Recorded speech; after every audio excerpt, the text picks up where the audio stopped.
Morning, morning.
Hmm.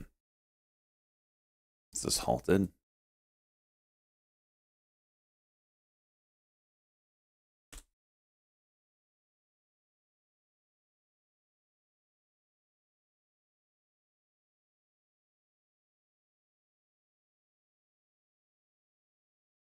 James.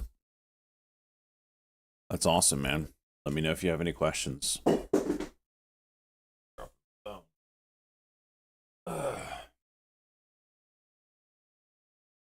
I almost sold XRP last night before I went to sleep. I was looking at the 4-hour chart and I was like, man, there's some bearish divergence going on there on the 4-hour. So maybe I just sell it tonight and buy it again, tomorrow morning or something.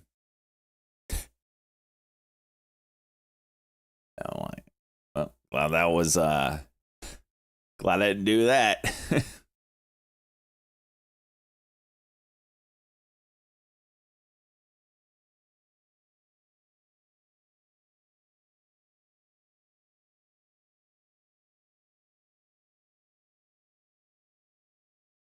What's up with VLCN? Jeez. What the hell's up with this thing?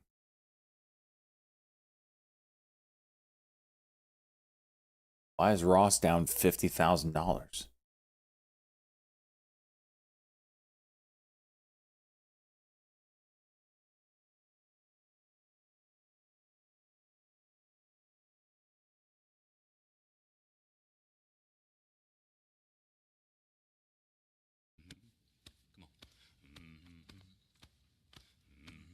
I think I said 50K. He doesn't have it up right now. Seagulls are evil. Seagulls are evil. He must have been in this flush down here. What the hell? I'm out of it. I don't even have all my stuff up.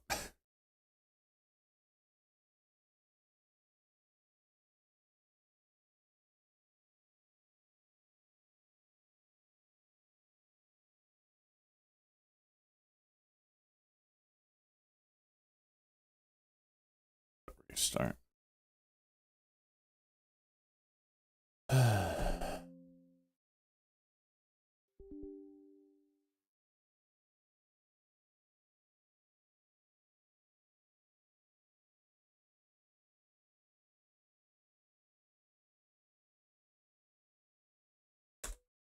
Is there news on VLCN? He had 20,000 shares on the drop. Jeez.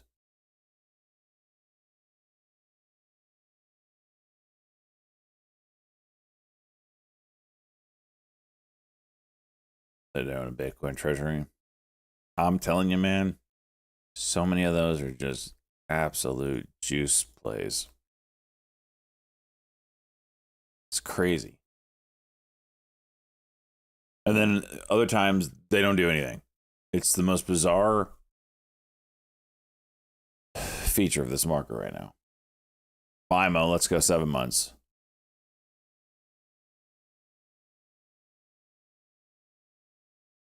Well, hit me up, James, if you ever need to. Don't be using real money, that's for sure. What happened to SRM? It's not on my charts anymore.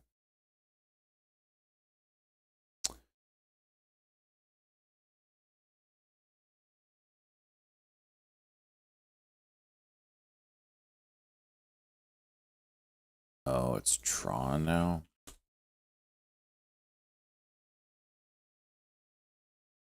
It's looking actually really nice. Ascending triangle here.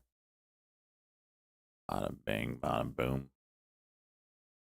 I mean, that is juicy. All right.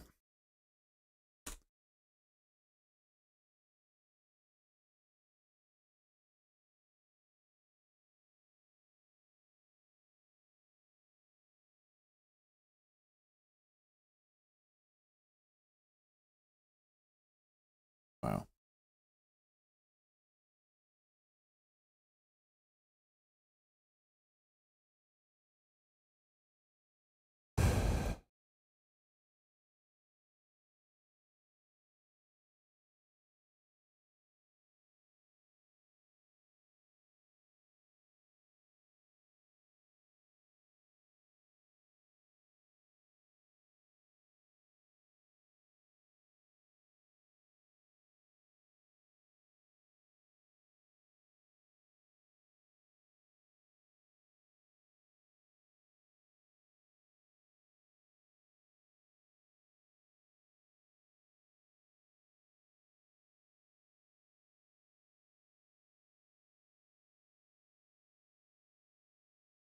It's down 16,000 now. So it was 20.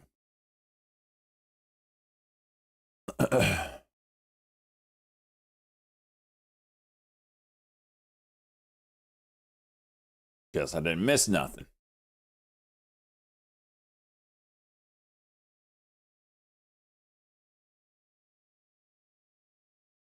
Do you understand what kind of devastation if we ever get a crash in crypto?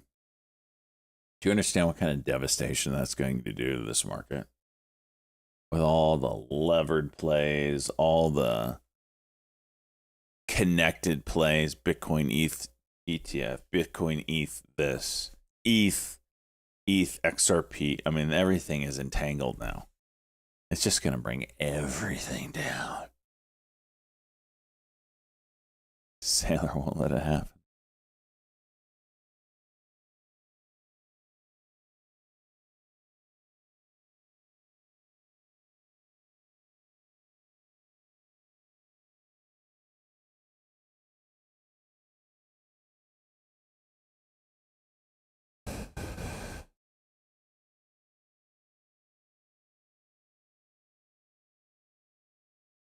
DFDV is what I'm watching today, getting over that 37.75 level. Really like that one.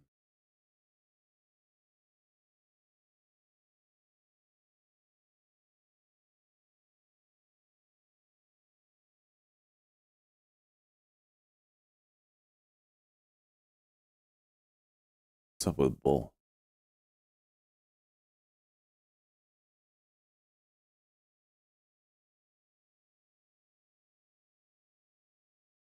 Q3 for crypto.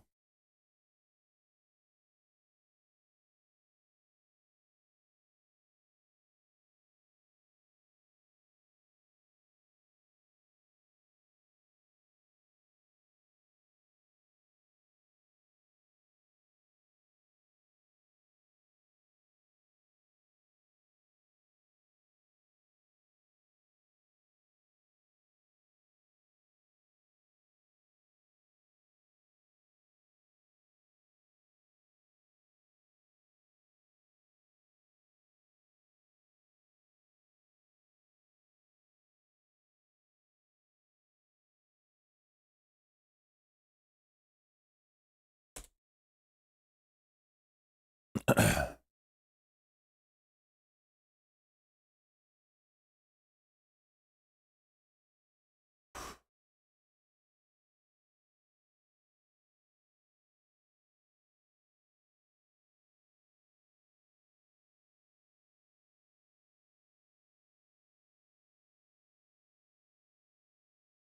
thing is wild.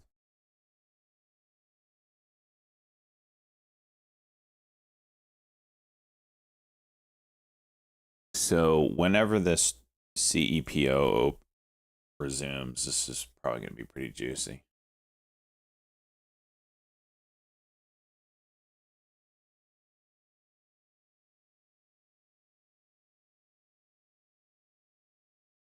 Tau? Is that a cryptocurrency?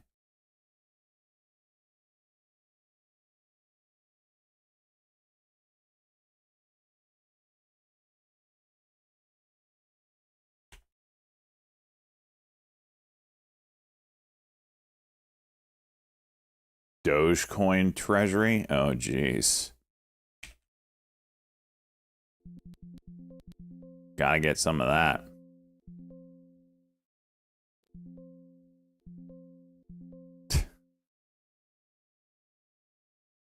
What? $500 million equity and debt facilities to launch Dogecoin treasury.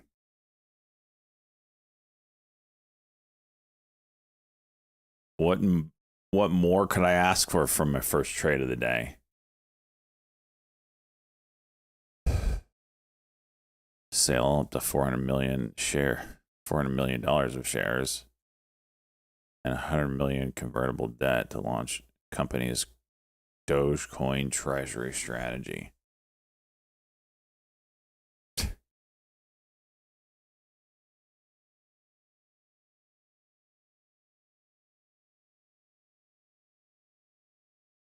Oof.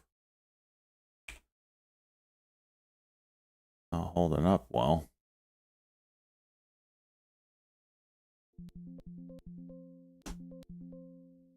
I'm out.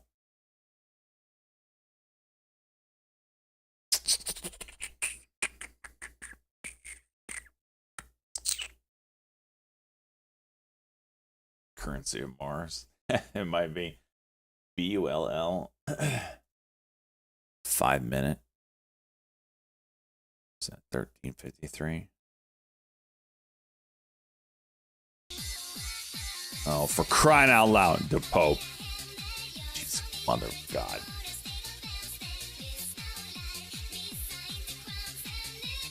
Son of a gun.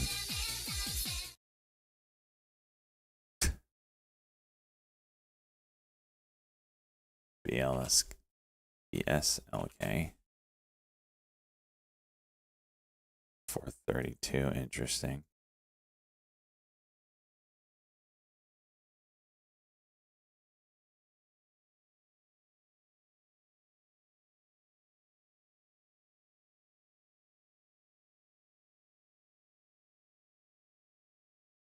All right. Body break. Starting to hit. Oh, now it goes. Now it goes right when I take my hand off the mouse.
right.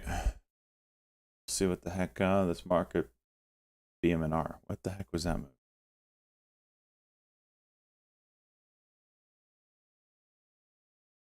I don't know. We'll see. This market's gonna be crazy today, I feel like.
Fail here.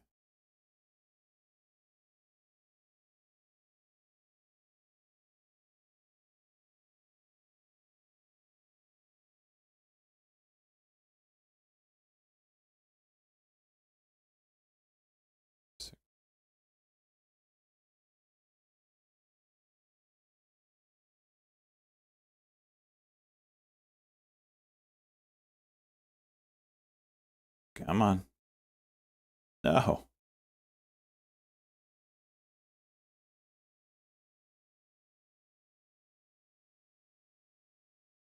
Oh. Bastard. Oh. Into a cock. Great. Great. Great.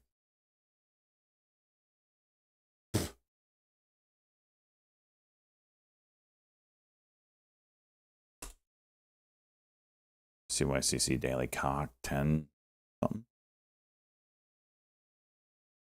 Tell her way.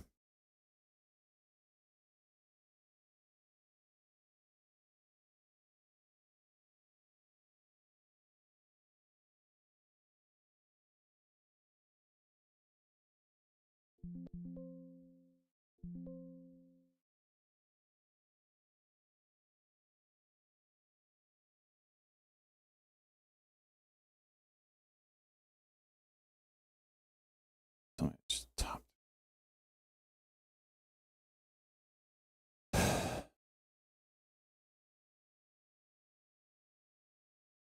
And I got dicked.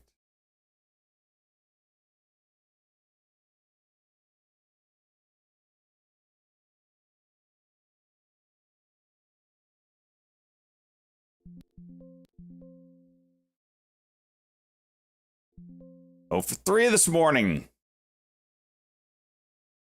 C4.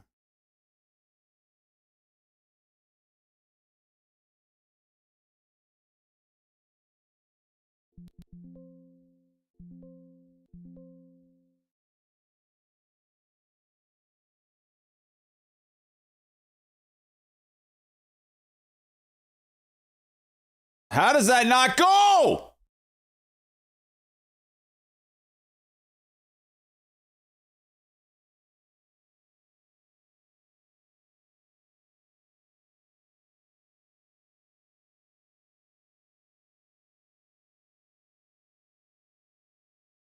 And the ass get together, who wins? It's constantly sellers right now. And sellers again.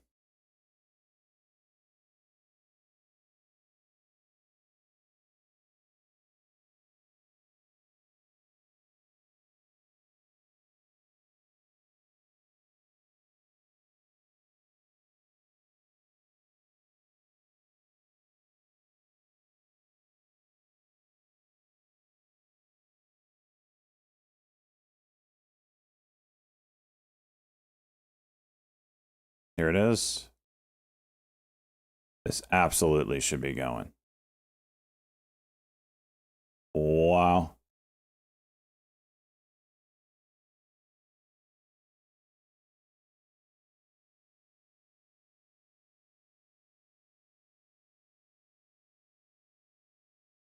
Nope.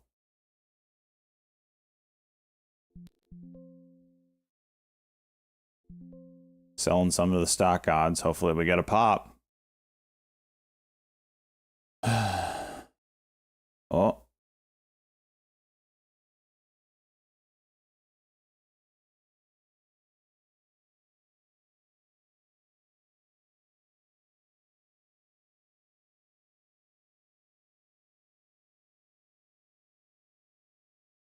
Watch, I'll leave.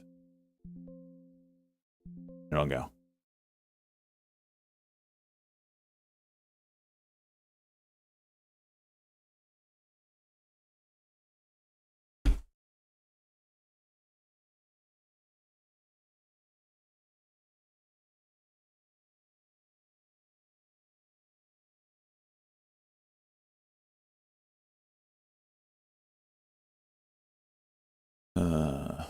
Tron. Oh yeah. Hold it down.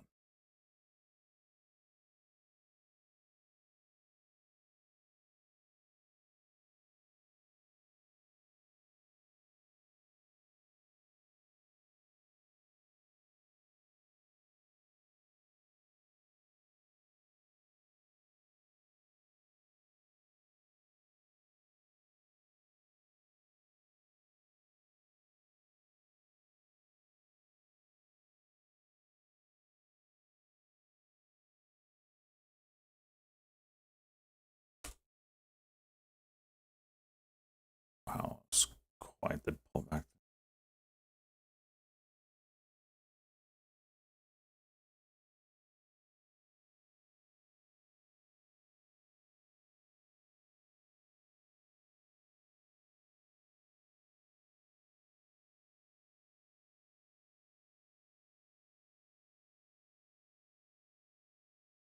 XXII.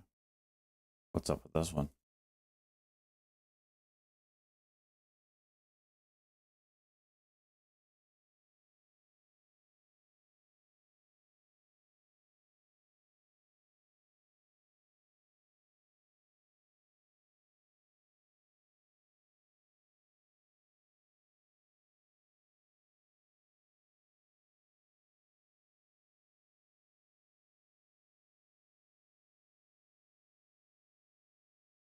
You're in open?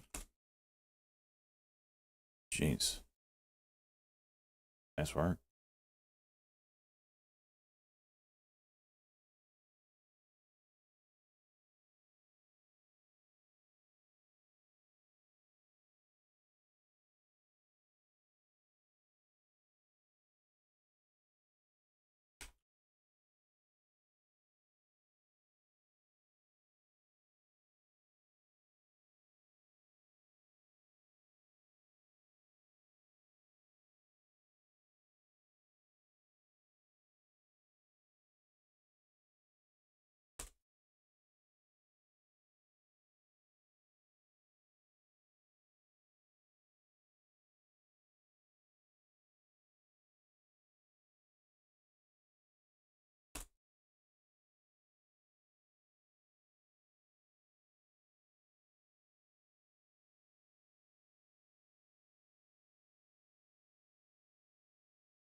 RKLB. Wow.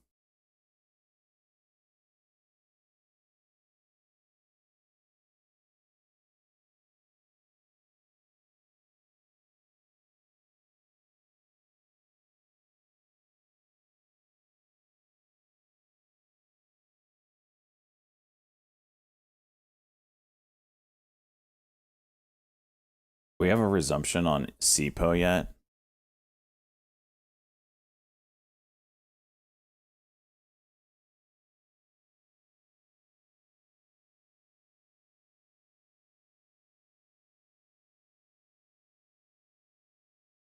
$9.50. Thank you. This could be a juicer. This could save your day here.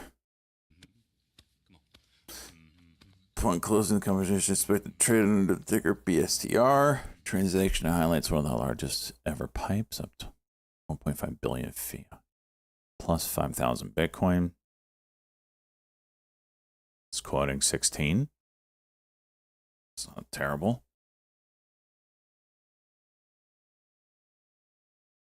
First Bitcoin dominated pipe, funded entirely through in-kind contribution.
XXII.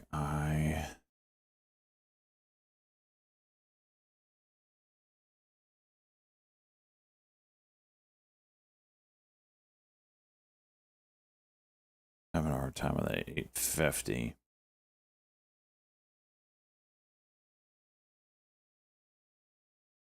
Yeah, this Unity move just baffles me.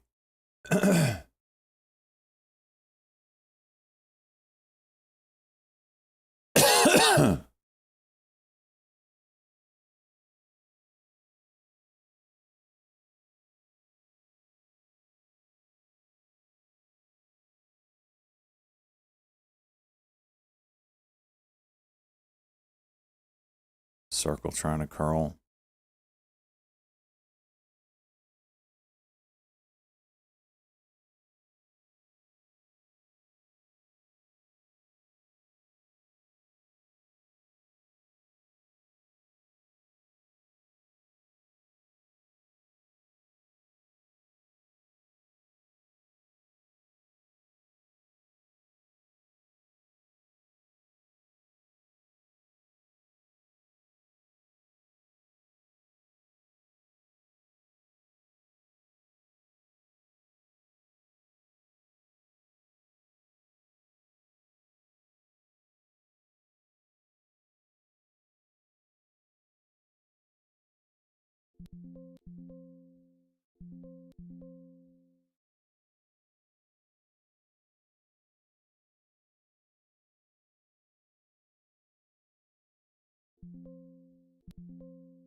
Finally, a freaking green trade.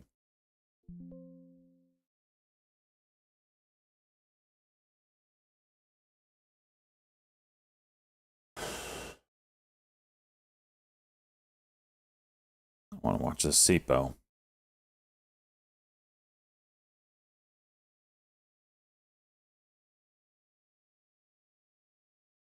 Is it quoting 18? It's quoting 20?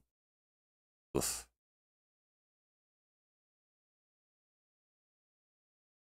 LCN gap up. Fill the gap and go. Watch that one.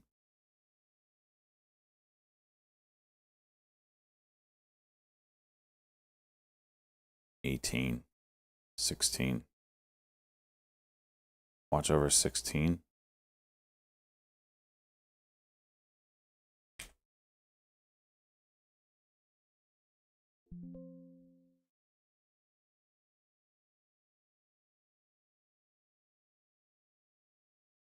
Jeez. Jeez.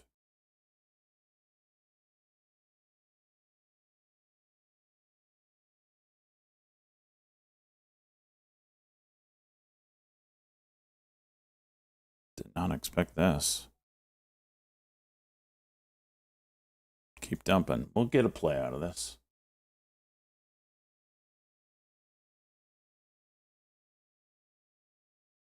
From 1650 to 14.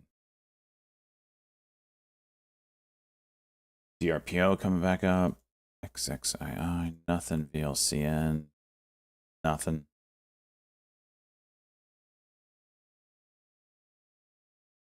VVPR, just chilling.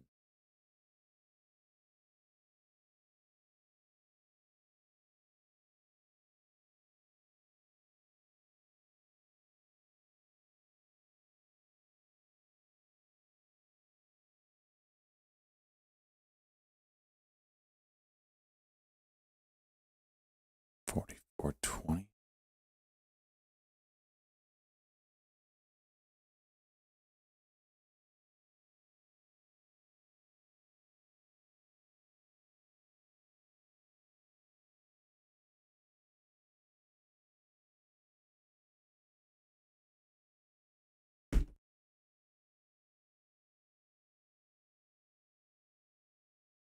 DRPO.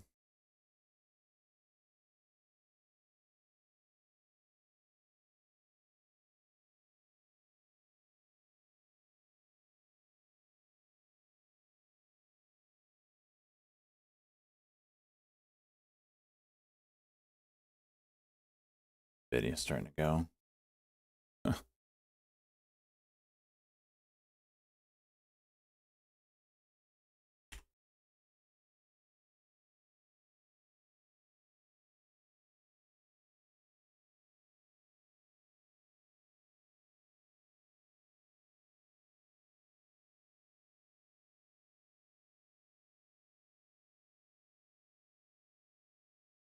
There it goes, DRPO. DRPO, RGTI still going together. VLCN coming back up.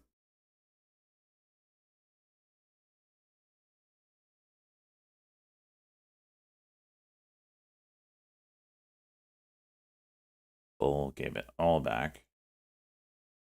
It's a freaking shame.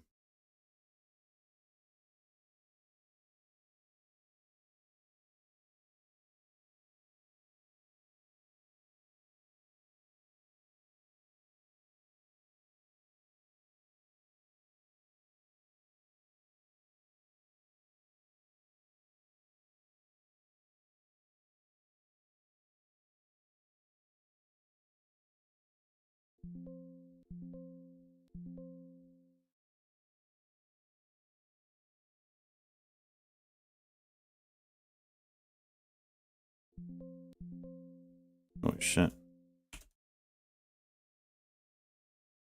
Oh shit.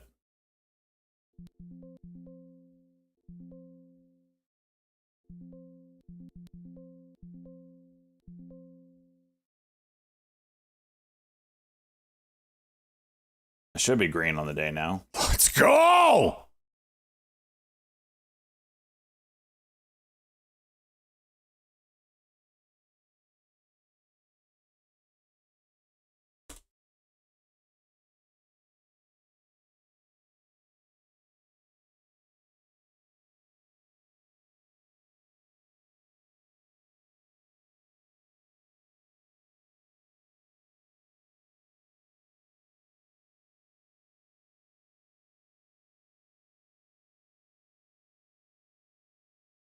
PRO juice. S-bet curl.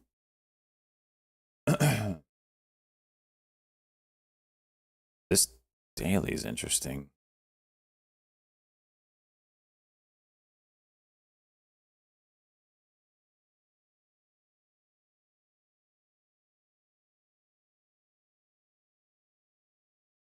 All right, we're back to green.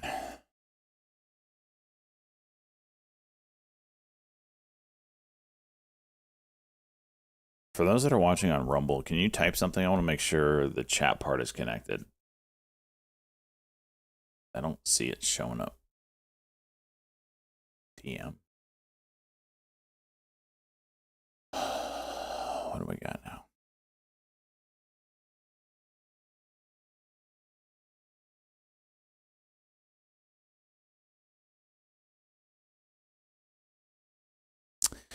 Busted. This backfired real quick. CEO and HR having an affair and were outed during Coldplay's concert.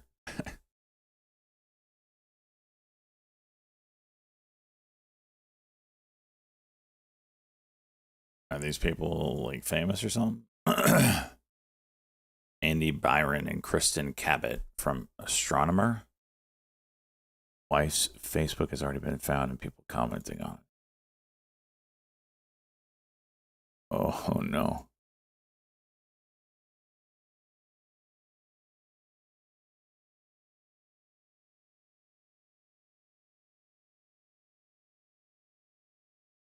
Oh no.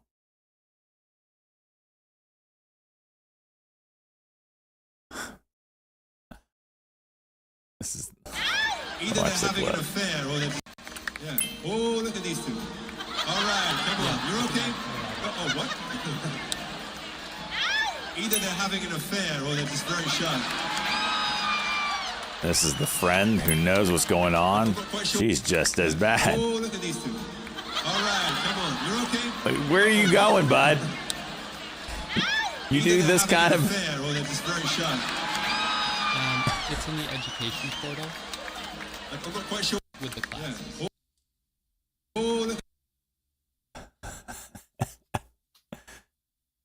Oh, he's got the hands on the titties and everything, man. The real question is what lie did they tell their significant others?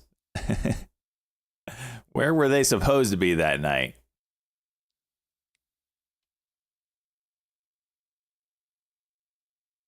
What's astronomer? Astronomer.io. No, it means that they can sell shares on the open market, essentially, to raise money. Ticker ENOV, Echo November Oscar Victor notes So Muddy if institutional Waters investors have those warrants, research they can is exercise retweeting them. So if they on have warrants to own the ENOV stock at like short $1 a report. share, they exercise the warrant, they buy the stock at $1 a share, and then they turn around and sell it on the market. Sure, seeing an increase of activity. Echo November Oscar Victor.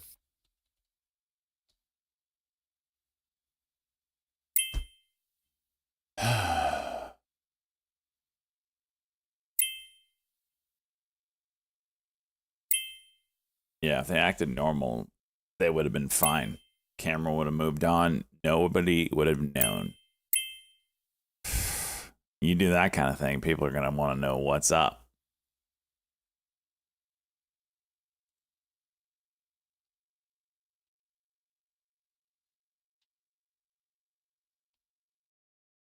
Oh, sorry, I forgot. You could hear Ross when he was talking. He's not usually on this late, so I'm not used to muting him.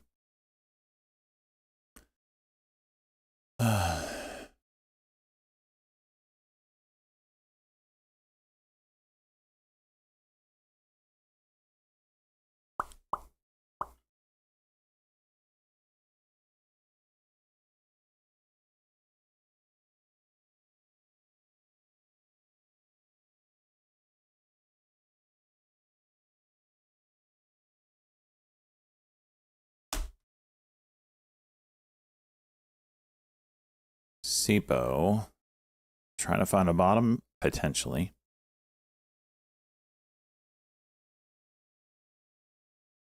We'll see.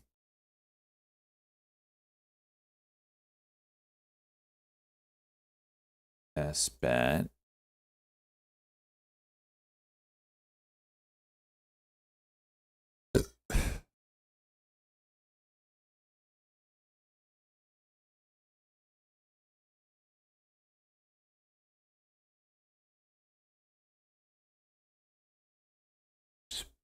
Boys, I want to point out something. Last night, I was about to sell. I was like, we got a high, higher high, higher high. This is the 4-hour chart. And on the RSI, we had a high, a lower high, and a lower high. I was like, man, is this bearish divergence here?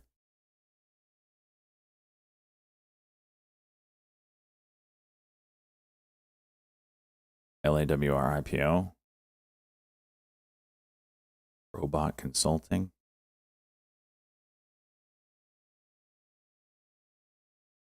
As in robot AI lawyer? Is that the play here? A lot of volume on the first candle. Was it 2 million shares? Let me see what Ciro had to say about it. Human Cloud Resource System, Book Runners, Boral Capital, E.F. Hutton.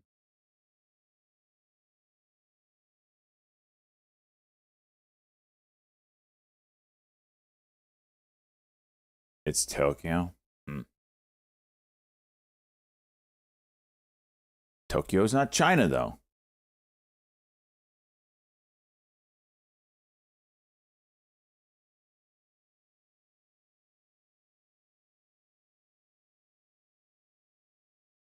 My coworkers like this all the time. And halted down.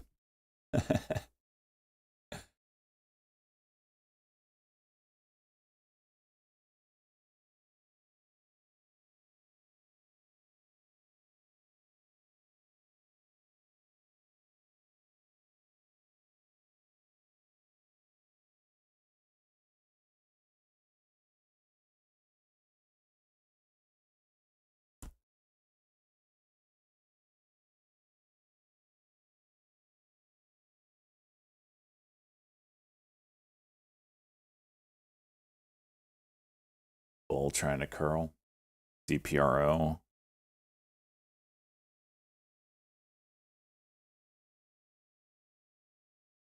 Coming back up to the highs. APM on watch as well. For break of 210, I guess it is. 209.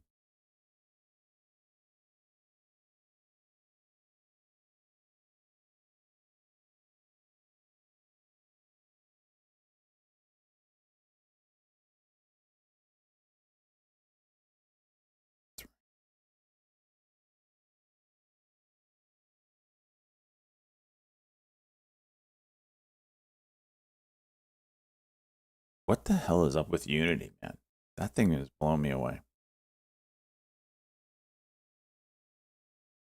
Am I playing open? I haven't played it yet. I saw a couple peeps mention it. I don't know where this has come from. It's huge. Well, E-Trade says it's a huge float. Might be wrong. DPRO coming back up.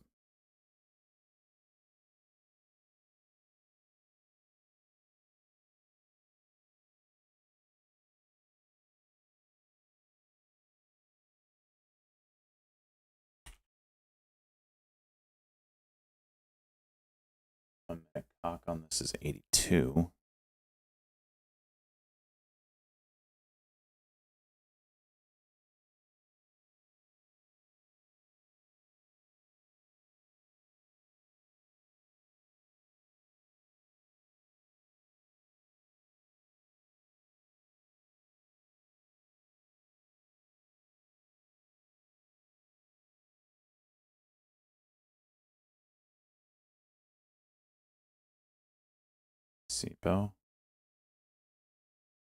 SIBO with the curl.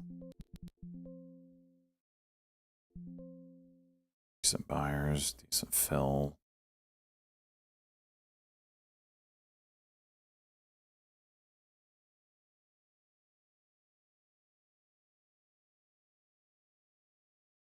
I haven't cracked 14. I don't want it to.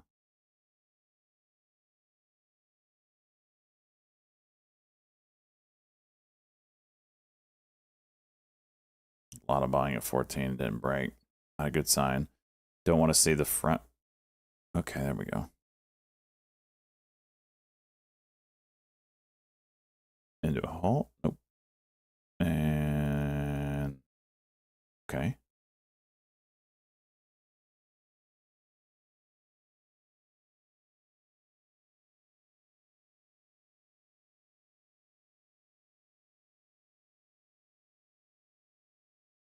Okay.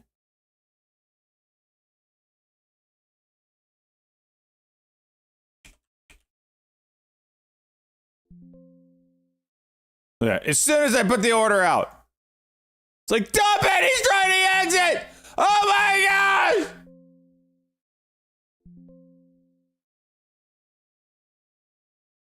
god! All right, what is the fib retracement on this bounce here? Could get to 15. We're at the first level though, 1450.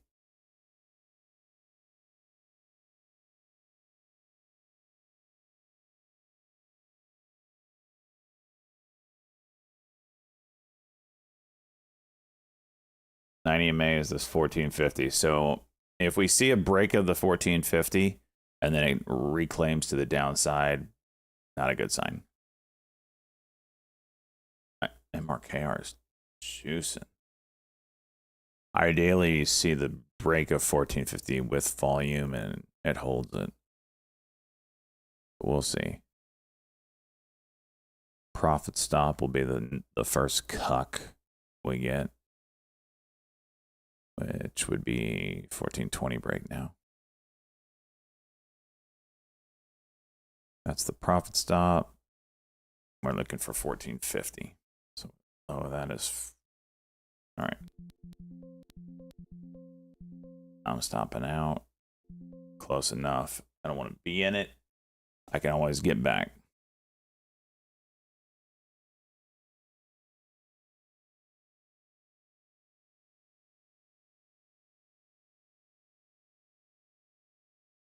RKR is added to the list. DPR 1 minute, maybe. SBET. SIPO.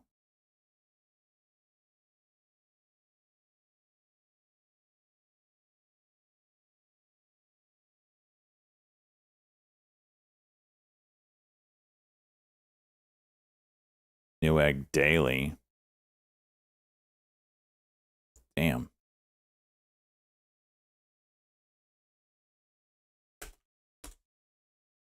Okay, that's on the list now.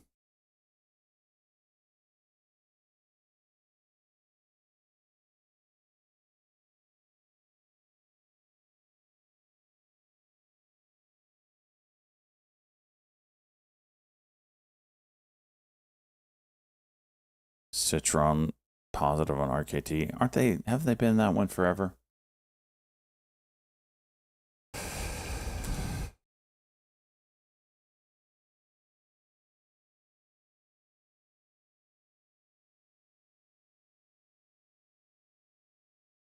Good call 0 on that Newegg.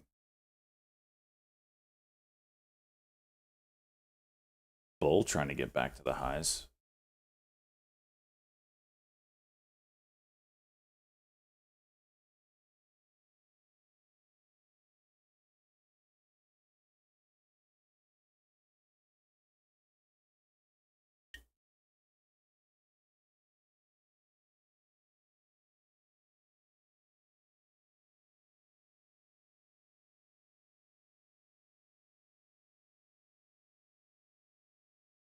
Pretty clear diagonal.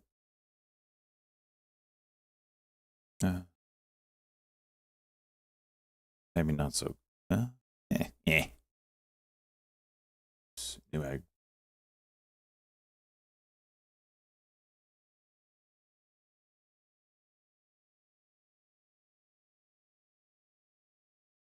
Freaking dollar spread.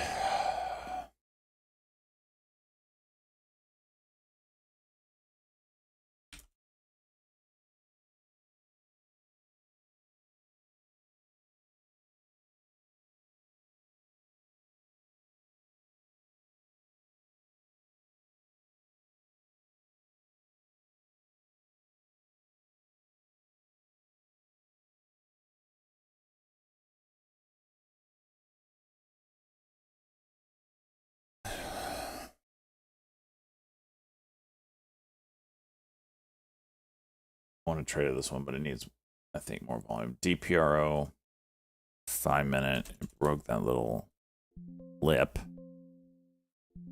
75 break. The MACD is down, so you got to be careful.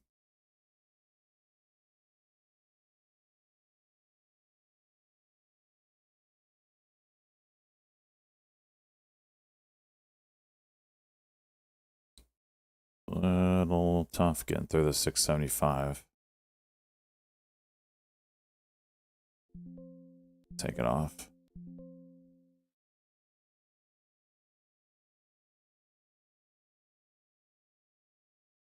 SBET, trying again.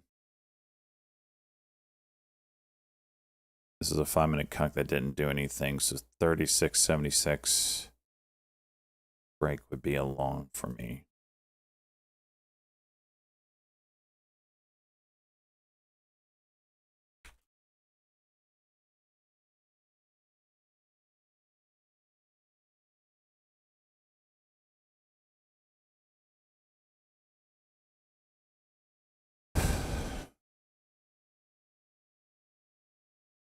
And DPRO went 5 minute cock into a cuck.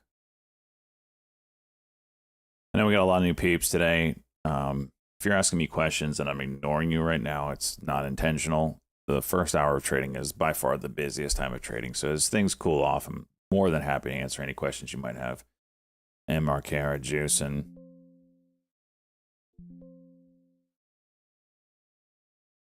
$50s. See if we can break and hold it. 545. Nope. Nope. Don't do that. Don't do that.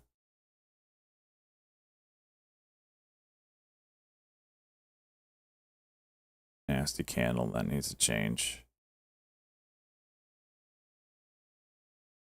Oof.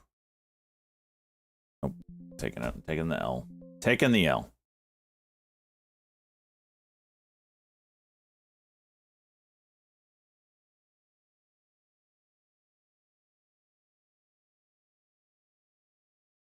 What's up with tobacco?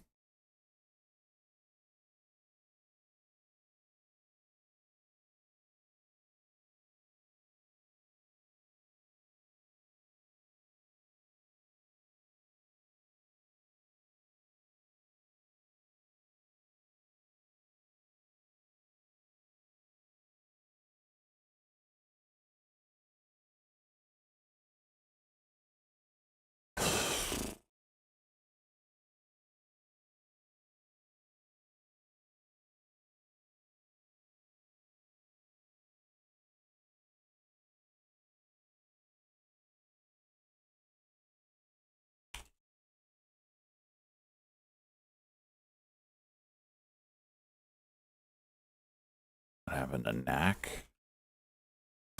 Jeez. Seeing more and more of it. Like, they're not even trying to hide it anymore. It's crazy.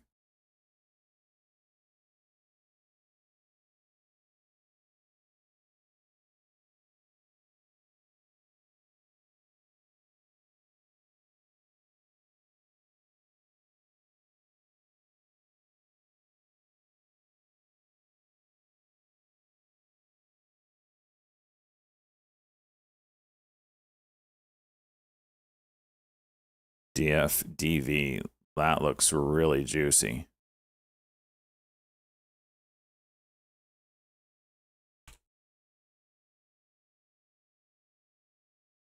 Spreads are ass as usual.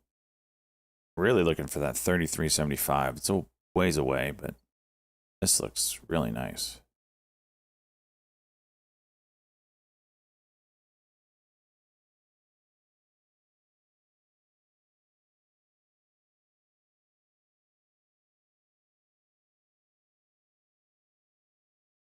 You watching Bolt Project Holdings? I haven't found a ticker that I'm just like focused on right now. I've been flipping around all over the place. This thing is just going the wrong way. I can't short any of these, so that's why if they're going down, I just ignore them.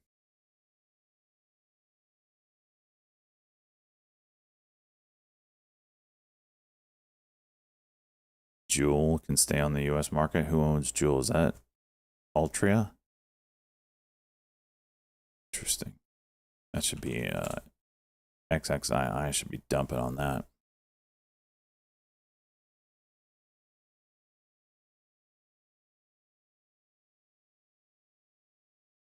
Here's 59.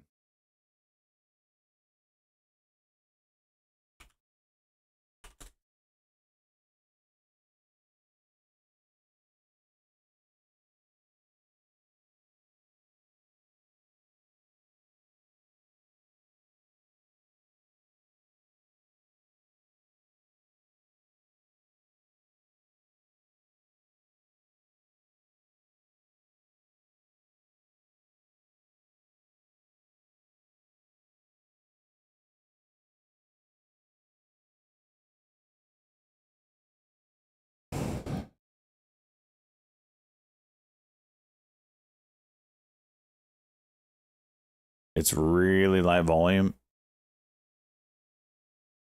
Say that, and then somebody push it down with some size. MRKR trying to curl off the 90 MA 350 level.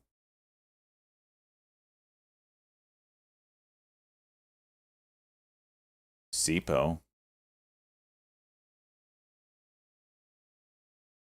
5 minute.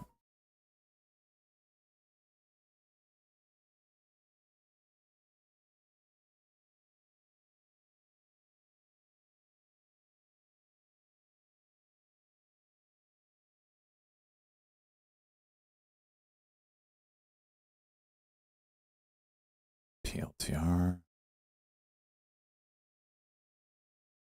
Hey, remember when I said I should be buying a PLTR? Was it like $80? I'm like, this is dumb. This isn't, yeah. Should have done that.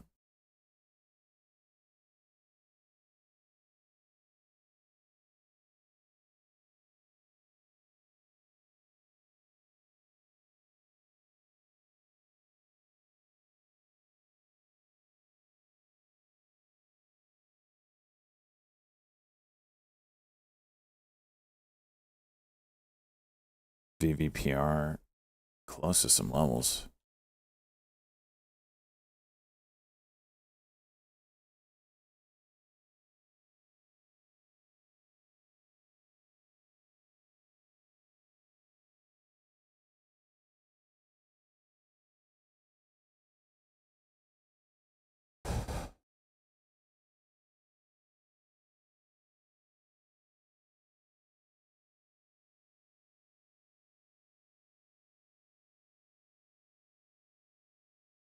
Jeez.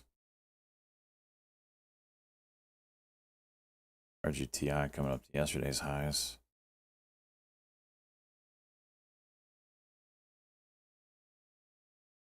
Here's your BBAI salt going for it.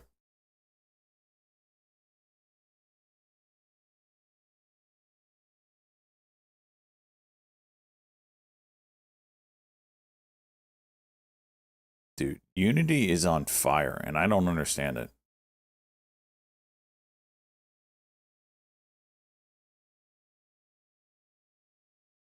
$40 break.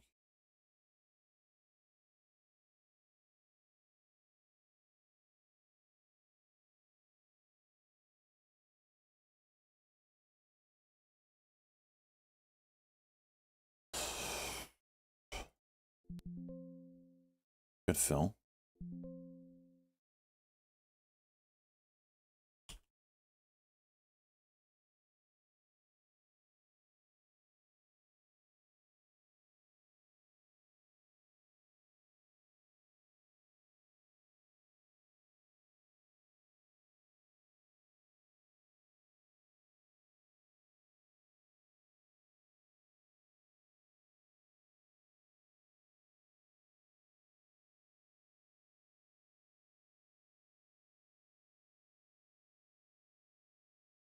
Chunks starting to get hit.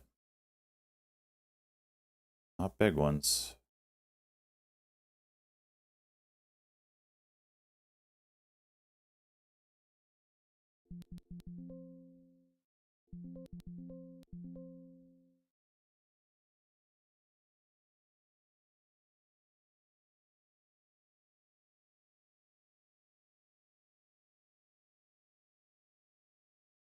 Come on, let him hit the ask. This is a real shot here. It probably pops pretty good if this breaks. Oh, there's some chunks. Hidden seller now. Technically did break it somehow.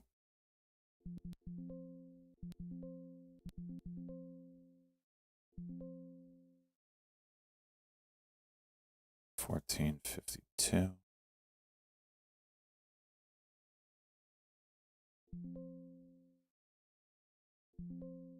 All right, I got orders to go if it breaks. No idea how much this hidden seller is.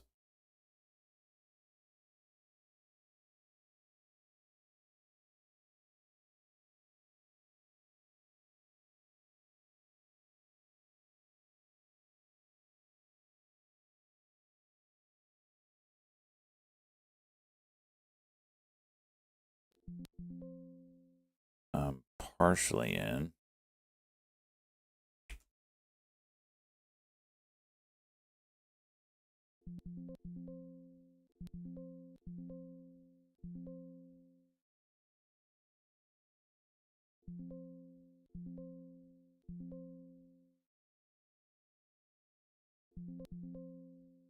Good trade.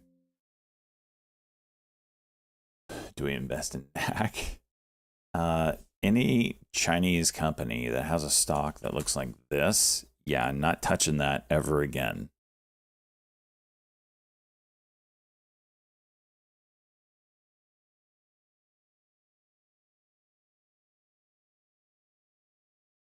Annie, you got XRPT? Nice, Annie.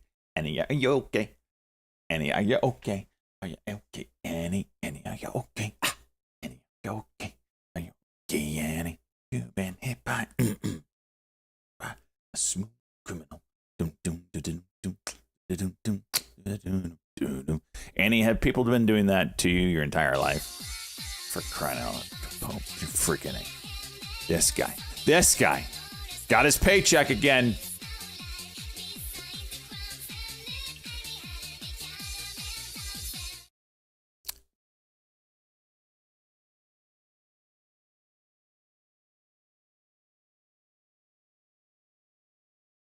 We got 400 peeps in here today. That must mean Stocky's not on today.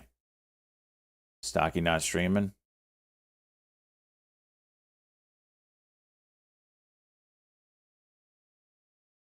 Well, I'm happy to be your number 2. I'll take his sloppy seconds.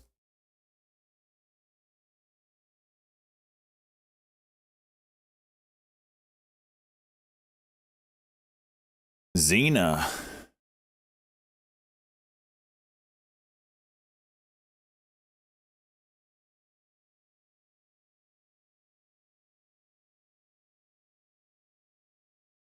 That's real interesting on Xena.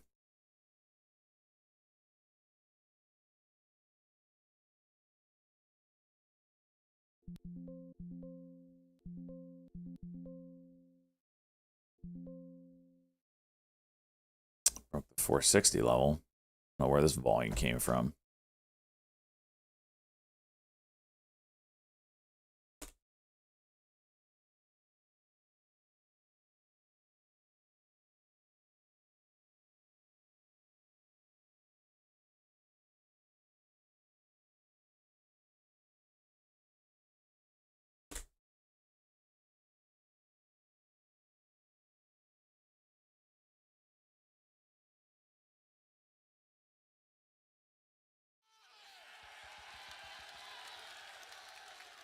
Jake, let's go with the 100 biddies.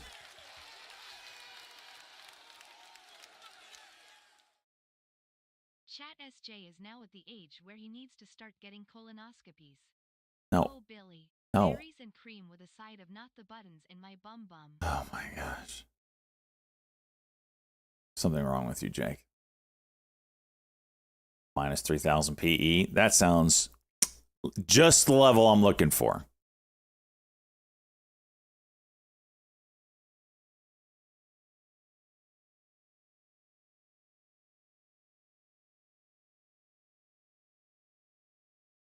Stock proctologist. Yeah, that sounds like a no. Oh, stop it.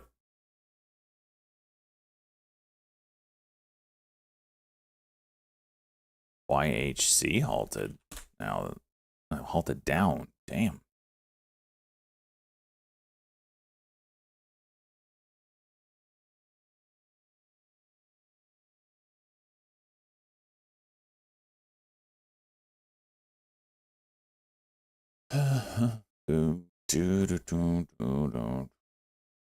SIPO pulling back again. Let's do a prediction for you, boys.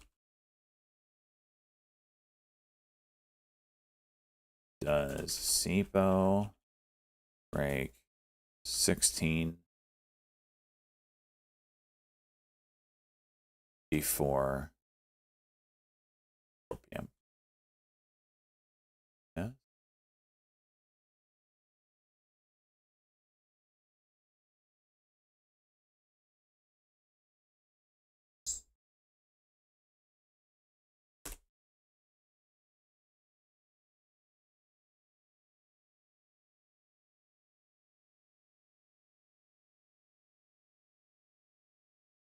It's a woman and cock right here.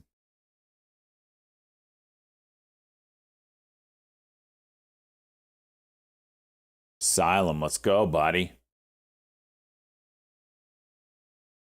Why is everybody playing open? Was this on like Reddit or something?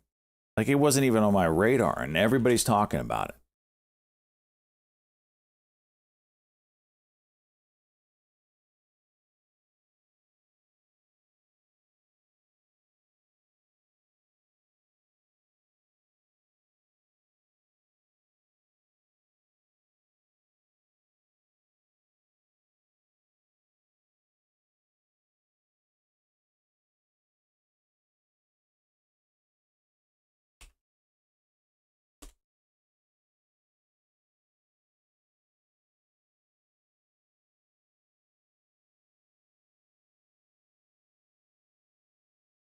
Come on, 692, Xena.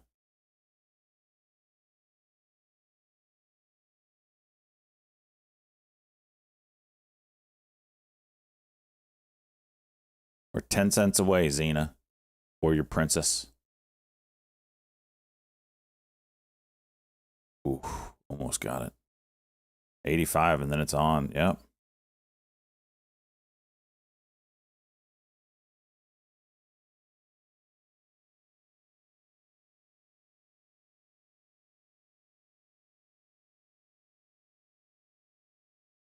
$88, $90.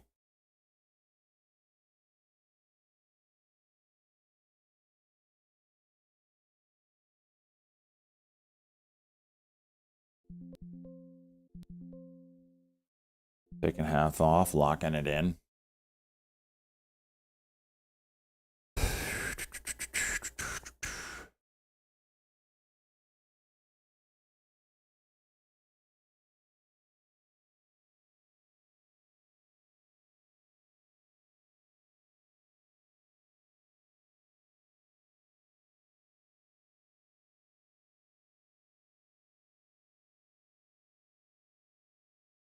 Can you explain what a gap up is, please? James, what they were referring to, you see gap up. It's so this candle here, this is the daily chart. This candle here closed yesterday at 4 p.m. at $1.49, right? Right in there. The open at 9:30 this morning was at 191. That is called a gap up. So during the after hours session and the early morning session, the pre-market, the stock moved from here to here. That's the gap that they're talking about. So it moved after hours and juiced up, and then the market opened, and that's where it started. That's what they refer to as a gap up.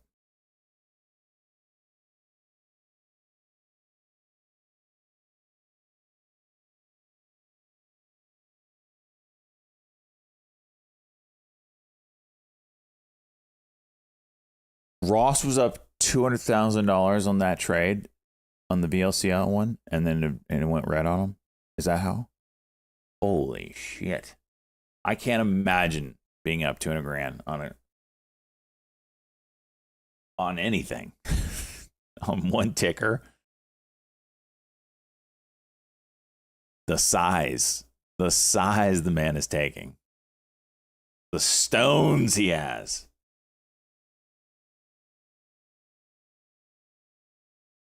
CM, Chief Marketing Officer, leaving Reddit. Okay. Xena trying for the 1 minute cock here.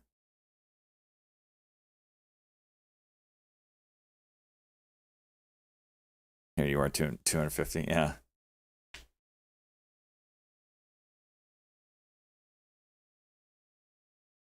All right, there's the daily break.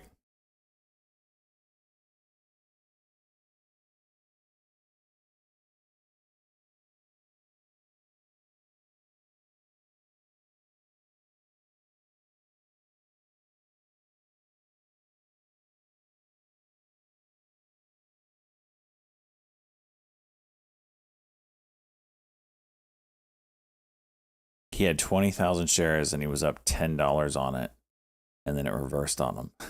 Holy shit. Holy shit. Watch BULL. That's doing a nice curl.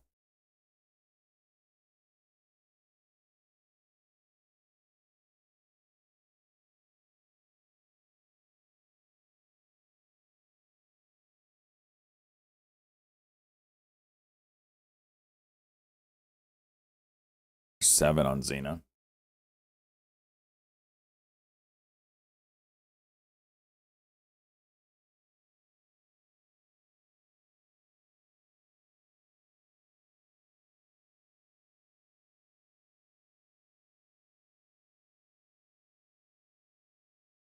All right, here's 7.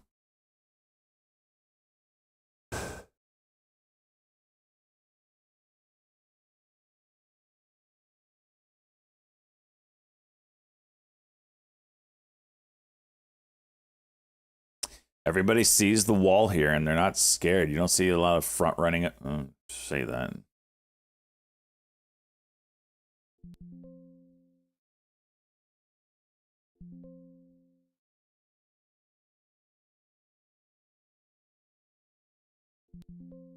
All right.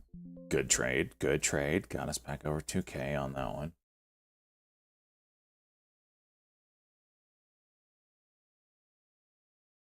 Let's see if we can break 7 here on Xena.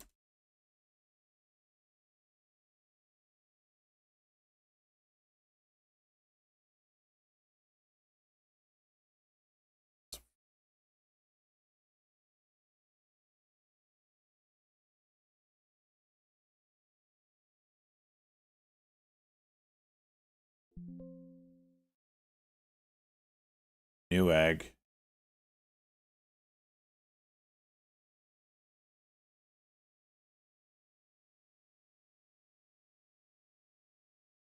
Watch the 30 level on Newegg. Back to Xena, pushing 7 again. Got 703 fill.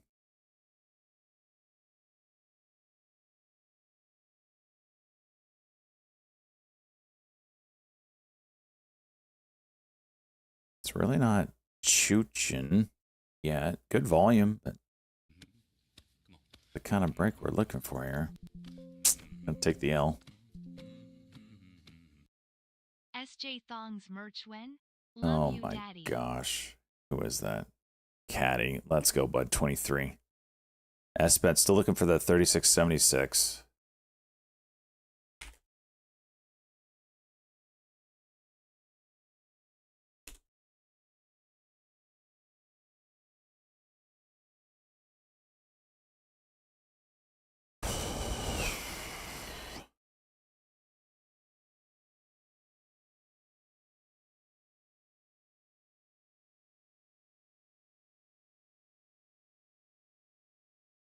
MACD flip.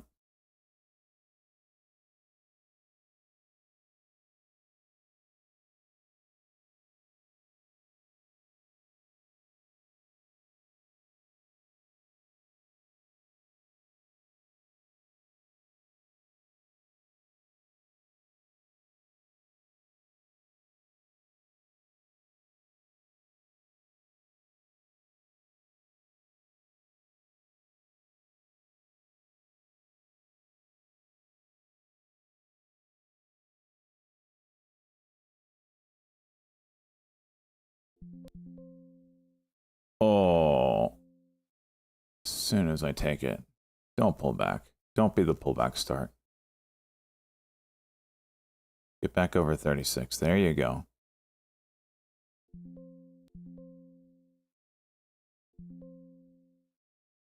Here's 24.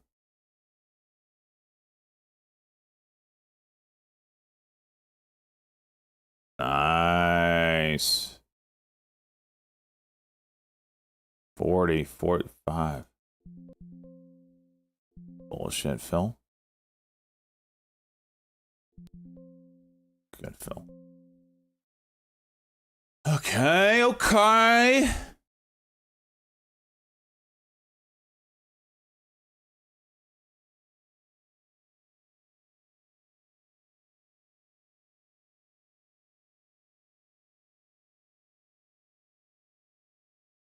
See if 36 can hold again. Do you have any content where I can learn more about your setup and screeners? Well, I don't have any like screeners, so to speak. Just high day scanners is basically it. Stocks that are the way I find my stocks in the morning is just whatever's moving, whatever's gapping up. I put it on a list. That's it. There's nothing special. And then I know you can't see it right now. This is what my screen really looks like. I got an ultra wide. That's why it looks funky on your side. But I got a watch list over here that I just constantly flip through. These are the ones that I'm actively watching from Circle to Xena. And then these are the ones that have moved recently that might not be moving today, but maybe hit a daily level that I'll keep an eye on, like this guy, SQFT, insane move this day. All we're doing is like light pullbacks, light volume. I want to watch for the first daily candle over candle on that. And that's it. I just flip around. If something hits the my scanner here, these are the high day, low day scanner. That looks good. I'll add it to the list, and then I've got my charts over here. These little 8 stocks that I'm actively watching, like ready to trade watching. SBET coming back up. That's it, man.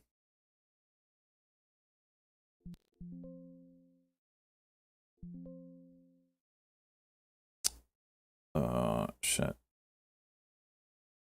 How did I get filled at 84? Can you stop with that?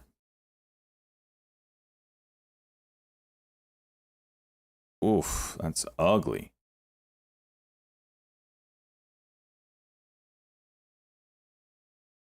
Six. Yeah, I'm gonna get dicked on this, man. I'm gonna get dicked pretty hard. I'm gonna exit that one. God! And that's how you lose $1,000.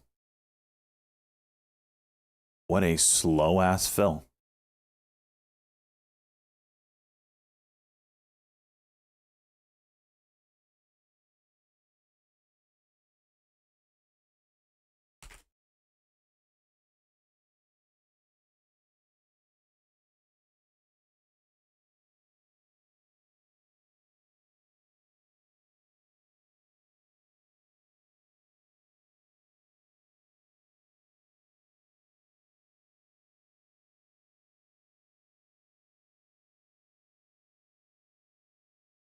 Okay.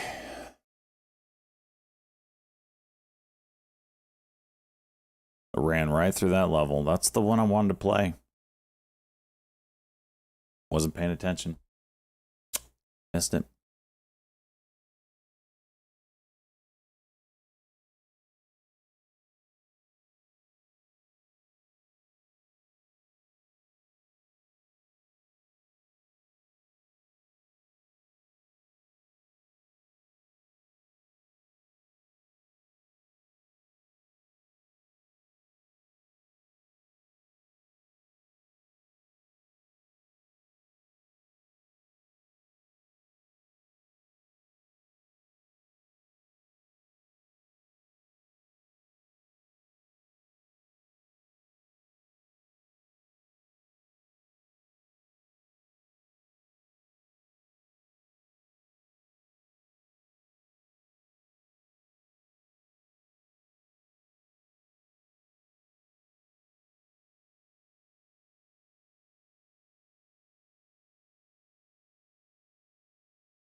It broke 50 and held it.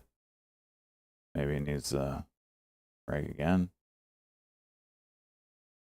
I'm gonna cuck, might flush it.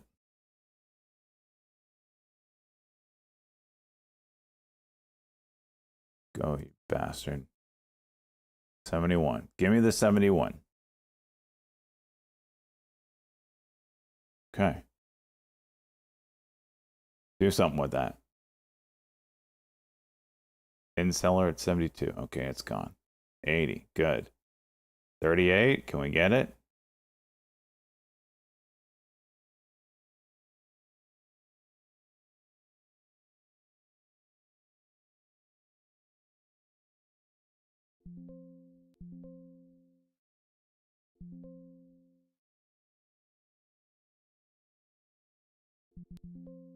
Give me my money back!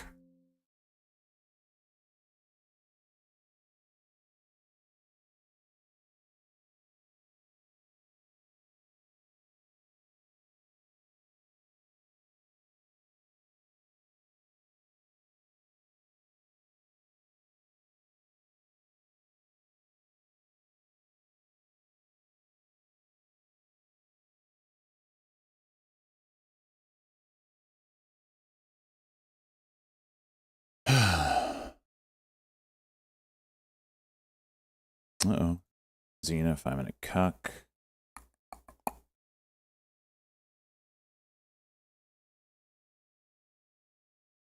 Hollow.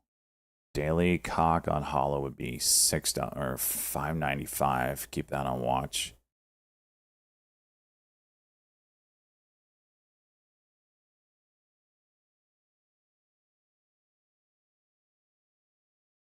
New egg over 30.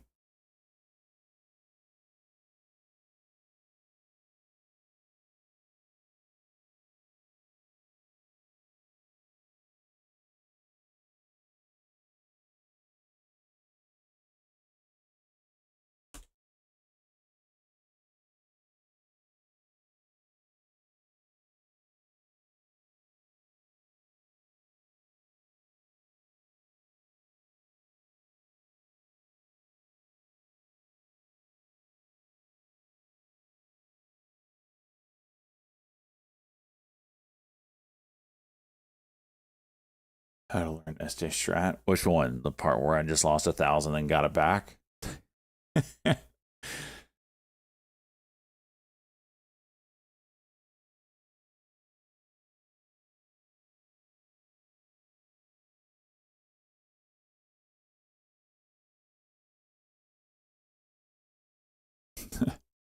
Yeah, that's right.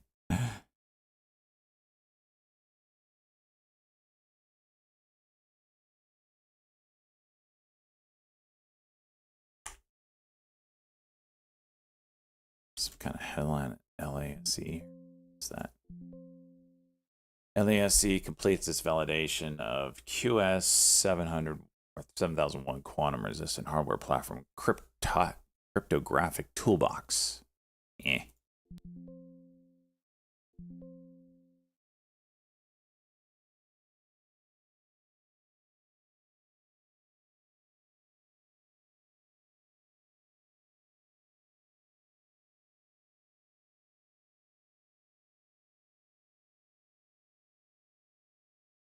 PTCS juicing. S-bet trying to curl again.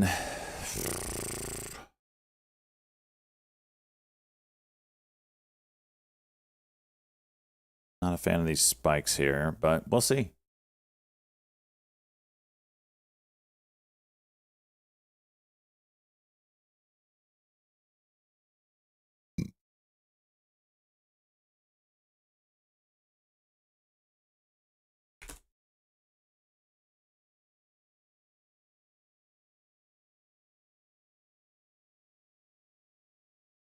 Uh,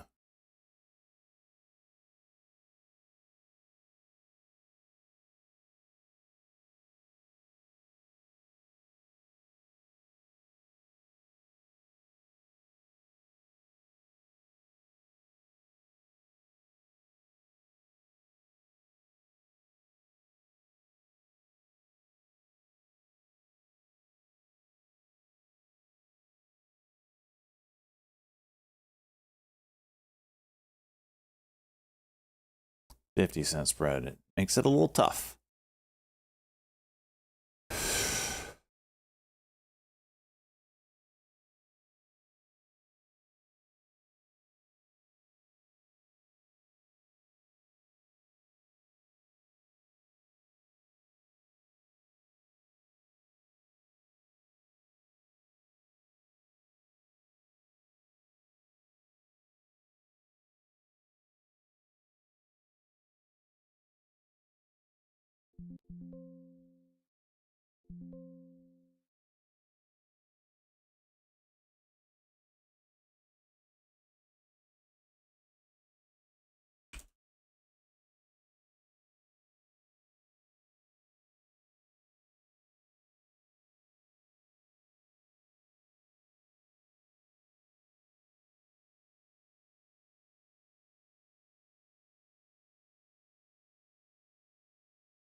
It's the tough part about a 50-cent spread.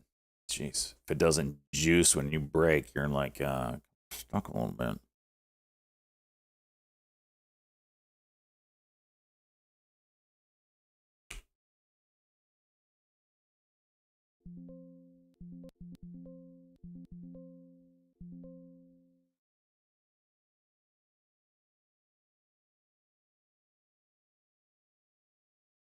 Why would that be a negative cat?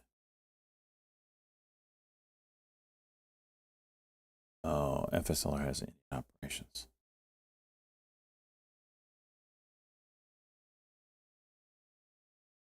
Tariffs on Indian goods is what the play is. Potential.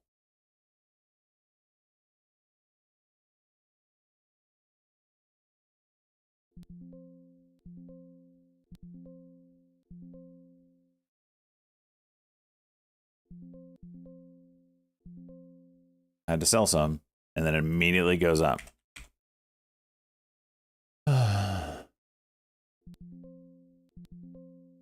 Sell and move. Sell and move. Market maker's like, all right. All right, INKT. This is a daily chart I've been waiting on as well. 3060.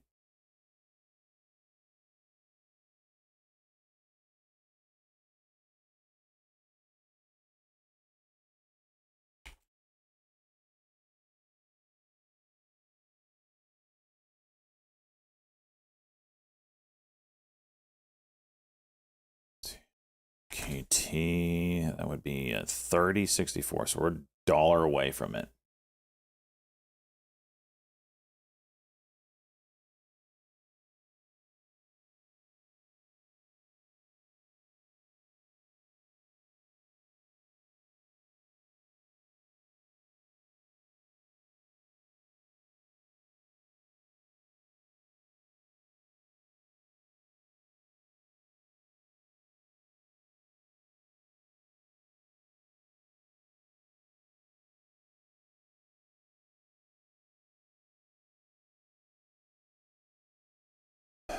Bull trying to curl again.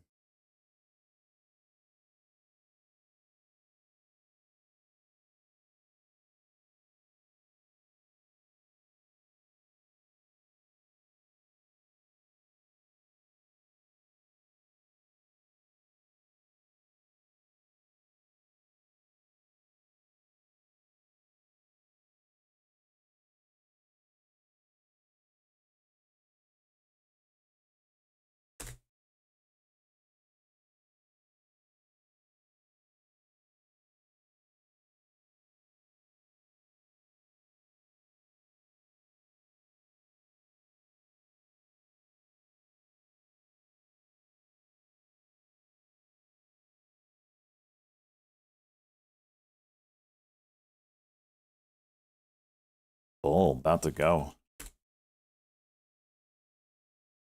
Is this 1353?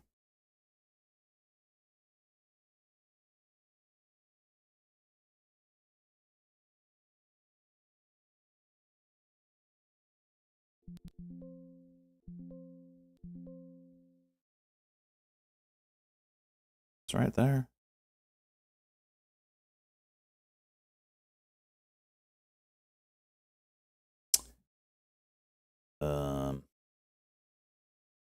It broke.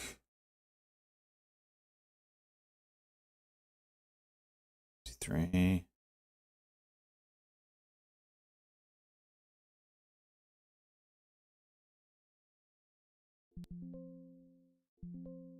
North side. So what are we doing here? There it goes.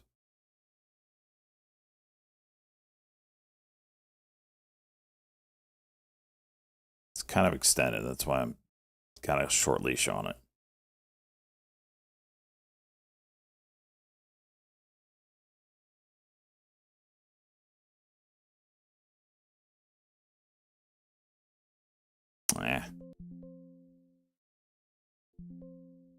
New egg 1 minute.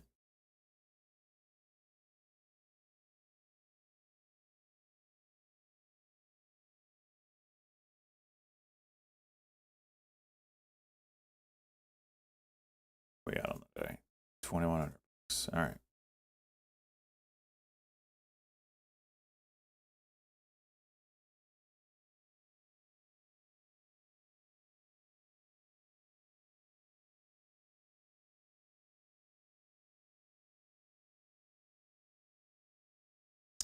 Xena trying to 5-minute.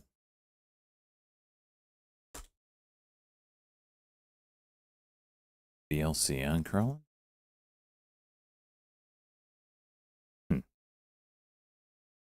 It's got a bit of a diagonal that it is rising resistance.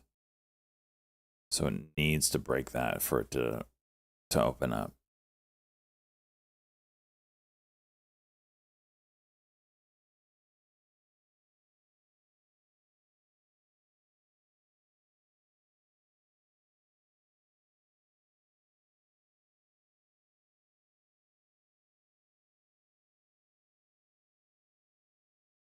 See if we can do it here.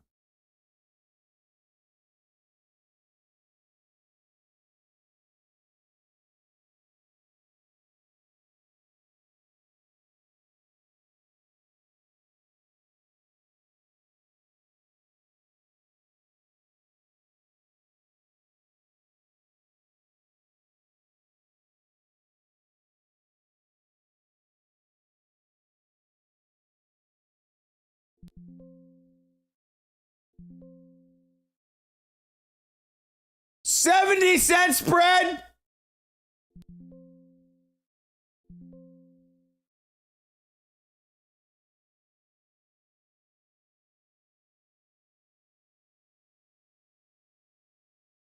Another 70-cent spread. What are we doing?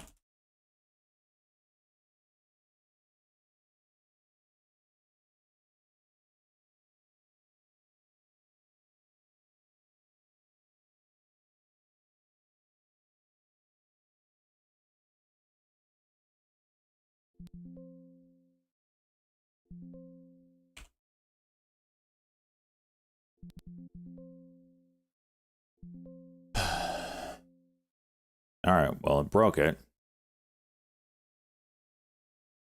Now let's look at some horizontals. Got the whole level there.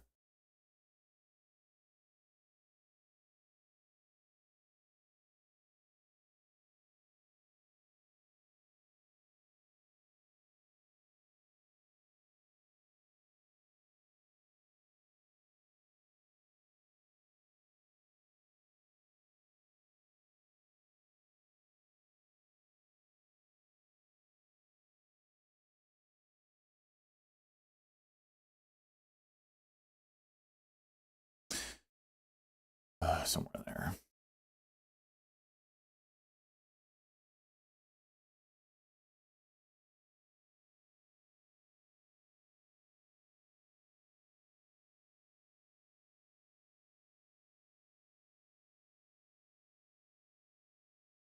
See you, caddy.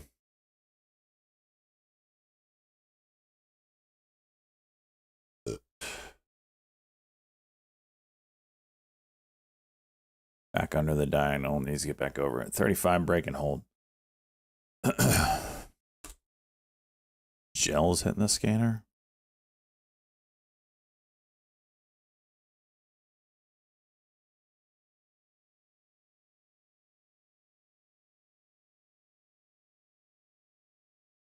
Not sure what's up with that.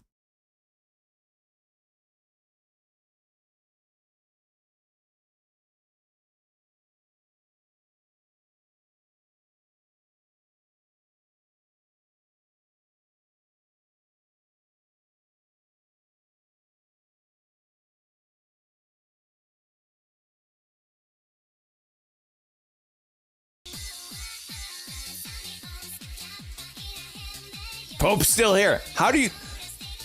The Pope, you work night shift. How are you even awake? I don't know how you do it. You're an animal. I don't know how you do it.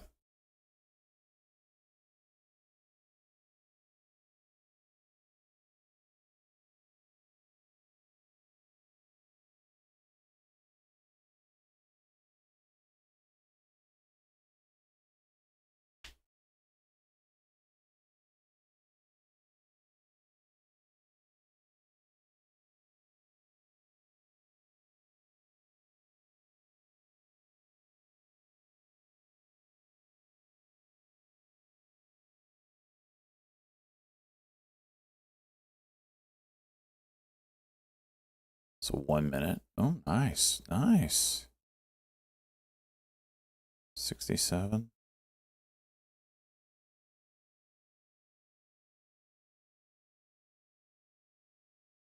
Broke it. Just small. Trying to get that 36.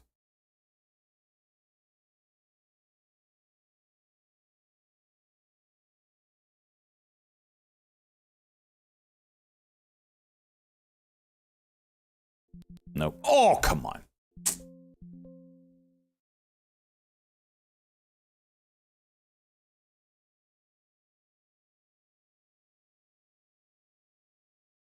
It's a tough trader, man.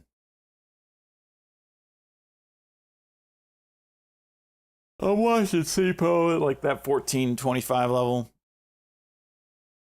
It's interesting.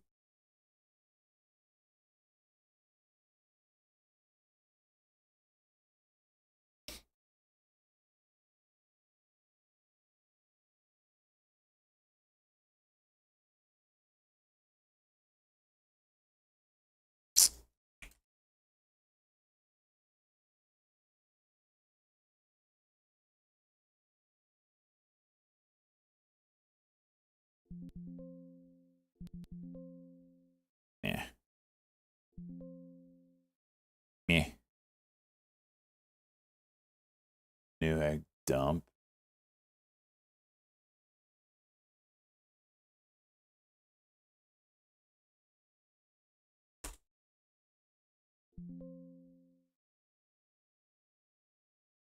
Waymo is increasing its footprint with Uber.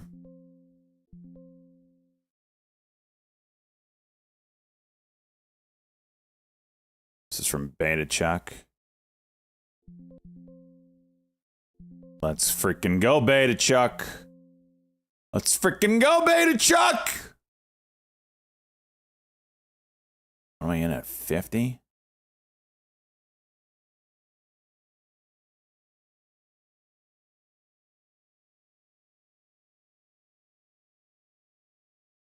Starting to give it back. Damn, it's not holding. I gotta let the rest go. Break even on the rest.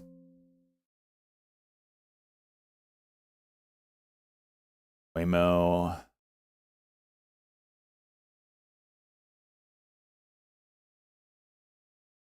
See if this can get a second juice. That was nice, though.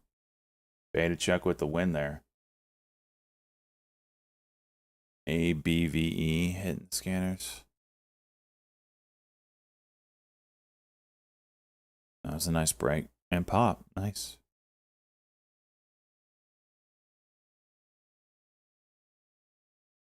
See if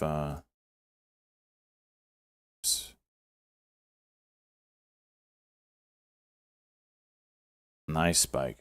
Nice spike.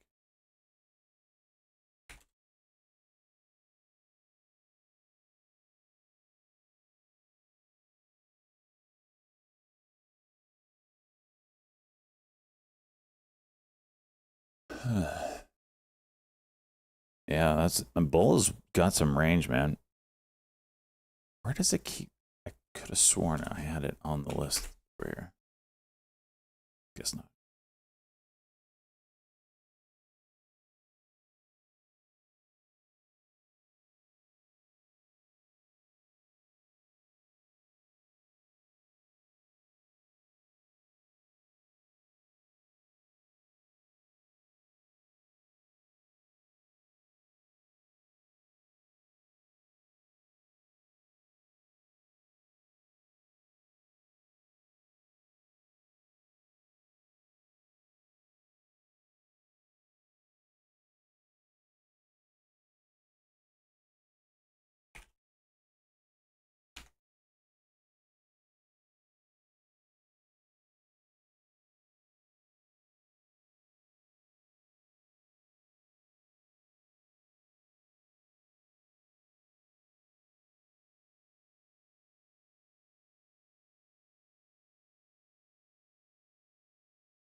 why am I not trading Lucid? Lucid it's a 3 billion share float, so it doesn't really move much.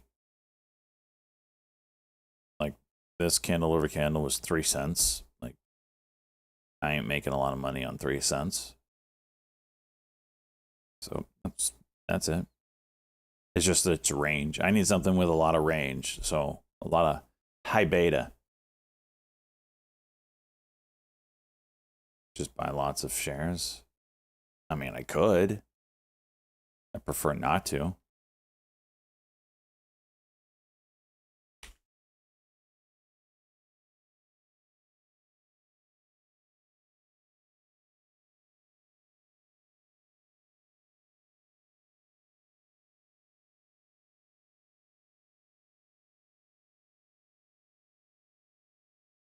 Bull finally going.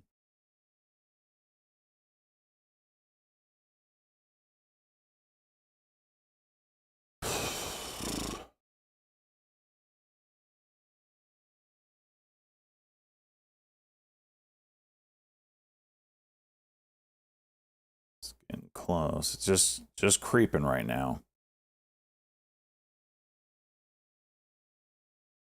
Freaking dollar spread.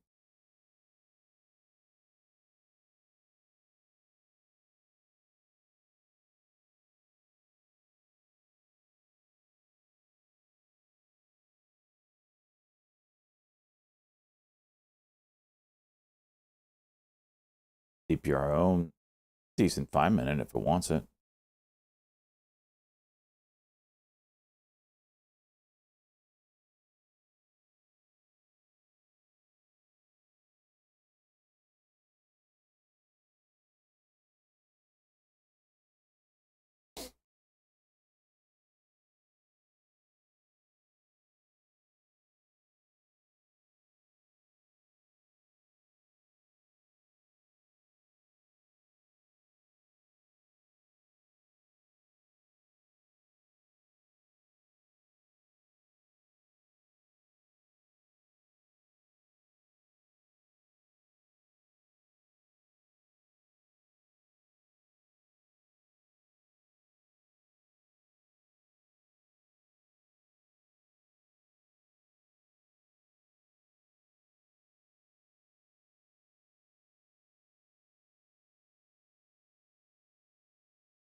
XXII, give it all back.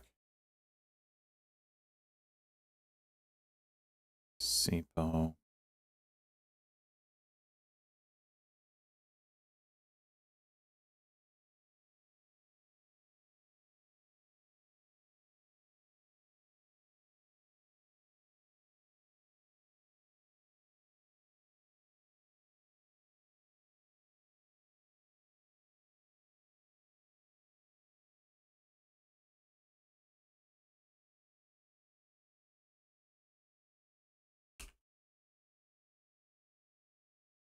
METCB.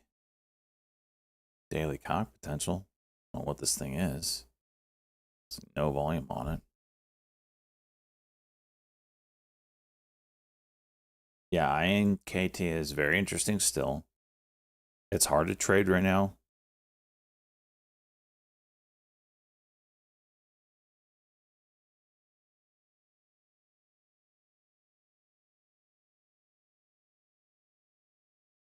There's the LV saying their commitment to $1 billion Bitcoin, whatever.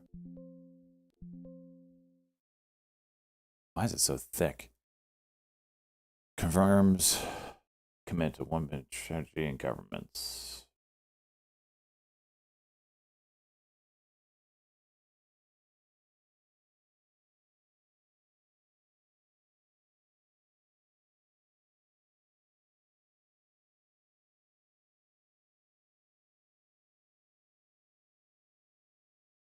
Why is it so thick? Going the wrong way here, bud. You're literally going the wrong way. And then you bounce up to... Hate trading. Anyway. Yeah. This is gonna get the daily candle over candle, then I get real interested. Sang. Let's go 15 months.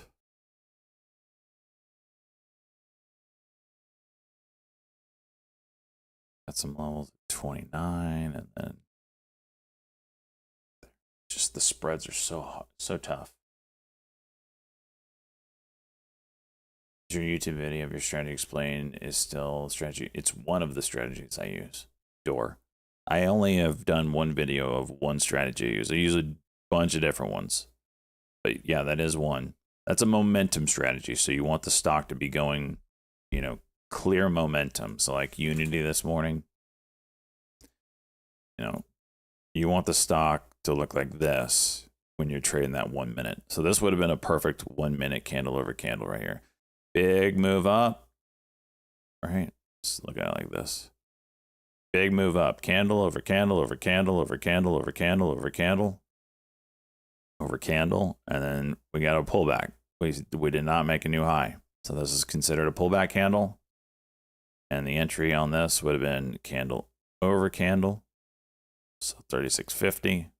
So 36.49 break. And you're looking for an immediate pop. This is the time to use that. Take your profit and let it reset again. Candle over candle. This time, and you got to be aware when you're doing this. Is there signs of weakness anywhere? So this move was pretty strong. The second move wasn't as strong. So then we go into a pullback here. And then we get the candle over candle right there. Got you a pop. Certainly slowing down, right?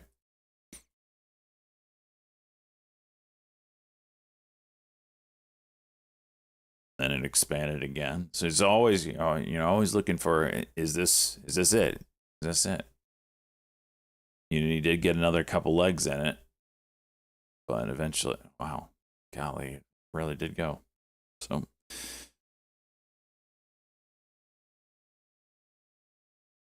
pulled back now though, but yeah, that first one. The more times you do the candle over candle on the initial run, you have to assume it's going to get weaker. The first one's usually the best. Sometimes it can surprise you, like this one.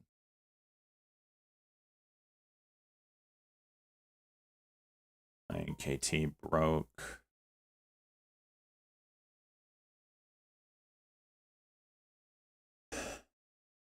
Did you look at SoFi? No.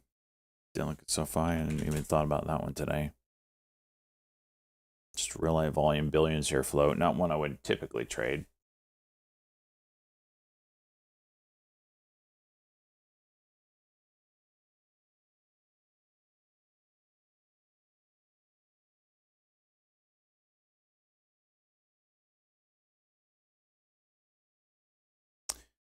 You don't need a commission-free broker, but you'd have to just make enough money to cover your commissions.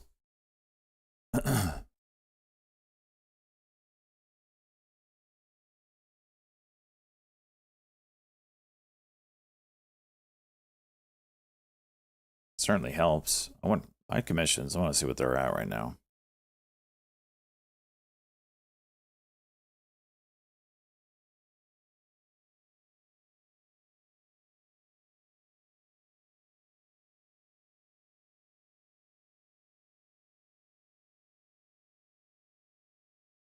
So it's crazy. I've only got 12,000. Oh wow, we crossed the $200,000 mark today.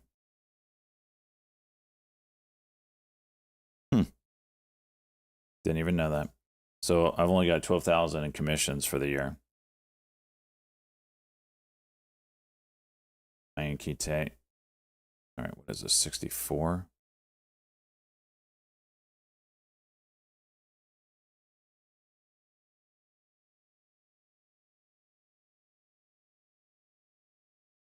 Please give us a pullback before we go break that level.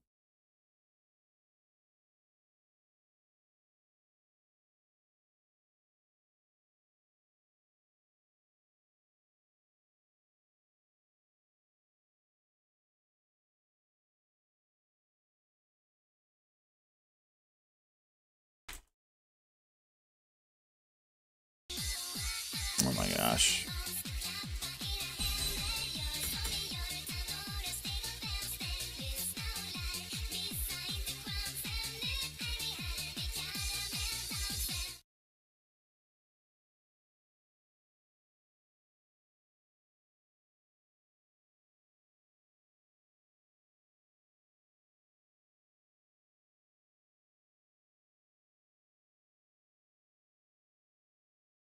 There's fees that go into it.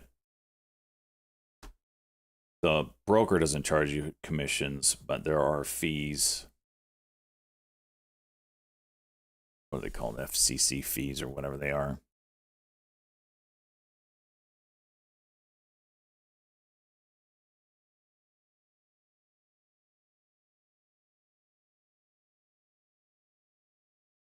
Give us a pullback.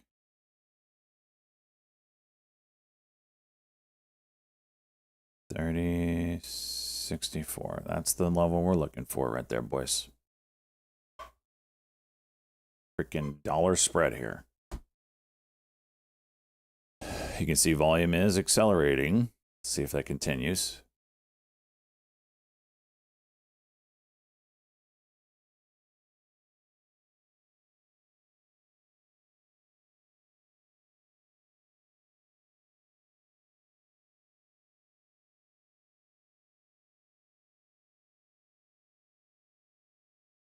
Joby. Oh my gosh. I wanted to buy Joby at like 450 this year. Ah!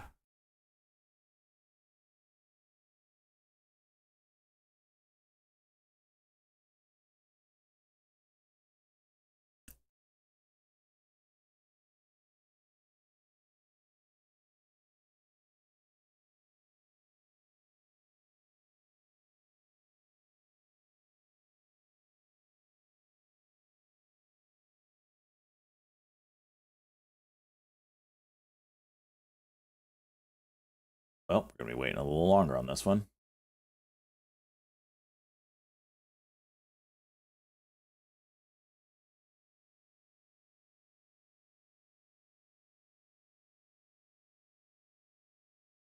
Couple cents per trade. Yeah.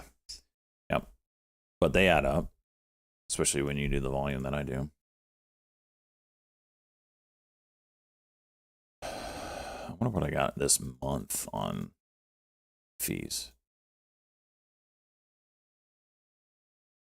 $500. This is already my best month this year. I thought last month was good. This year has been nuts, dude. Oh no. Okay. Last month was still the best.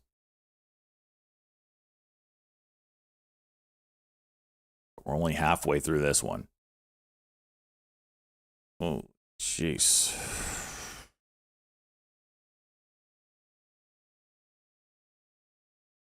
Currently up 193% on the year. Up 4,000% over the last 3 years.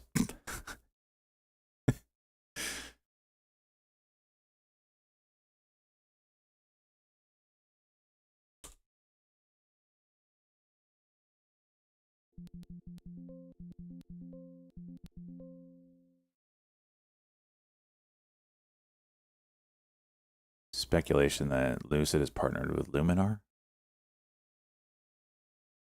This is a beta check one.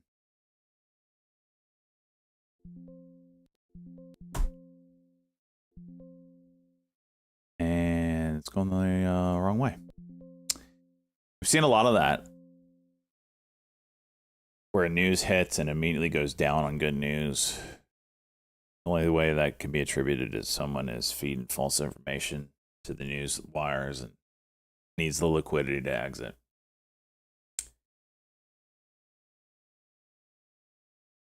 Xena, still looking for that 5-minute. This is interesting to me.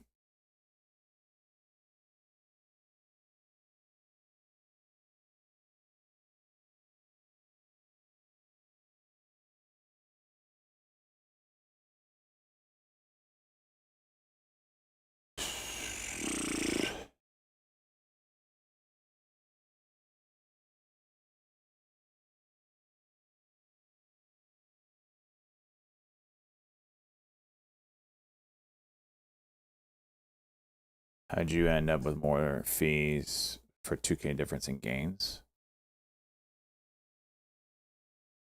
It's probably, it was probably, I traded more options. I do still get fees on option trading.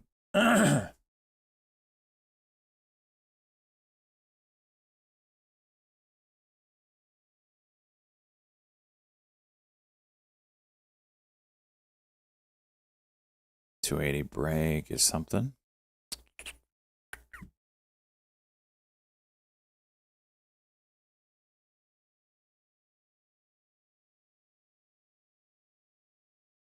I'm losing options. Well, I can't tell you what to do. Congratulations. So Lucis is up on Uber deal? Is that why it's up?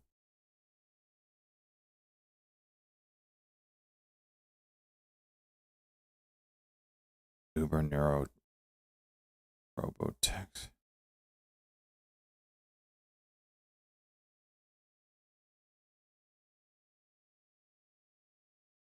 $300 million from Uber.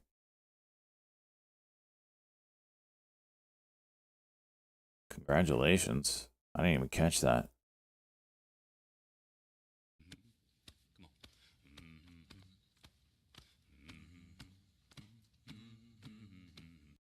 You. I can't tell you what to do. It looks like you're going to go test 350, you know, just on the daily chart.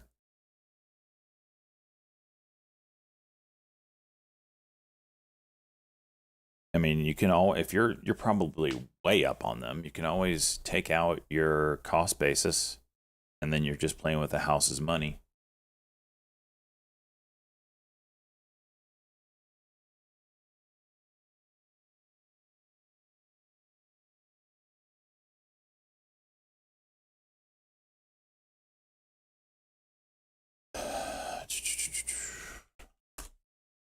The daily max on Tesla.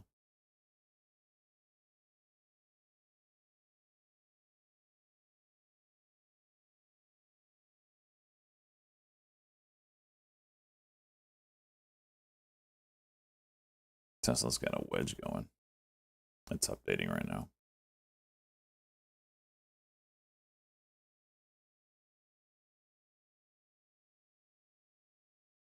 Intraday max is 134. End of day max, or not 134, 334 and 337.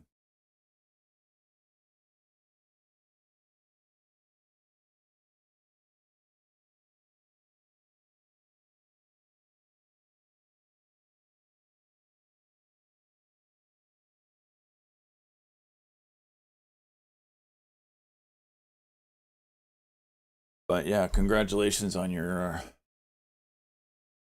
play. Congrats, it's awesome.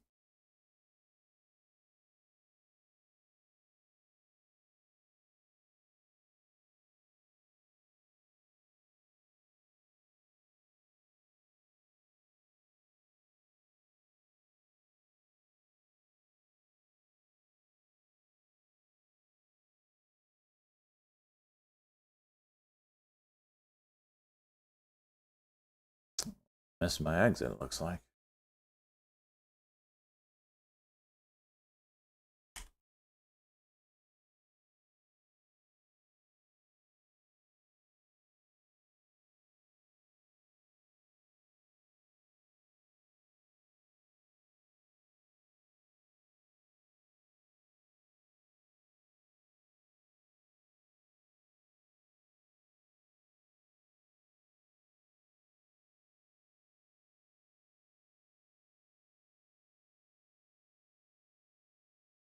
But a pretty good day.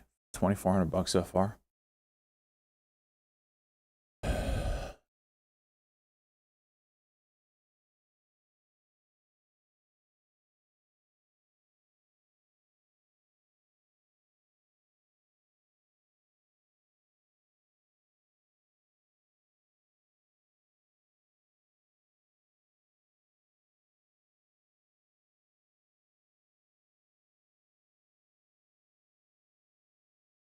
Whew. Look at that. That is brutal.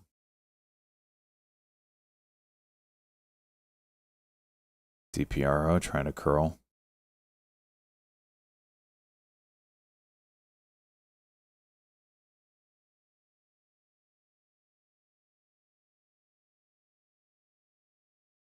Bull still interesting. 5 minute on that one. Air up.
This thing's juice and ABVE.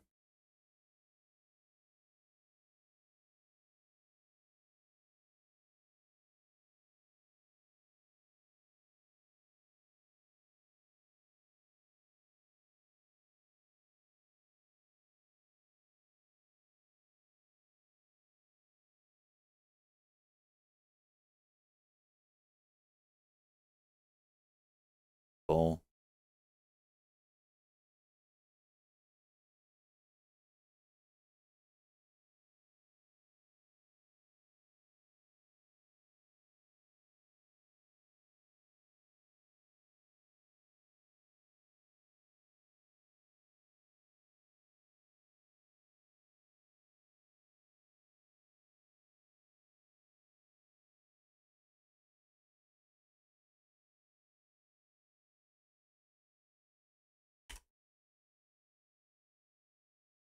VVPR high day. Watch this one.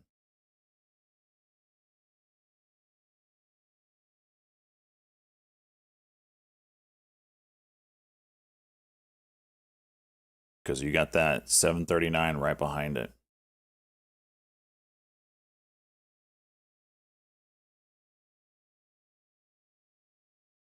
Get this on my list. I like this one a lot.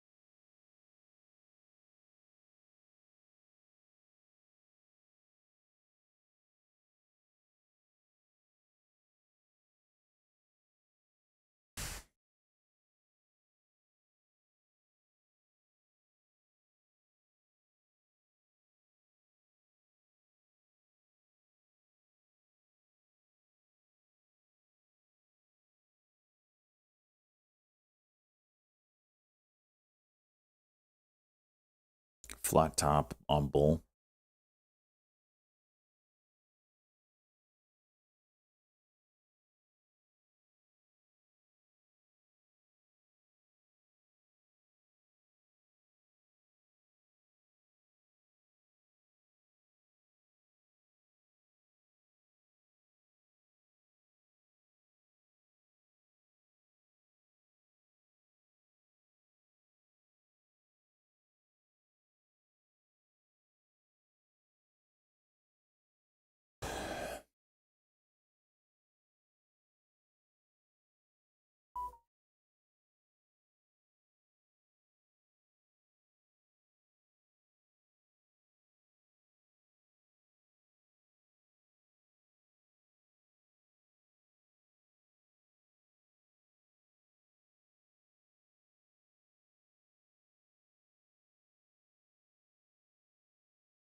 Bull has a W now at 1363.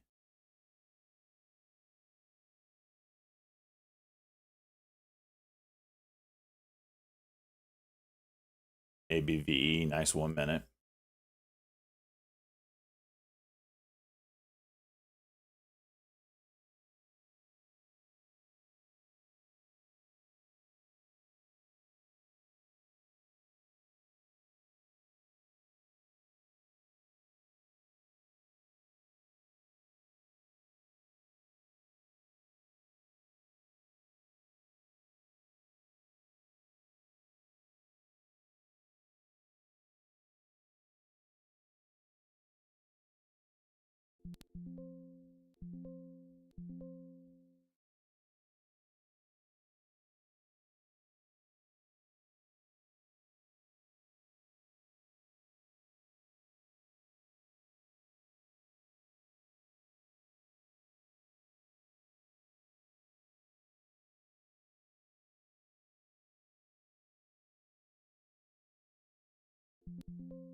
Nope.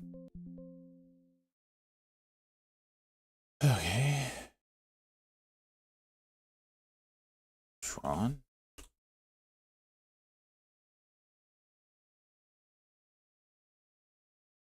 I like it. It gets up closer to these high days.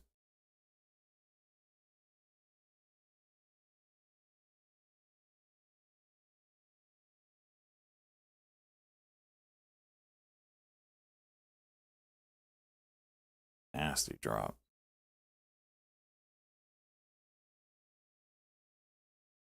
ABVE, trying again.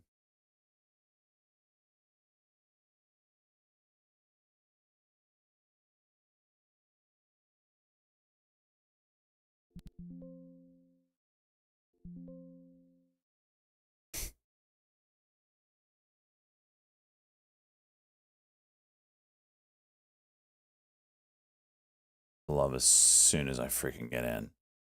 5-cent drop.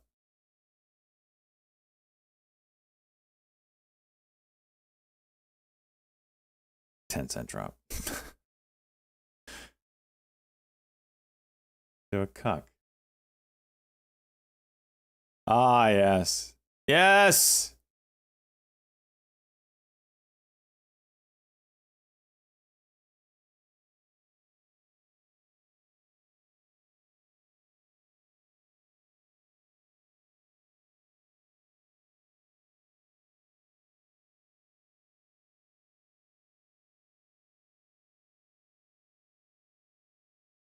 And that's gone. Okay. MACD just flipped negative. I'm the cooler. I am still the cooler, boys. I am still the cooler.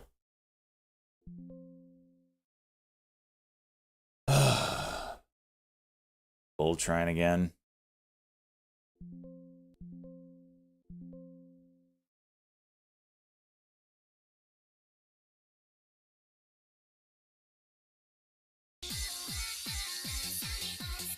The Pope. The man that never sleeps.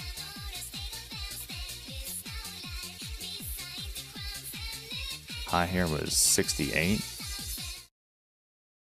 Did we not break it? Yeah, we did. Didn't do anything with it.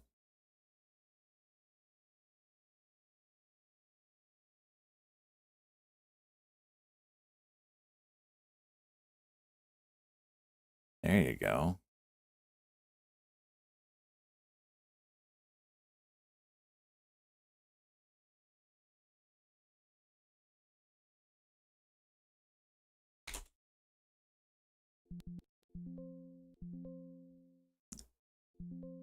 Lyft partner with Alaskan Airlines. I don't think that's gonna move this much. Made $40 on it. Back to this.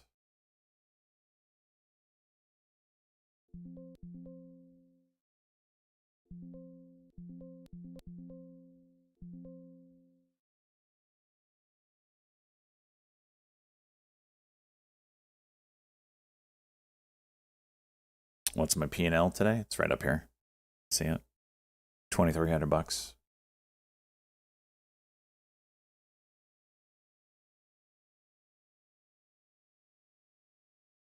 Mass attack. Oh, for crying out loud. 4, 3, 2, 1.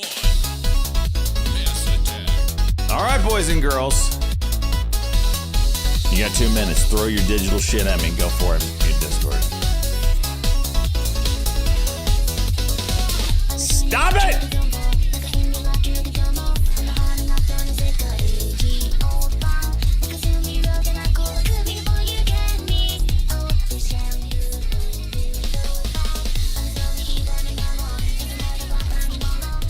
Get it in, boys. Here, I'll give you the full facial. Give me the full facial. Give it to me. Come on, give me the full facial. Make it drip. Make it drip.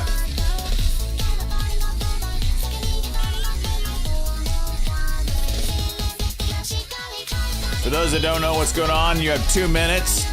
Down in the About section where it says Viewer Attack, you have 2 minutes to throw things at the screen for free. Usually costs money. This is your moment. Figure it out. Beastie Brew, thank you. Oh my gosh, you can throw the freaking dancing chick? All right, I want all dancing chicks. I want all dancing chicks all over the screen. Oh, it's over. No, it's not over. Keep going. I want dancing chicks. All over the screen. I mean, on my face is good, but I want it all over. All over the screen. Yes! Yes! Yes! Make it rain and die! Yes!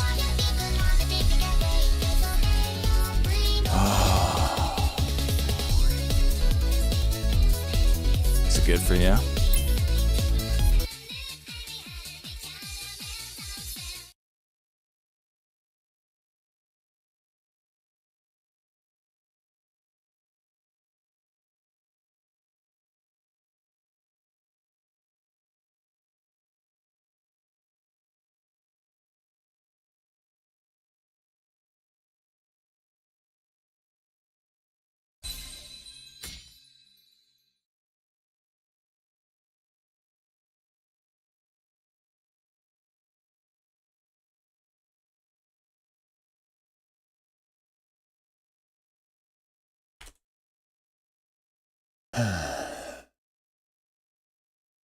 Janked.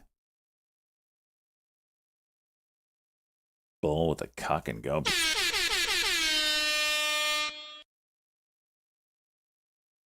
I'm dead. I'm freaking dead. I'm freaking dead right now. Do you understand?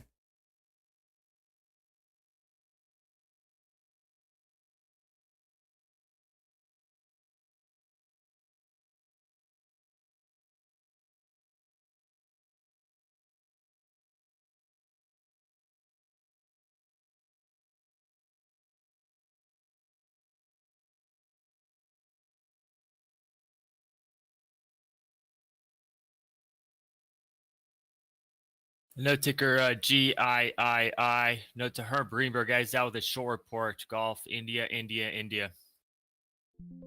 Short report on GIII. How'd I get filled at 60? Jeez. Herb Greenberg.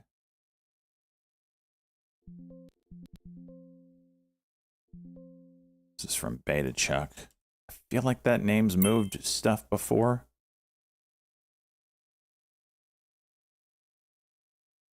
And of course, it gets extremely spready. And bounces right back.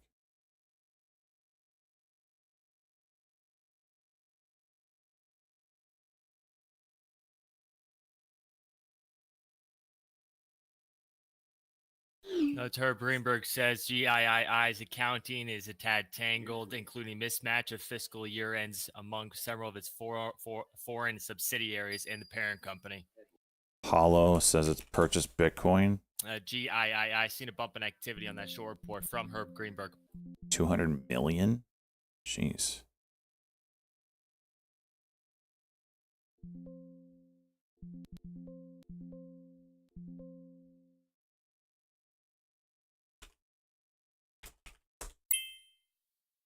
Daily cock on Hollow now.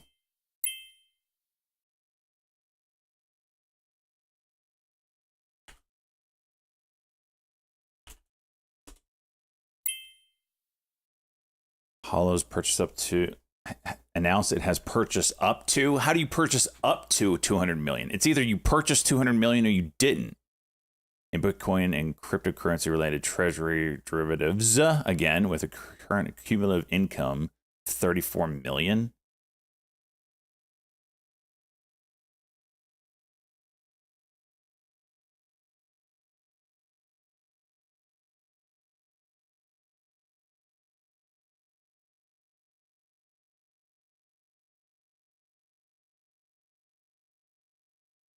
Kind of needs a hold here. I don't like the selling I'm seeing.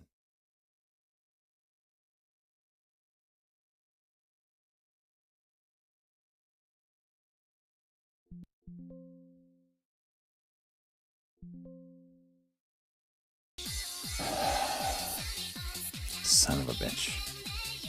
Zine, a 5-minute. Watch that one. Break is 690.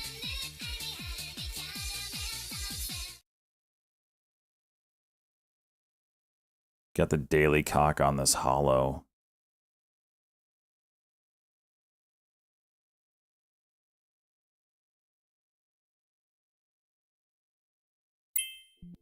It's kind of giving it up. We'll see if we can get a secondary move. I like this for the really crazy. Really crazy.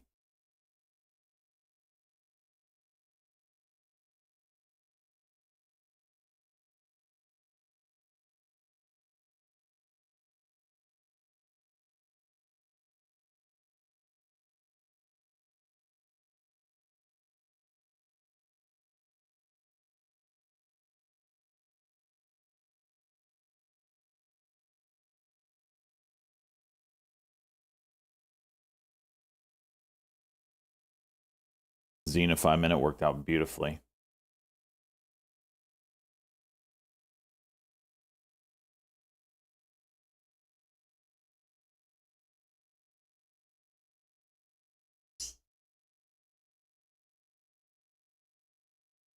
Where the row of an XRP break. I don't want to jinx it, man. What if it doesn't? What if it freaking doesn't? Newsmax. It's a big pop.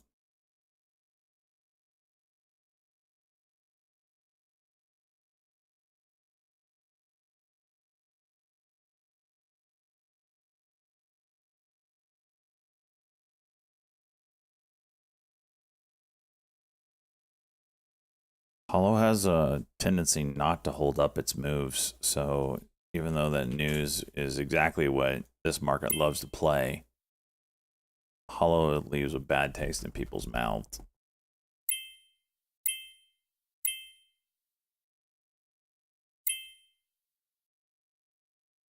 If XRP breaks high all-time highs today, I'll put on the rope.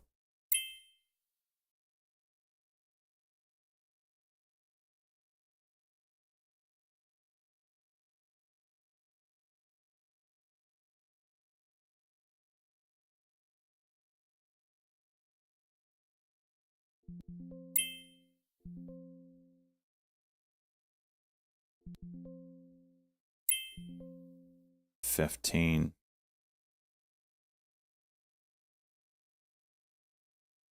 There we go, Hollow. You gotta keep going. You can't just do these little crackety cracks. 620 and then we're Gucci. And then we're Gucci.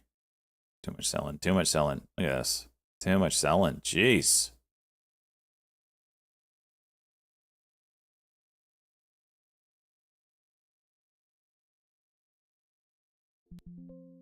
Oh, crying out loud. It's almost like they knew I was selling when I hit the sell button. Jeez.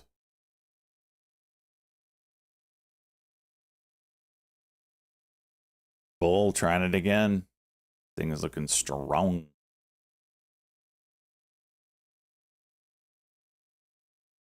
Bang your mom. Are you doing okay there, bud?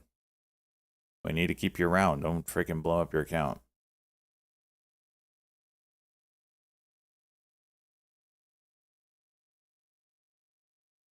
XRP to the moon. What's it doing? You guys keep talking like it's moving up right now. 324. No, we ain't moving up right now. Making lower highs, so you start breaking some of these, then we can start talking. Golly, came down this 4 hour.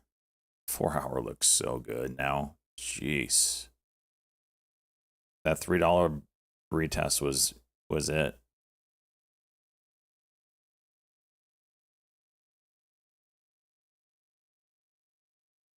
And we're so close to these next levels here. Go to the weekly chart, you can see what I'm talking about. All-time high is 340. We're right there. Look at the sellers. It's insane.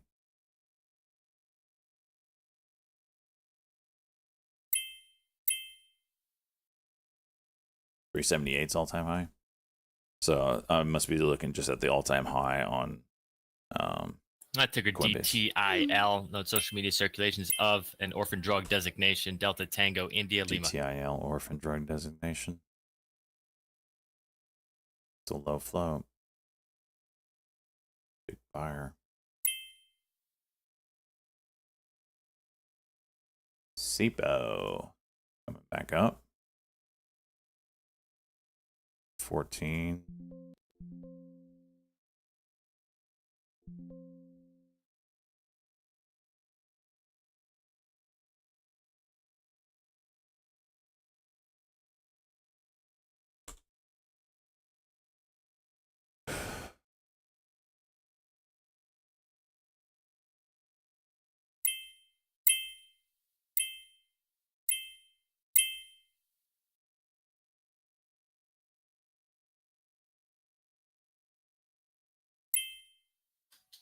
DTIL, Precision Biosciences, gets orphan drug designation for PB gene DMD to treat Duchenne's muscular dystrophy. That's Delta Tango India Lima.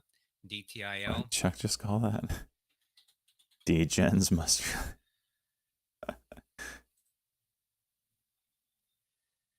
For the people that waited until 100K to finally buy Bitcoin, that would be institutions, because retail ain't buying it up here. I tell you that much right now. Shares of DTIL getting a little pop here and some volume on that news. DTIL.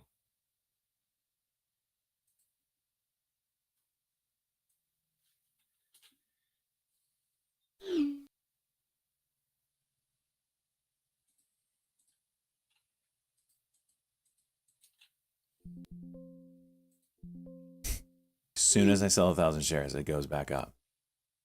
How does that happen? Unless they want my shares so they can push it higher. Every freaking time.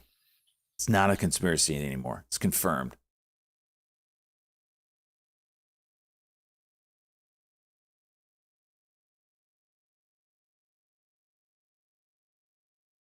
See if I can do it again.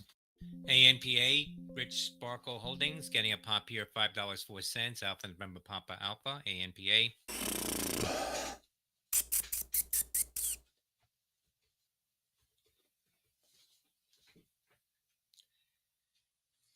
Looking at the hourly on XRP, we could get another hourly push. Just candle over candle on the hourly. Could break.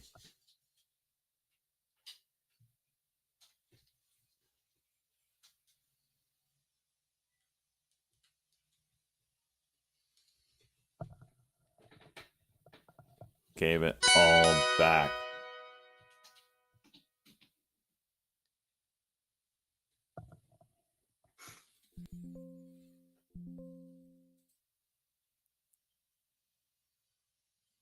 ABVE. Trying to curl.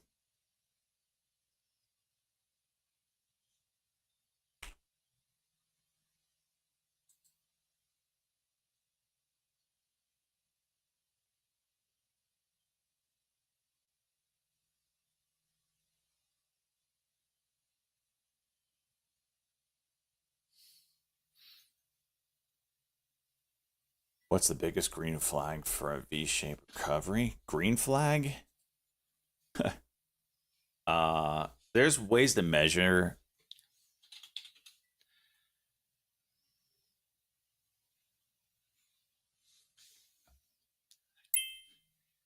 I would say the best is probably the fear and greed indicator. When the fear indicator is like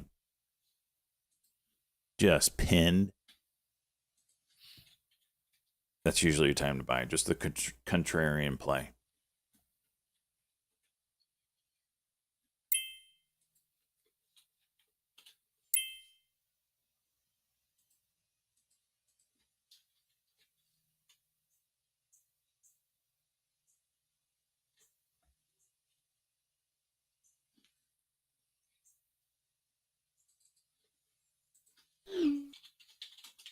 It's when everyone has sold. Like, it's the same thing when, for instance, it's the same thing on the greed indicator. Like in crypto, when you start seeing everybody post on social media, we're finally here. Here's the freaking alt season. We're to the moon, all these whatever. That's usually the top. For me personally, when I start posting in our own crypto chat, like my gains, I know that's the top, or a local top anyway. Like I did it recently, and I even said it. Let me see if I can find it here. It was a while ago, but it was XRP. There.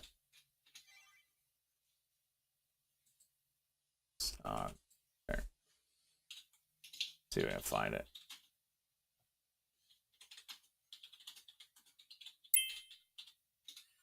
I want it in. I don't know how to use Discord. Oh, yeah, this is it right here. So on the 11th, I posted that I was up $4,600 unrealized on XRP. And I literally said, normally when I start posting gains, it usually means I should be selling because I'm euphoric. And then I put in, this meme. I'm not leaving. But that's the 11th, right, of July. GRPN group on getting a pop here. Got from your pop. Let's look at the 11th.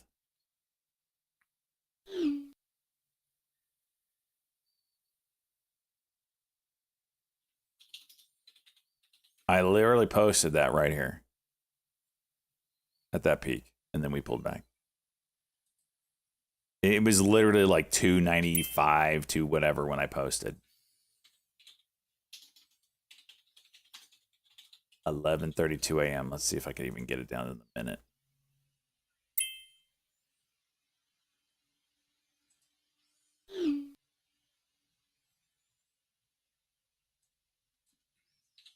I posted at 11:32 a.m.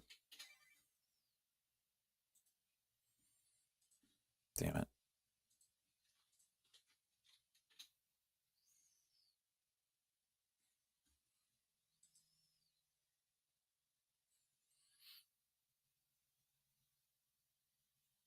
Right here. That's when I posted it. Look what I did after.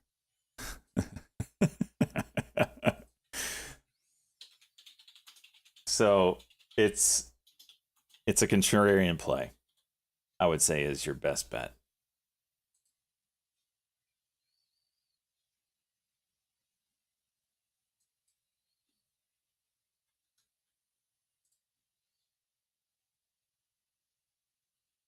ABVE. Watch this 380. I was hoping for a pullback, but it's just not giving it to us.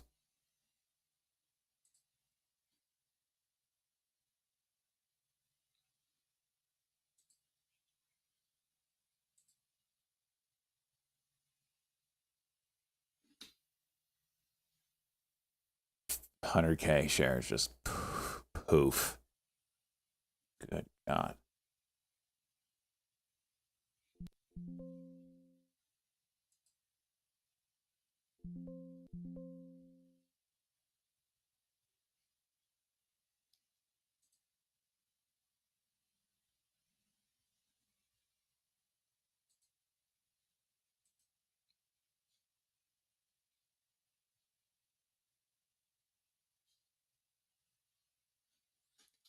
Nope. PPG board of directors approving a dividend increase. Papa Golf. The cooler. 71 cents.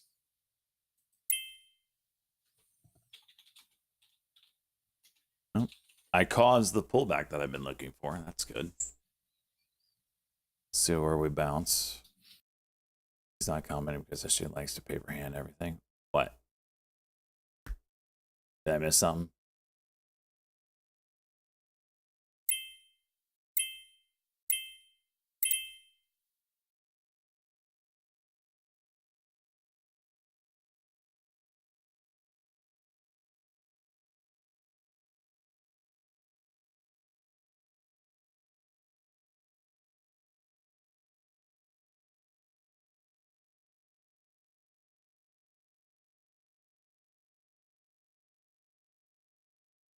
I don't see what I missed. Do you do us a favor and commit to holding the rest of the year? No. No.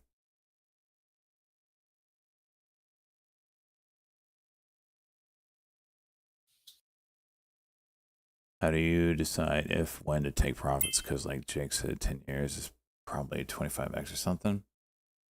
For crypto?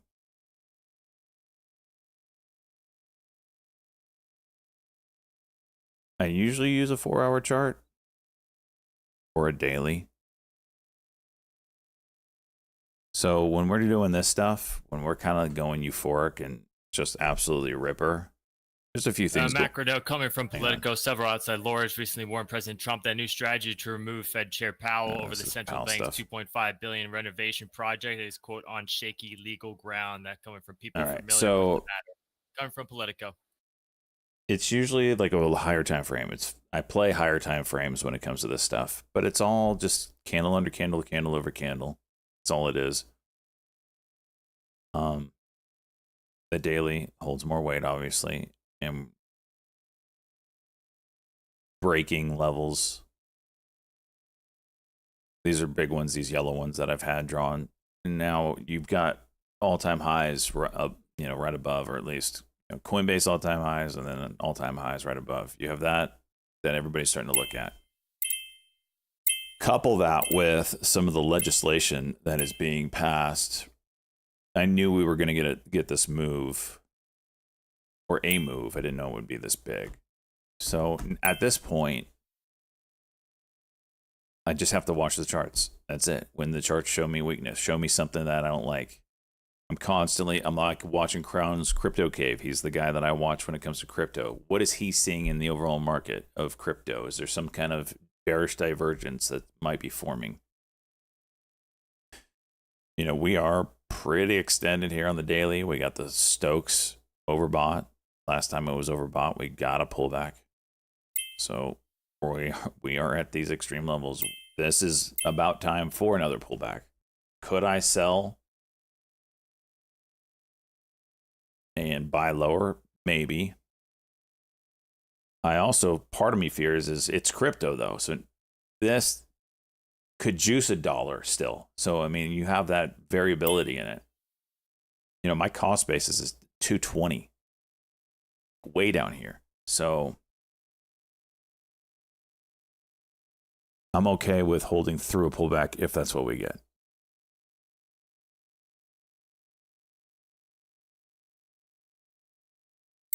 But you can kind of look at extensions as well. There's ways to do that. Oops. Kind of look at your hourly. You can kind of go, all right, this was your Fibonacci extension here. Look at that. We came right up to the 618. 618, not even the 618.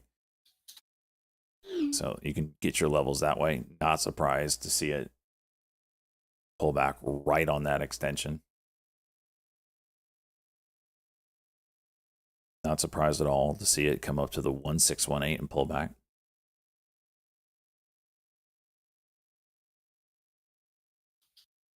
SEGG Seg Media signs global partnership with Super League Corella, launching Sports.com app's first live it's football like rights in perfect. Asia. That's San Diego Golf So. Golf, SEGG. But right now, just like the 1 hour chart, this looks perfectly fine. Consolidation on the pullbacks down to the 9 and the 21. The structure of the moving averages looks fantastic. We're going 1 hour candle over candle right now. 4 hours even more clean. Last pullback came to the 9 EMA, bounced right off of it. 9 EMA is now way up here. The daily is just absolute juice monster. Squeeze indicator squeezing, great. 4 hour squeeze indicator squeezing. You know, last time that happened, we got this kind of a move. 12 hours been squeezing. What's the weekly? Weekly hasn't squeezed yet. If we see that, then it's on like Donkey Kong. So right now, everything tells me it's okay to hold, especially with my low cost basis.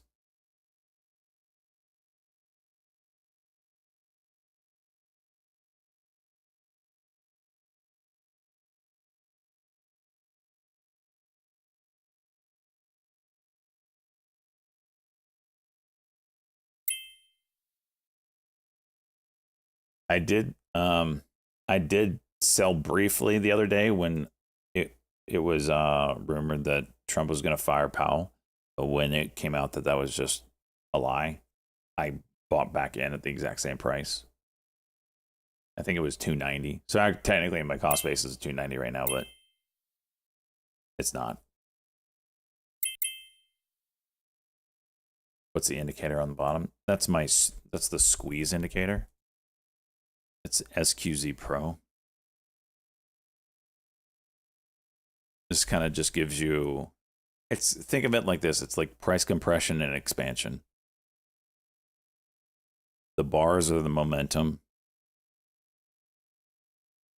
The dots represent whether a squeeze is forming or not. So when you get like yellow, is how I use it. Yellow, it means, okay, squeeze is forming. It could mean you're going to get an expansion. So in this case, it went from like 250 to 2, so it expanded down with the momentum bars. Didn't really turn into a full-blown squeeze. Squeeze firing is when the dots turn green. And I guess you could say it actually squeezed up, which does play out. So it'll go from yellow to red to orange, cooling off. And then if it turns green, that means you have the squeeze firing. We did not, when we did get yellow here, kind of see those yellow, which led to red, orange, green squeeze. That's how you typically want it to look. The more yellow dots you get, all it is price compression. You don't need an indicator to show you that. I just like it. If you're on Thinkorswim, it mimics the Thinkorswim. I take a Fastenal FAST. No, Josh Brown is out with a new long idea. It mimics the SQZ or the TOS squeeze indicator, whatever it's called. But if you're on Trading View, it's SQZ Pro. So this is the RSI. This is the Stokes. Is there an update on this? Uh-oh. I hate this. Didn't do anything.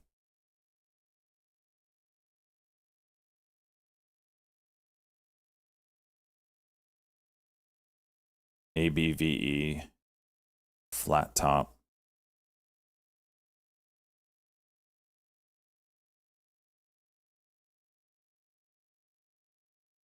$73 break.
Umbrella trying to curl. We'll see.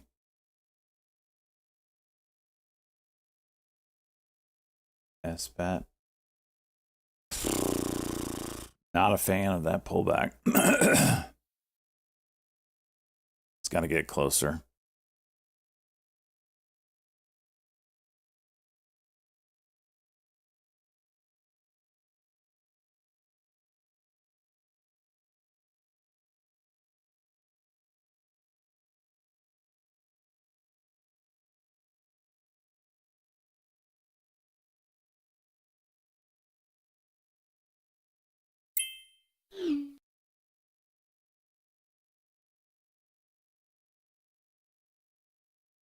Watch 70 break on this ABVE if it comes back up. It's the only way this survives here, this MACD crossover.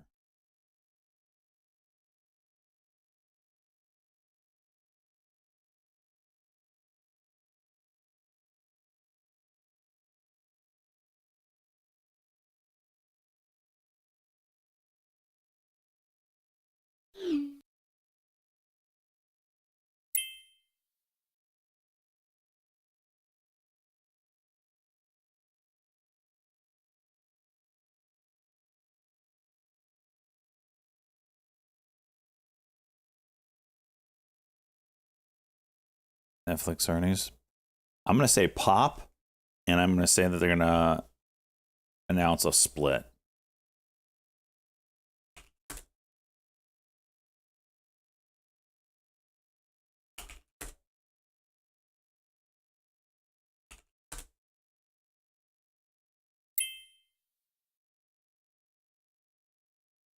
$23 for freaking Netflix $1,300 calls. What on earth?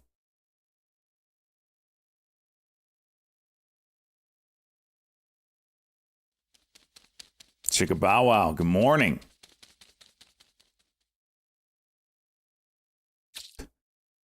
Never gets old.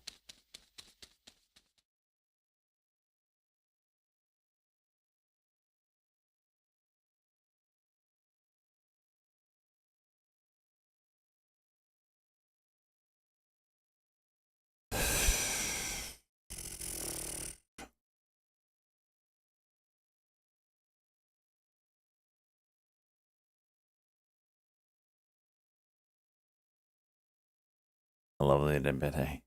Yeah, Do Bird Kit said he sent me something.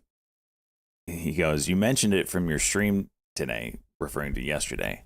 I was like, if you sent me a freaking bidet.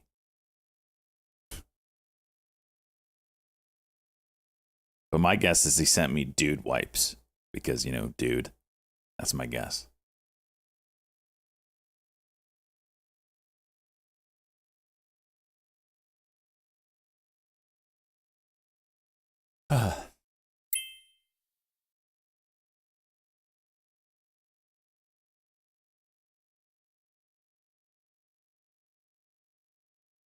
You do not carry a portable shit blaster with you, Russ.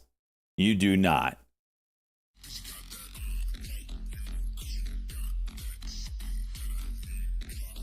DOYG, Big Pop. That daily level was something.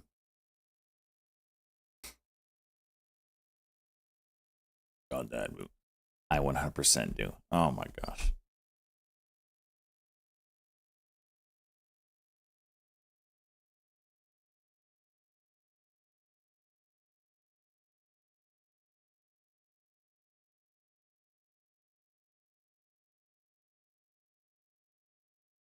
Toto portable bidet. I don't want to. I'm going to do this in incognito because I do not want to start getting advertisements for bidets. Toto portable bidet.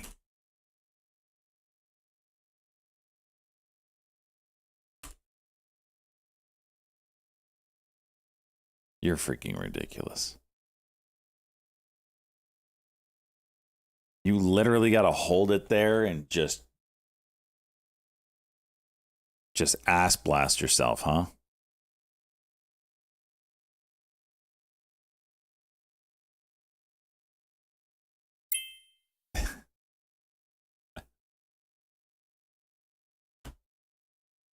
squirt gun. That's funny.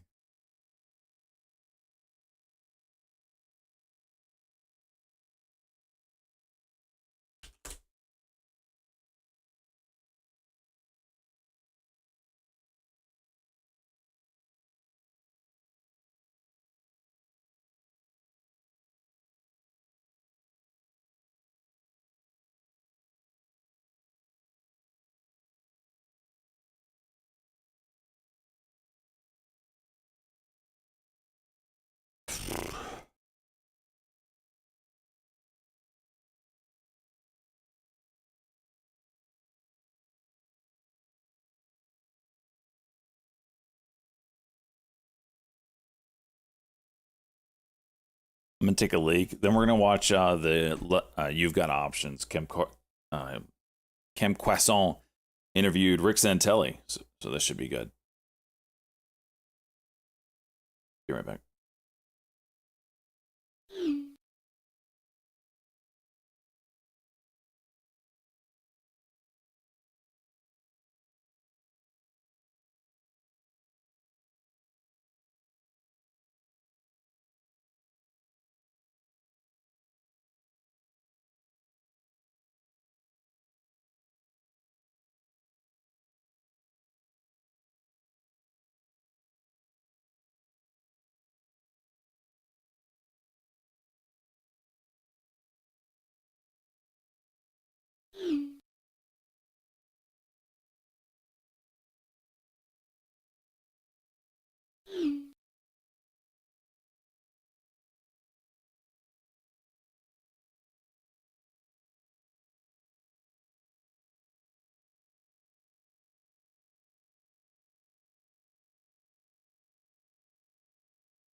A programming note, ticker FAST, Fastenal note, CBC now teasing upcoming Josh Brown long pick.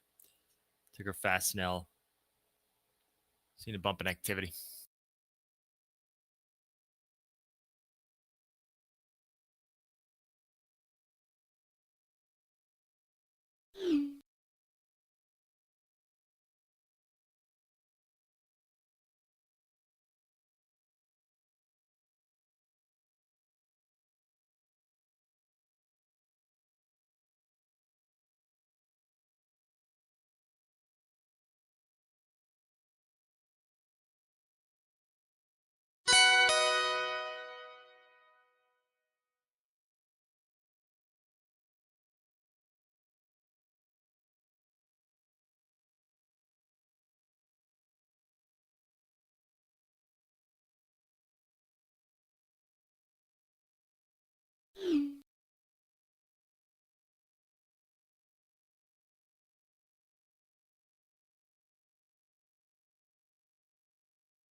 Ticker BMNR, Bitmine.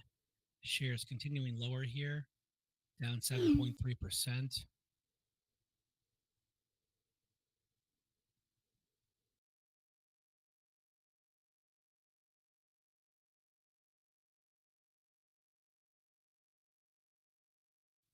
And ticker BTOG, Bit Origin, shares up 87% after some news. Secured $500 million in equity and debt financing, announced that earlier today. That's Bravo Tango Oscar Golf, BTOG.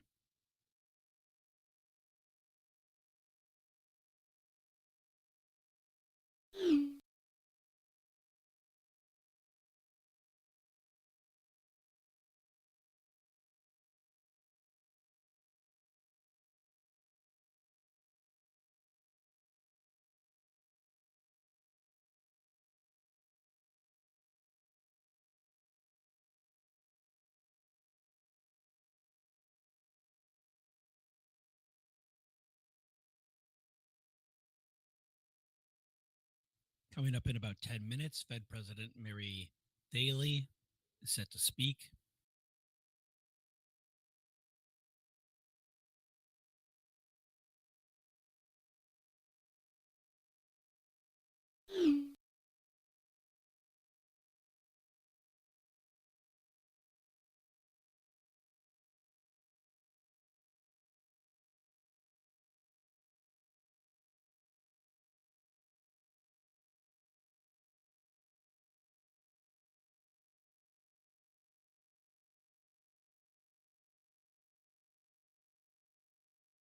Ticker PayPal, ticker Square Block SQ. Note possible positive catalyst. Information is reporting fintech and crypto industries launch fight to block bank fees for customer data. And now on the wire for information.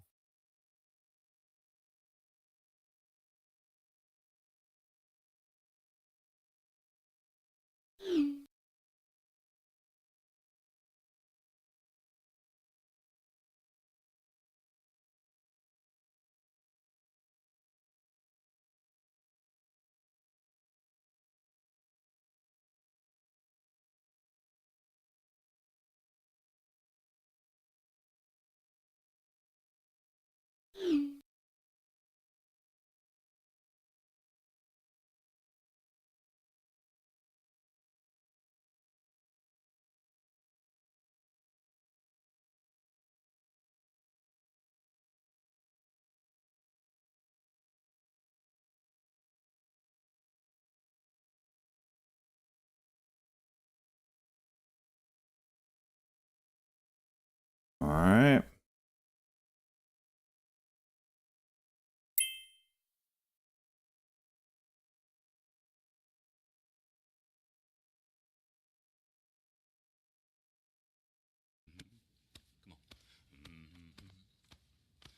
What the hell? Volatility? Tit Twister Mr. Blister Deadly Twister on Daddy's Fister Sister was Fister by Mr. Magister on Testosterone Sister. Unbelievable. 31 months.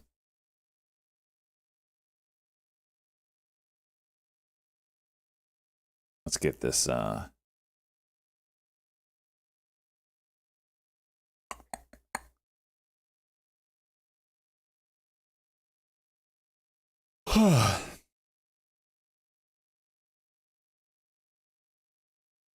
Kim Quaison video going.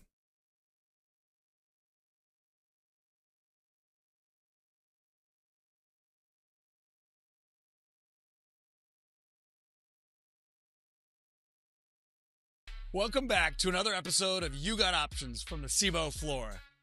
Brought to you by Kai Media and Top Traders Unplugged. Today we talk to no other than Rick Santelli of CNBC. He's the one usually asking the questions. Today, action, PYPL. I get to ask the questions. We go back to 1979 when he started here in the pits of Chicago, cover his history, think about the future and where interest rates are going, unpack the Federal Reserve and how their role has changed over the years. You're not going to want to miss this one. Enjoy. Yo, live it up, don't settle for less. You got options. Put your skills to the test. It's your call. Time to strike. Make your move. Grab the mic. You got options. Execute your trade. You bet your money just got laid. Convex. Time to straight the fade. It's the nexus of the game. Hello, and welcome back to another You Got Options. I'm here with the man. We always get Rick Santelli here interviewing other people. I get to hear the other side of the story today. I'm really excited to kind of hear that story. Now you're making me nervous. You're never nervous. You've done this a million times, Rick. I want to start out today by really getting a sense of how it all started for you. How did you get started in this business here in Chicago? And what are the underpinnings that kind of took you to today? You know, I was always on my way to University of Illinois Law School. When I graduated in 1978-79, I just had a summer free, and I met a parent of one of my friends who was a pork belly trader. And the exchange floor at that time was much smaller, but it was very much a high density, very loud, chaotic situation. And the minute I saw all those trading jackets and all the people screaming and hollering at each other, it reminded me of Thanksgiving at my family, and I really loved it. So I couldn't get it out of my mind. So within a week, I decided against law school, and I took a job as a runner for $60 a week. And if you ever want to see or make your parents very depressed, go to 4 years of college, enroll into a great law school, and then tell them you want a job for $40 to $60 a week. Yeah, they were pretty disappointed. What was the floor back in 1979?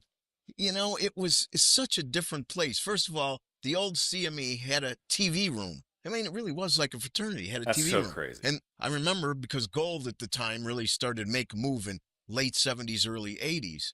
And the gold broker who had the biggest deck used to run out of the pit to watch reruns of Laverne and Shirley in the TV room. True story. You can't make this stuff up. Laverne and Shirley. I love And it. when things happen, like when Reagan got shot, or very historic moments, or the Pope, Yeah. you would see half the pit just run into that TV room.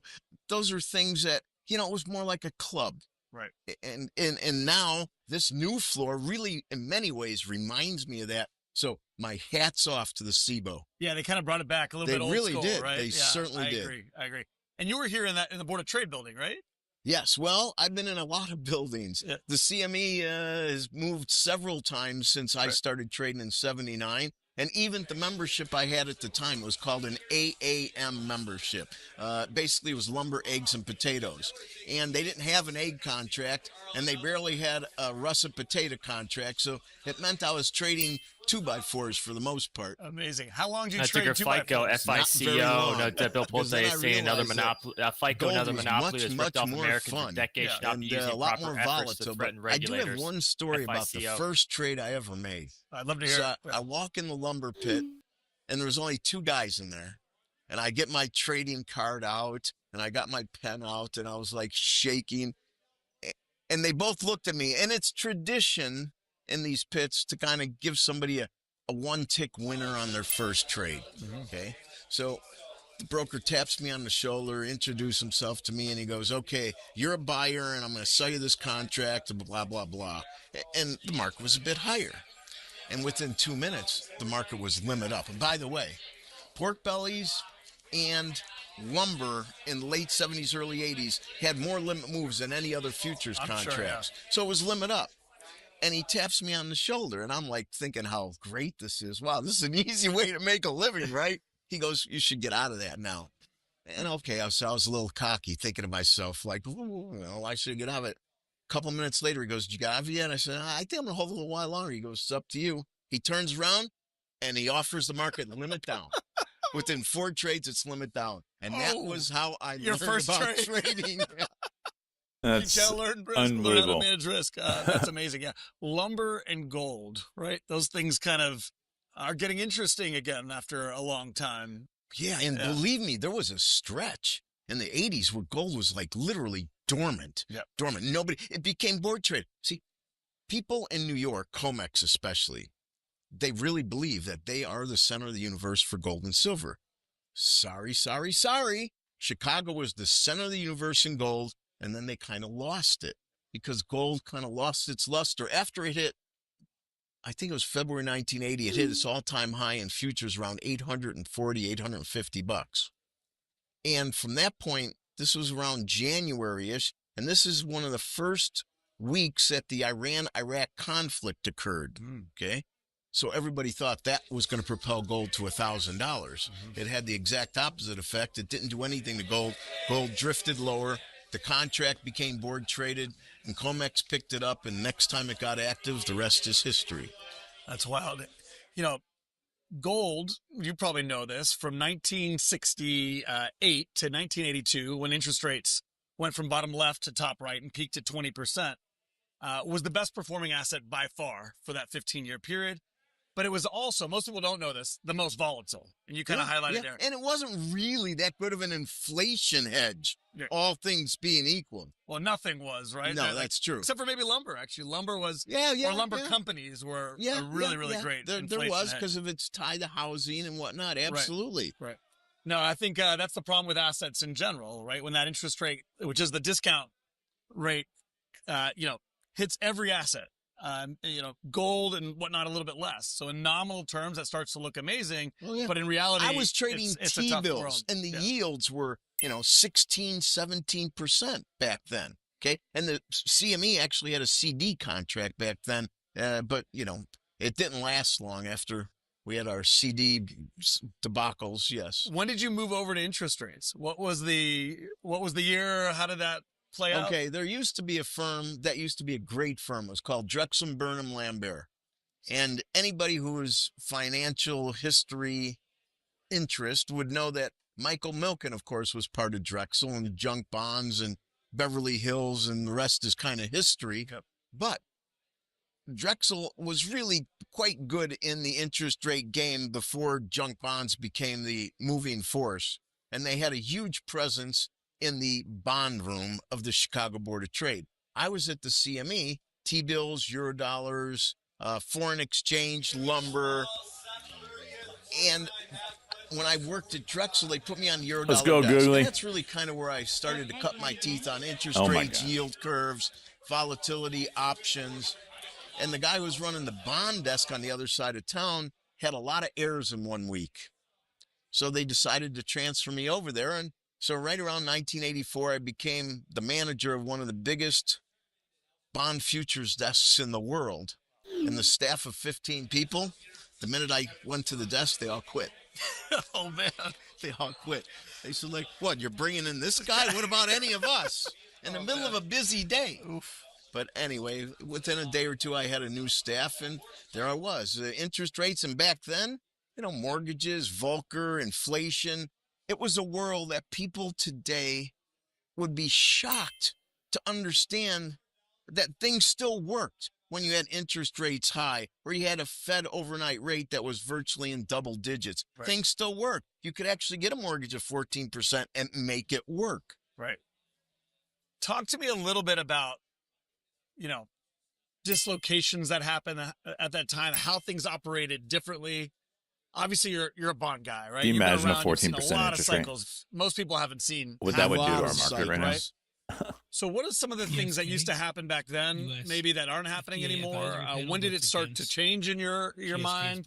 And talk to me a little bit about how the bond market has changed in your view, and where we might be now. The computer changed everything. I take a fast now. Shows our CNE spike connectivity, I new high. one of the first computers ever. It was new called long on CNBC. I think TSA. It was a Radio Shack computer, a Tandy computer. Yep. And I bought it in late 79, early 80. And it was basically just a glorified calculator. And it went into this little compartment that had a little dot matrix printer. And that combination cost me $1,400. Yeah, back then. Back then. Yeah. That's real money for basically a calculator. Right. Okay. The exchange would let me bring it on the floor. The CME would not let computers go on the floor in the very beginning. Right. They changed obviously quickly, but to me, that's what changed everything, because prior to that, everybody was doing everything by hand. There used to be charting books people bought every week, and then they'd get it and they'd add on to it. And then next week they get a new book. I mean, all that stuff now, everything's computerized. But the other thing that's really changed is how markets move, and the Federal Reserve and what the Fed does. nowadays, and I don't mean this is insulting, audience, but the Fed leads everybody by the nose. Right. When I was a trader, they did match sales, they did repos, and how did you know? You looked at your little green lit telerate screen, okay? Like an old-fashioned TV, okay? CRT tube, cathode ray tube. Yep. And they didn't advertise. The Fed didn't tell you what they were doing. During Fed meetings, they didn't tell you what they were doing. They didn't have a statement. They didn't have anything. Right. You had to know what was going on. And only a certain select group of people were financially literate to know at 10:20 every day, watch to see what the Fed announcement was on their actions. The markets would go subject. Or when T-bill issuance came out, like all of this was very fresh. Right. And people had to really understand it because for the most part, the markets were making a transition from, grain futures, livestock futures to financial futures. And this was in its infancy. Foreign exchange futures at the CME and Leo Malama didn't start till the mid-70s. Right. That's fascinating. And the truth of the matter is, right, the Federal Reserve was created to kind of smooth the business cycle. That was kind of the idea. It's like if we can stop crises from happening. No. They were started as a nudger. Right. They were only supposed to be a nudger. I agree. And they've turned into Superman on steroids. Oh, I was getting there. I completely, I agree with that. But the thing here is, forward guidance, as you mentioned, is everything now. The dot plot and guiding. And that's why, by the way, Trump's talking about putting in a shadow potential Fed president. Well, right? in a way, he is a shadow Fed. Right. He just is, by right? him by saying he's going to pick might somebody do it. dovish, right. He's altering the future. Right. And it's actually interesting that you mentioned that. By mentioning that Bessent might be that guy, he's already giving Bessent How many jobs is this guy going to have? How many paychecks is this guy going to get? I know it's effectively kind of putting a shadow Fed president because if that's the guy who's already talking, it kind of matters. But you're right. The forward guidance is so important. And they're leading everybody by the nose, really trying to map out and control the volatility in real time. And why do you think they need to lead people by the nose? It's because the system has gotten so large, and in a way, there's a certain ticker RGTI, Romeo Golf, Tango Indio, and Microsoft. Satya Nadella is tweeting big leverage in banks for is 50 to 1. Quantum computing. So you have to keep those plates turning, and the only way you can is by controlling that leverage. I mean, you have 50 to 1 leverage. You better have some pretty big tools, and everybody's better believe that you can control everything. Otherwise, things become very dangerous. And I think that's a big part of what we're seeing now, right? You mentioned before, I think when we were talking that Alan Greenspan changed it all. He did. Talk to me a little bit about how you saw that transition. What you think about the change in the rates market, with Greenspan's introduction. Alan Greenspan created a hypothecary situation in finance that in many ways did not exist. Okay. So if you look at all the past Fed chairmen, what you'll notice is that Volcker was the last of the kind of what I say just a true Fed chairman who was all about the meat and potatoes of it. Okay. When Alan Greenspan came into power, certain things changed. First of all, he did underscore that productivity was the special sauce of the economy, the secret sauce. And that was a good thing, okay?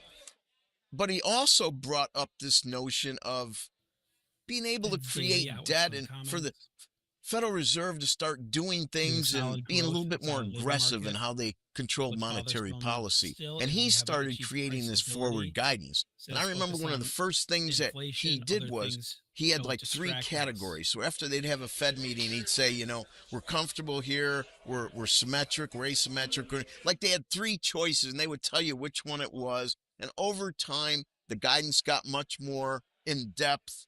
And what they ended up doing is creating a form of communication because their job description got torn up and they really did become a behemoth. Ticker IONQ also central seeing a banks spike in around the activity world at high. right now, IONQ, really, another, in my opinion, with are Microsoft. largely responsible for all the debt in the world. Things back up! No doubt. I think that the big thing that, in my mind, Greenspan did was he lowered that natural rate of unemployment, right?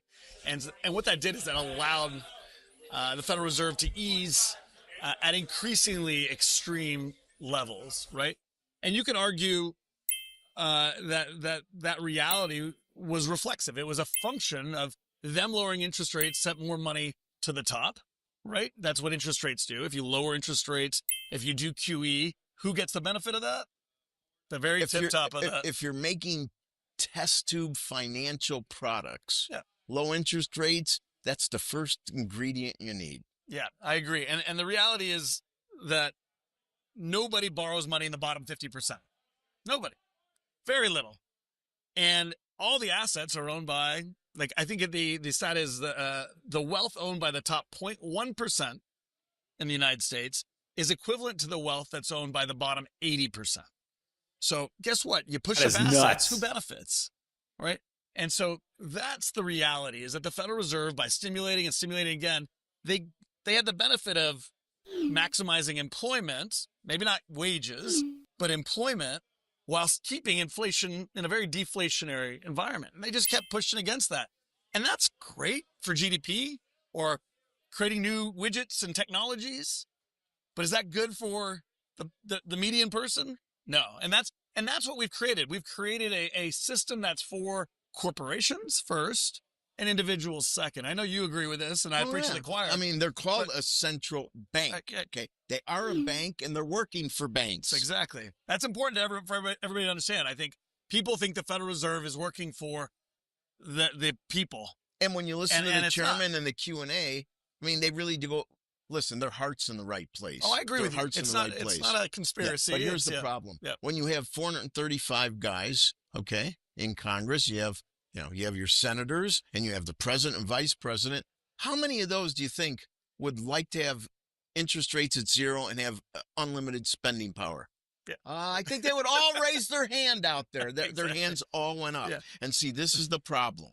Okay. When you keep interest rates at zero for as long as they did, every zombie becomes alive. Yep. Okay. Companies that should have, sailed into the sunset stay alive. Yep. That's what I said. When things start to slip again, or the cost of money starts to go up, all of a sudden, strange things start to happen. So when I see people now say, oh my God, look at what's going on with the dollar. It's having its worst start in 40 years. Yeah, that's kind of true, but it really isn't the story. Yeah. Okay, the story is pre-COVID, how often was the dollar index above 100? From 04 to pre-COVID, not very much. How often was the euro currency below 120 during that period?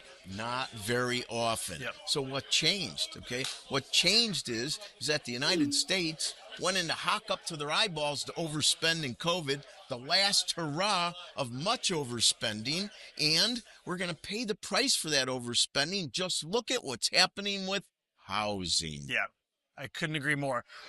If you step back and just look at it philosophically, if you try and smooth the business cycle, you remove crisis from a situation, and you do it with one tool, which is constantly sending money to the top, right? And stimulating productive capacity and globalization and all of these things. Guess what? You never get a crisis. You never clear the underbrush. And so you never get any change.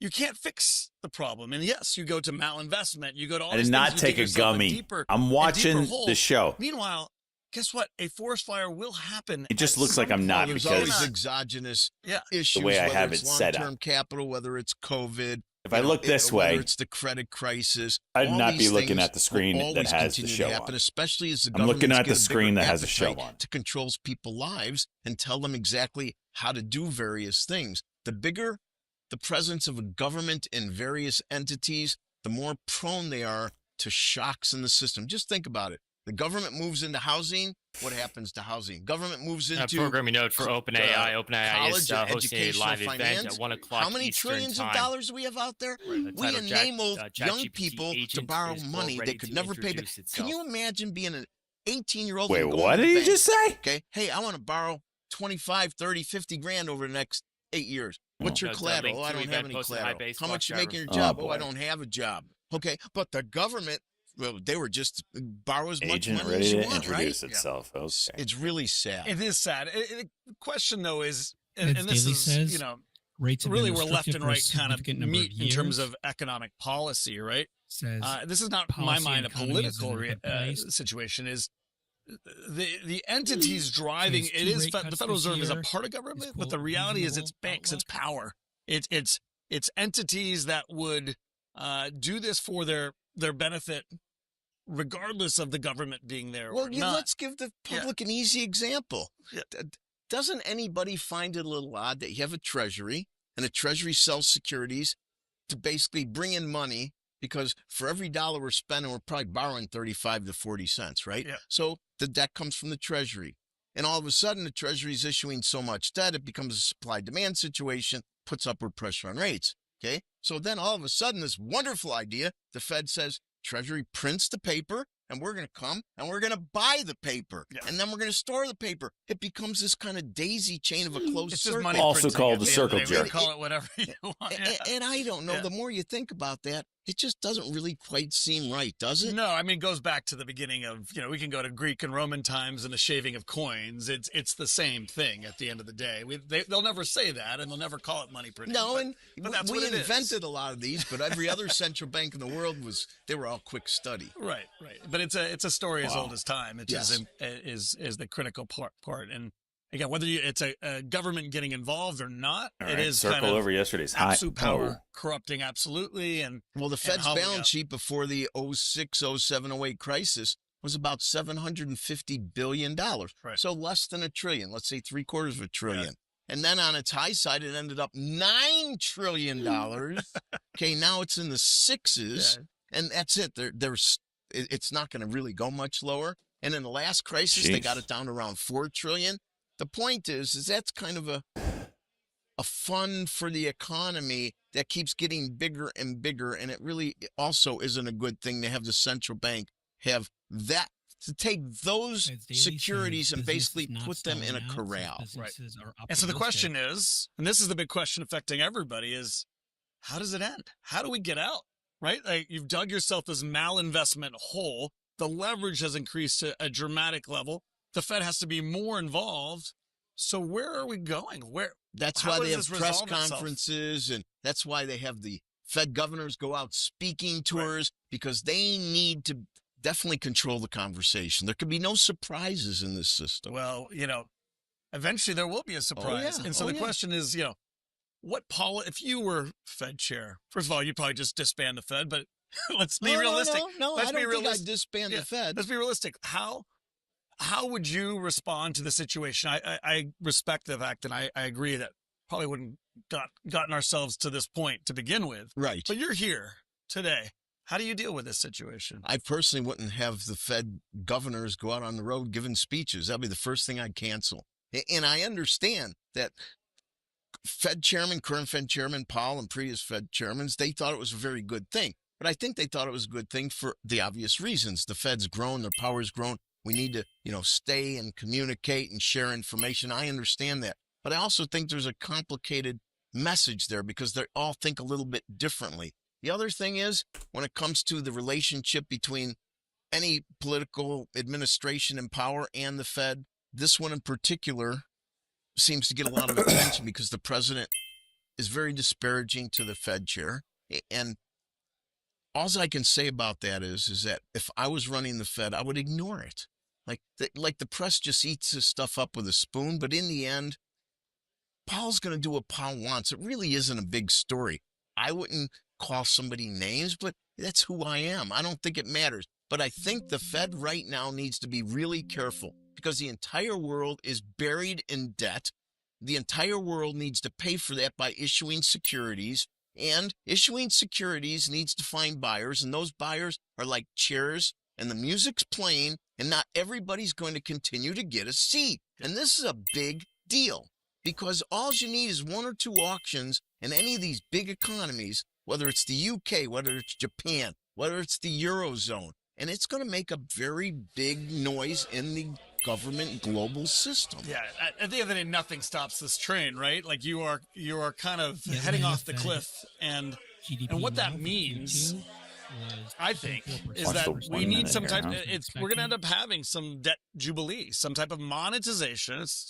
Well, people out the there, debt. when you have It's a the credit only way card, out. you The get your 1 minute. monthly bill, right? Right. Okay, so you have So- 25 grand in debt, you have a minimum payment, whatever.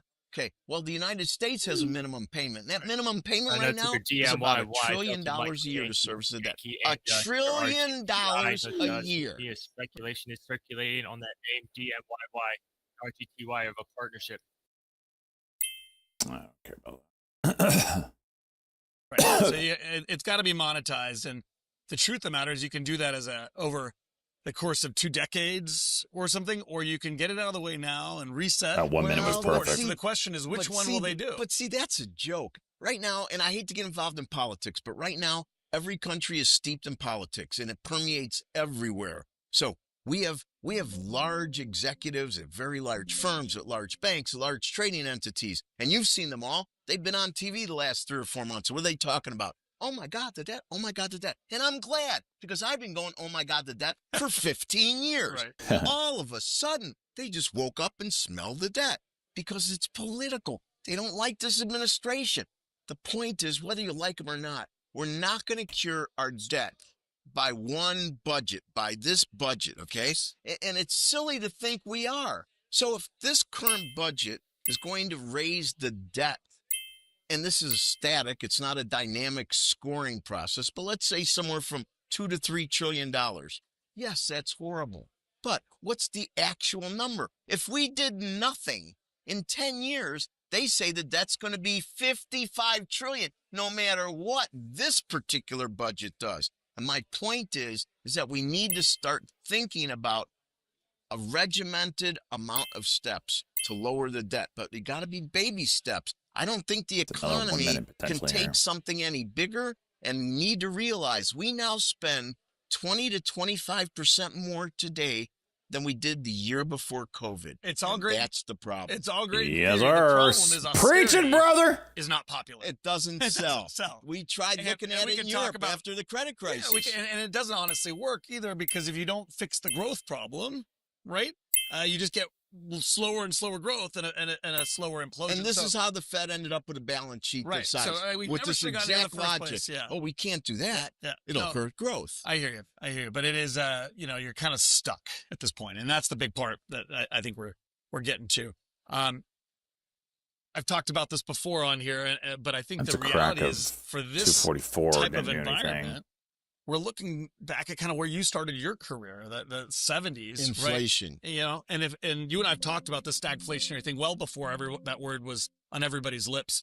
But the reality is, if we are in a stagflationary environment, all the things that have worked for the last 40 years, as Greenspan kicked down that natural rate of unemployment and started stimulating at record levels, and then everybody after him as well. Almost got a cut. The things that worked during that period have gone too far, right? And the things that are going to work, as you know from the 70s, are much more likely to work. And that means, stocks, bonds, right? All assets, real estate, right? Private equity, private credit. Guess what? They're all leveraged to a point where are people going to hide? Yeah, unsustainable. Unsustainable. Around like a cheap coin. Absolutely. Yeah. So the question is, what do you do? What do you do? How do you invest in this period? Well, the investing's one thing, but the problem is that no politician, as you pointed out, is going to run on austerity. The general public at large never likes to tighten their belt much. And what's going to happen is there's going to have to be a financial heart attack somewhere in the system for anybody to pay any attention. And actually, it's a lot like that. I mean, we know, how many people we know that aren't in good shape? Maybe they're overweight, they have a horrible diet, and they know they're candidates for problematic health issues, right, but they never do anything until the bad thing happens. But this is why crisis is good. I think we need a crisis in a sense. Need a wake-up call. I think we have to get to housing. We need to get to housing. Yeah. I think everybody that's going to be watching this has a vested interest in housing. And this administration thinks the answer to housing is what? You know as well as I do. Well, yeah, lower interest rates. Right, lower interest rates, okay? So they are not very happy with Jay Powell because he's not lowering interest rates. But, Chem, you and I are market guys, okay? What they need to understand is the Fed can put rates at zero, or he can lower 250 basis points like the president wants. But that doesn't mean a 10-year note yield's going down at all. Correct. As a matter of fact, what did the 10-year note yield do when the Fed cut 50 basis points? Juiced. Yeah, the yields went up. Exactly. And there's a swap market, right? That's much bigger than the stock and bond market combined. What is this spread all of a sudden? Miss, right? Come on. They can do all the issuance they want, move it to the short end of the curve. That is not going to solve the problem, right? The swap market will become unbalanced and create all kinds of other problems. So then The Fed will come in and try to buy those securities that might have a life of their own in the market, and then their balance sheet gets big, and that creates a whole. So in other looking like words, shit here. it's like a water balloon. Correct. Okay, and the water balloon's getting filled with much more water, and that's not a good thing. And as you squeeze it to try to manipulate it or get the situation in your favor, it pops out somewhere else. That's exactly right. The reality is you can't get rid of risk. You can only transform it to other parts. And if you keep pushing it to the transfer it. Yeah, transfer. If you keep pushing it to the tail, guess what? Eventually that tail becomes much bigger and a much bigger problem. I couldn't agree more. And, that's where we are right now, right? This is the conversation that we're having, right? What are we going to do about 29. the 10-year yield? And they're having a real hard time Housing's trying going to to figure it out. have to go through, in my opinion, another several years before you separate a 2.5% to 4% mortgage where that person or that group of people don't want to sell because Went they big on can't that, didn't replicate go. that rate. This is But kind there's of going bearish. to be reasons over time where the people get transferred, they age out of their house. There's going to be reasons to loosen that market up. Oh, I agree. But I don't think you're going to see mortgages much less than 6% for a very, very, let me underscore, very long time. I completely agree with If that. ever, maybe. Yeah, I mean, Wow. but to your point, you have a political group, which are millennials on down, which are rising to political dominance as baby boomers pass on, that are starting households Look at at that much hair older age curl than right ever there. before because they can't afford it because they've been Well, living in mom and dad's but basement. see, that's easy. We fixed that. Just look at New York. They have a candidate. No, but I mean, come on. Oh, I'm not talking about. No, he's going to. Well, whether it's left or right. Listen, no. But it's the point populism. is what this creates. Yeah, is I agree. we have generations that can't afford to do what other generations did. So their alternative is to try to find easy answers. And there's going to be a large group of political inspired candidates and personnel that are going to try to feed them. Well, it's already happening, right? I mean, I want to be clear. My view, and we don't have to get politics as whether it's Biden or Trump or whatever. These are the political wins that are pushing all of that, right? Yeah, but it's bigger than that. Yeah. And I know you don't want to get involved in politics. No, but listen, this country built its future on capitalism. Absolutely. Capitalism. We agree okay? on that. We're and sitting in a bastion of capitalism. If we think that you and I shouldn't talk because the needle's going socialist, this is a big topic. It's a big topic because, see, we don't teach kids history in school anymore. And I would defy all the people that want to vote for those easy solutions to look towards history and find one example that actually worked. Yeah. Find me one. The problem is the pendulum swings too far, and this happens again and again. Oh, it swings both absolutely. ways. And I feel bad for you. I have three daughters. I get it. It's true on both sides. Yes. The reality is the pendulum swings too far. Federal Reserve, which is, by the way, a capitalist organization, which is helping free market economics by pumping oxygen in the system. Although how capitalistic to buy from the Treasury. I hear you. The Doesn't whole sound very system capitalistic is, but but the point is this pendulum is I swung too love far. Rick. And that I freaking inequality, love Rick. which has been completely absorbed by that generation, Can I not the link this? boomers, Yeah. but everybody on down has really been labor throughout that period is really struggling. And so that is the political win that's driving everything right now. Right. And it's the answer we need to debate because how many people out there think, hey, President's right. Powell needs lower rates to help me. Powell needs lower rates to help me. I get the logic. But, okay, what do you think an average credit card rate is now if you have a balance of 20 grand and you're making whatever? Probably in the 20s, right? Yeah, for sure. Okay. Yeah. So what's a quarter point or 2 quarter point eases going to do if you're paying 22 or 23% on your credit card, or you can't buy a car that without paying 7.5 or 8%? Yeah. See, and this is the point. We could talk about the Fed easing, but the amount that they're going to ease, the incremental amount they're going to ease, really isn't going to make a huge XRP, difference high to day. the large Wait, group what? that needs the most help. Yeah, and that's going to lead to not just problems with the 10-year, but Well, credit it leads problems. to Let's crazy go, XRP. candidates I mean, you running talked about- for office. You talk about Keep credit juicing, debt, baby. like, Keep and the crazy juicing. thing is, given all the stimulus that we've seen from the Federal Reserve, we've seen compression of credit rates, right? Like the reality is that with the private credit onslaught and the search for yield, credit itself is getting compressed, right? So there's all kinds of ways. People Yep. need to be mindful That's of what the we were talking about, convexity that they Vegas. need to hedge out. You kept these breaking new potential risks, highs both and for not the doing 10-year anything and with it. long-term It's bonds, very we kind of a talked about, bearish. but Now we get also the for 5 credit. minute That's cuck. very much related. Cebo actually has a Doesn't mean product called the entire move is over, Credit but definitely Futures, means we're going into a pullback, which which has we're getting options now. on it, everything else. The volume's going through the The roof. cost of credit is going to be one of the most important financial threads moving forward. Yep. It's all about the cost of credit, the cost of capital. This is going to make a huge difference. And the more products you have that address that, the more you can transfer risk or try to control some of those costs. That's a good thing. These exchanges have really done wonderful things when it comes to the hedging. Now, sure, there's speculation, but without the speculators, there wouldn't be enough liquidity for people to hedge. Yeah. I think these iCredit, iBox credit futures in particular are really interesting. They're a way to actually, offset your exposure to some of these things with capital efficiency. And I think that's the other big thing that's happening. In the 1970s, we didn't have all of these derivatives. We didn't have, at least not liquid, right? Easy to use. Now you can make big convex bets. You can hedge all this exposure with a really concentrated bet without outlaying a ton of money. And that's a huge advantage that people have, institutions have, relative to the 1970s. Just think about 08 recently, right?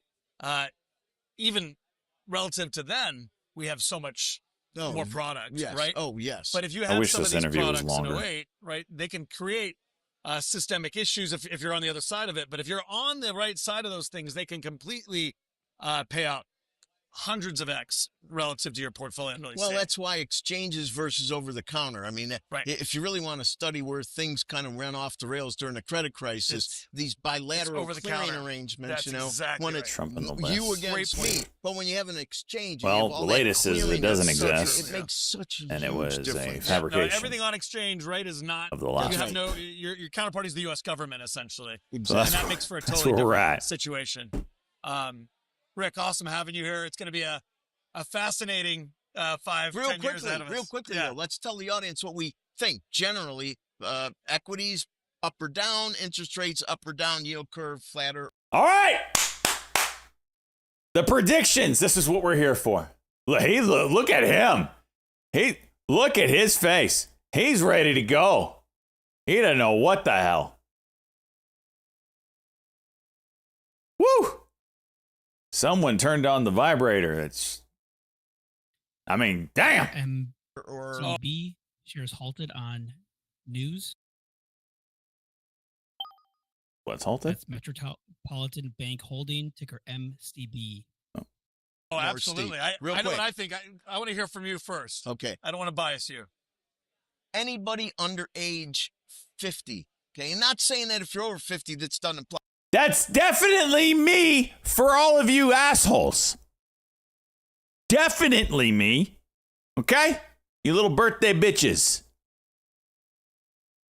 But if you're a younger person out there and you want to retire someday, equities. You got to find a position in equities. You have to start contributing when you're young and don't look at it and let it build, because there's always going to be a big crash. There's always going to be a big rally. But from generation to generation, you need to save, and equity markets have an inflation adjustment process built into them. In terms of interest rates, the market's going to win. Long-term rates are going to remain stubbornly high no matter what. That's my 2 cents. Yeah, 100%. If you look at 125 years of history, like 125 years, are you kidding me? You have to, because the last 40 years have been interest rates from top left to bottom right. 20% 10-year yield in 1982 to 0 in 2021, 0.3, right? You cannot take that 40 years as representative of what happens in markets. No. If you take a broader lens and you really look at what's happening, 60-40 stocks and bonds, which, by the way, didn't exist till the mid to late 80s because it didn't work. The whole period is a 0.45 sharp. It's a very poor risk return. It's from 68 to 82 alone, that 14-year period where interest rates went the other way, equities lost 2/3 of their value in real Holy terms. Never mind jeez. bonds. I mean, we know what the long bond went from 4% to 20%. How do you think that worked out? So this is not the time, in my opinion, to be going long equities, long bonds. You need to be deleveraging, and you need to be finding other forms of income. And there are ways. It's just not the traditional 60-40. No, I agree with that. And you need to be using products like this, or finding people who can help you use products like this to actually navigate what is a much more complicated system. Everybody has been taught, which I think is completely absurd, that investing. He's gonna hate that this freaking curly curl thing was here this whole time. It's driving me It's nuts. easy. You just go buy stuff and you wait, and over time, everything goes up and you make lots of money. Guess Vega, we what? were If you talking need a about how it surgeon, looked you bad. go to a doctor. If you have a court issue, you go All to right. a lawyer. Looking If for a you bounce need around to invest, 233. right? You need to go to people who can help, or educate yourself in a way that you can manage the products that things like the SIBO provide. And the SIBO provides tons of education. All kinds of other entities provide. What year did wonderful the Dow go education. above 1,000? You know? Oh, the Dow. You'd have to tell me. Yeah. Well, I know in 79, 1980, there was a guy named Joe Granville who said the Dow can't go above 1,000. He was correct. It was a little past. My point here is that under 1,000 in 1979, 42,000 now. I agree. You need to be cautious, but trust me, people, you want to own stocks. I don't care what people say. He just said, I don't care what's what going Kem on in just the said. world. I don't care what financial debacles are out there. Come year in, year out, you're a young person. Says Gotta Board have of Directors stocks. authorizes All right. Well, that's what makes the market. That's $150 million right. Thanks for in joining me today. Thanks, Jim. Appreciate it. That's Tango Zulu Uniform Papa. I was doing some 250. thought experiments last night with GPT. I was like, what if I bought like $100 of the SPY every day? I know I did $25 of the SPY, which didn't exist for all that long, but let's just do it a thought experiment. Let's just do the Dow. All right. Let's just do the Dow. If I bought $25 of the Dow for 40 years, starting, like, pick a year, not anytime recent, like 70s, 80s, 90s, somewhere in there. Just pick a year. Somebody. First one. 1990, 1989, 81. All right, let's do 85. Let's do the average of those. All right. If I bought, and for $25 back then, it was probably a lot. So let's just do 25 for shits. This is probably a lot. Minimum wage was what, like $3? Let's just do $10. If I bought $10 of the Dow Jones every day from 1985 till today, how much would I have contributed, and what would my account balance be? As Daily says, financial conditions $10. are slightly restrictive to growth. All right. Says in bond market, I see volatility $10. rather than a significant change in how investors are pricing things. Says business people have cautious optimism that's reflected in the stock market. How many years is that? 40 years? 40? Yeah, 40 years. Let's break it down step by step. Half shot assumptions. Start date, Jan 1st, 1985. End date, July 17th, 2025. Amount invested daily, $10. Investment vehicle. We'll assume you're investing in a Dow Jones ETF, like DIA, which tracks the price-weighted Dow Jones. Google, you're just throwing bits at me. Includes dividends reinvested. Market days only. Assume you invest only on trading days, which average about 252 Just days love it. for a year. Step 1. Total contribution. Years. By 40.5 years. Trading days. 252 times 40.5 equals all 10,206 trading days. Total invested. 10,206 days, $10, 102,060. Step 2. $102,000. Using historical data from 1985 to 2025, the average annualized return of the Dow Jones, including dividends, is roughly 10.9%. If you dollar cost average $10 daily into tracking the DJIA with reinvested dividends, according to a compounding DCA calculator, final balance, $1.4 million. This figure assumes consistent compounding and reinvestment in something like DIA, which closely mirrors DJIA total return. Summary, metric value. Total invested $102,006. Estimated account value. Solstice at approximately CAGR para 10.9%. ROI 920+% per students. Let me know if you want the same analysis for SPY, QQQ, or with weekends included. All right, let's do the QQQ. When did I don't even know when that happened. All right, do the QQQ now. This is tech now, right?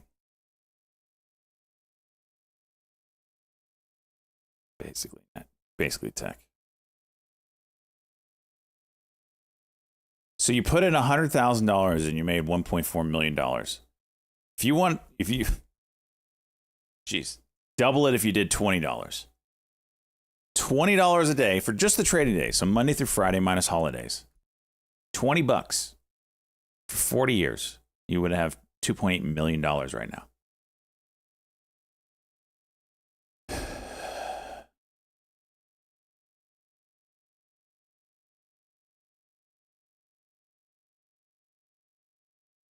All right, let's listen to it now. This is the Qs. Let's run the same numbers for QQ, the ETF that tracks the NASDAQ 100. Assumptions for start date. Feds March Daily 10th, says lots of pent-up 1999. demand for homes. Shut up, Coming Chuck. off sidelines, but don't want to. Let's run the same numbers for QQ, the ETF that tracks the NASDAQ 100. Assumptions for start date. March 10th, 1999. QQQ inception date. End date. July 17th, 2025. Amount invested daily, $10 on trading days. Average trading days year, 252. Total years, 26.35. Estimated total trading days, 26.35, 252, 6,632 days. Step 1, total contributed, 6,632 text, $10, 66,003 dollars. So 25 years would be Step 2, estimated growth. The average annualized 66,000. QQQ since inception is approximately 13.8%. 13% dividends. of the tech. Using that figure for consistent dollar cost averaging, based on compound growth plus DCA calculators, final balance $900. $1,000.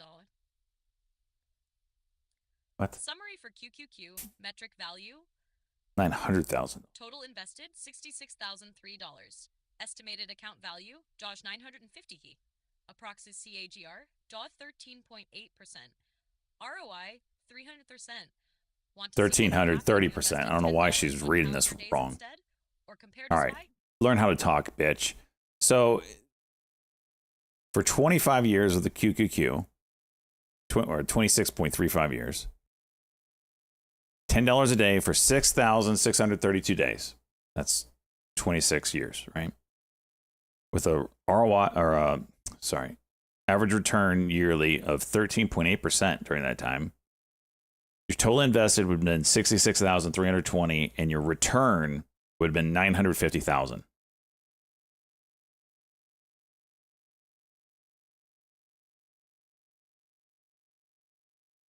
Do you adjust the return for inflation? No, that's just your return on your money. Tell you what, if you just do the total investment, I mean, it's pretty good return. No, it's not lower than Dow. The Dow was 40 years. This, for some reason, she only did, well, the Q's only been around for, that's why she did it. She could have said 13% over 40 years, but she didn't. She did the 35 or 25, sorry. So this was Q's for 26 years.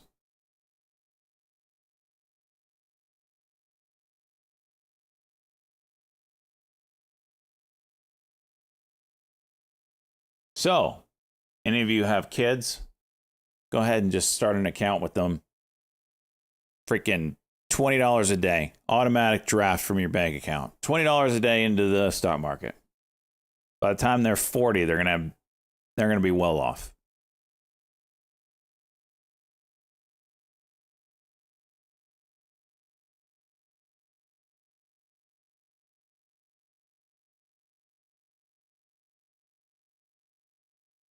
You're basically dollar cost averaging for freaking 40 years. In which ETF? I mean, you could do VOO. I'd be doing the S&P 500 or some ETF that mimics it. Do it for yourself too. Jeez. I mean, this is not financial advice, of course. XRP juicing. What's it doing here? About to break highs. What if you have 4 kids? That's $100 a day. You do $25.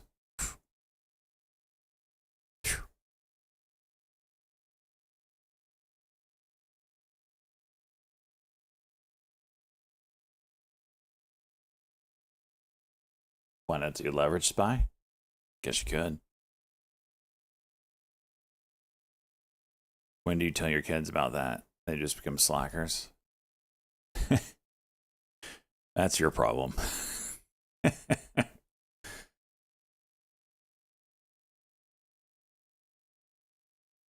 You could do Nasdaq too. They're all intertwined. I think the S&P 500 is what, a 10.9% return rate. Nasdaq's 13 something. So if you want tech heavy, you're basically, if you go S&P 500, you're probably not as tech heavy. But I don't know.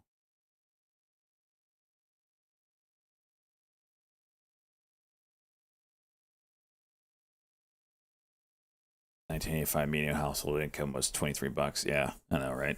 That's why I was doing $10. It's just a crazy thought experiment. And you know inflation is going to be forever. So, whoa, Tesla, what's up? Something on with Tesla here.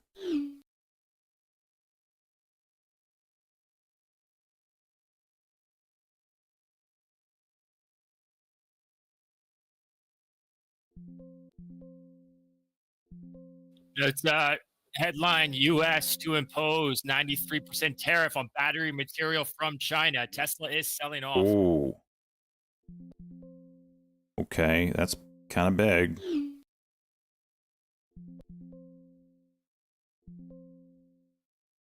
Battery material from China. 90%?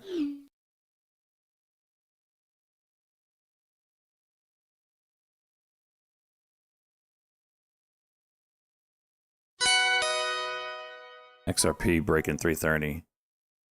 Knowing Tesla, it's going to bounce to 320. Knowing Tesla, it's going to be like, we don't care.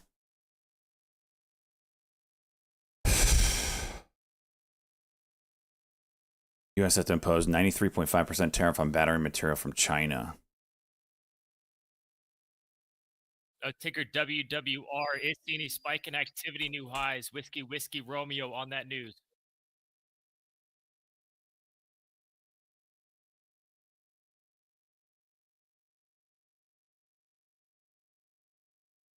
Yes. What did I say? What did I say? Damn near got it.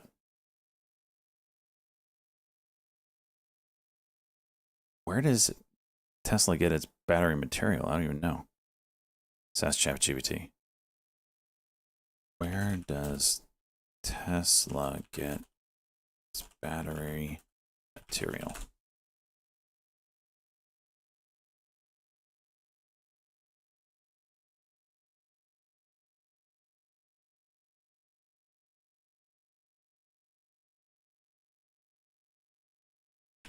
From China.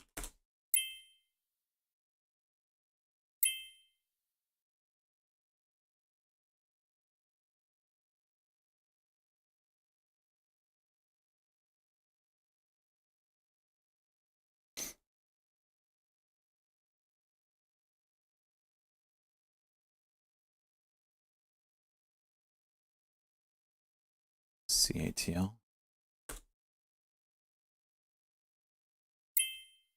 Just getting ass blasted here. This is why I don't trade Tesla. Makes 0 cents most of the time. Oh.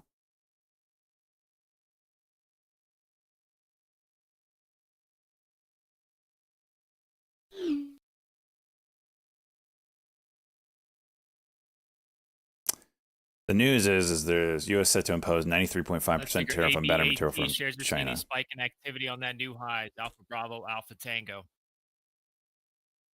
ABAT for a low flow battery play. I don't know him.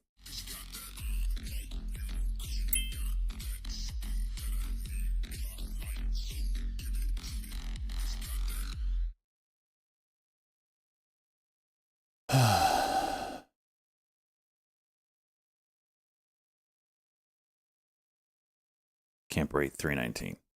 What are we doing here?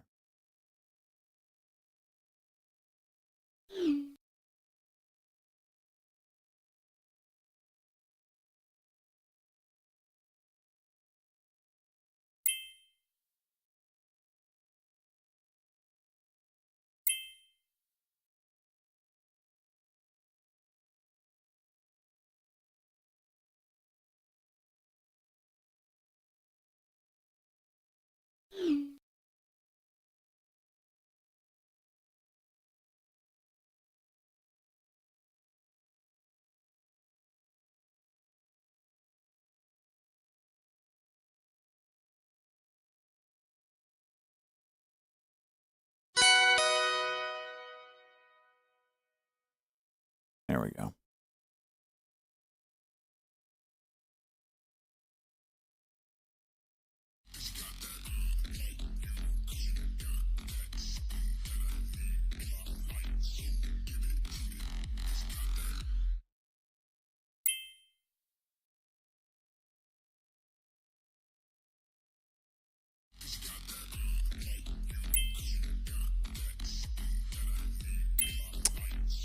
Platform, don't freaking... Ticker PLL. Shares are seeing an increase of activity at the highs. That's the low floater that I want. Piedmont Lithium, that's It's a possible US. that domestic producers are seeing increased activity Yeah, at the highs. PLL. That's US based. PLL.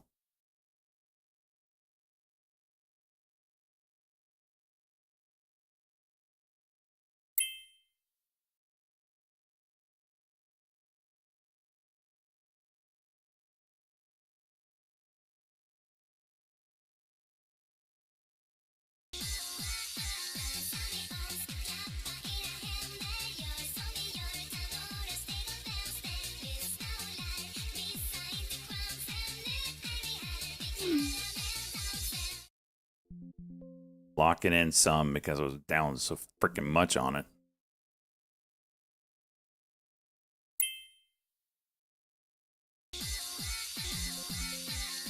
Oh, that was a terrible fill. 1 minute cock now.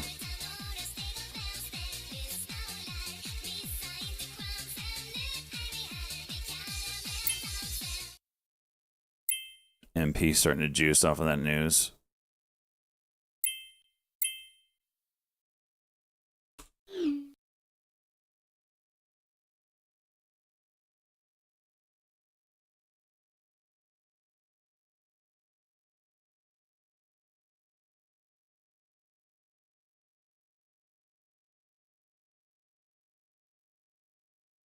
That rare earth stocks also seeing increased activity. MP Michael Papa.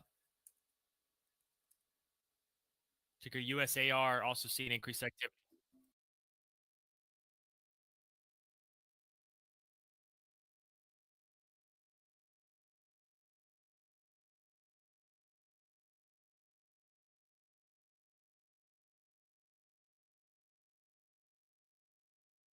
Yesterday's high, 61.13. That's the level to watch on MP.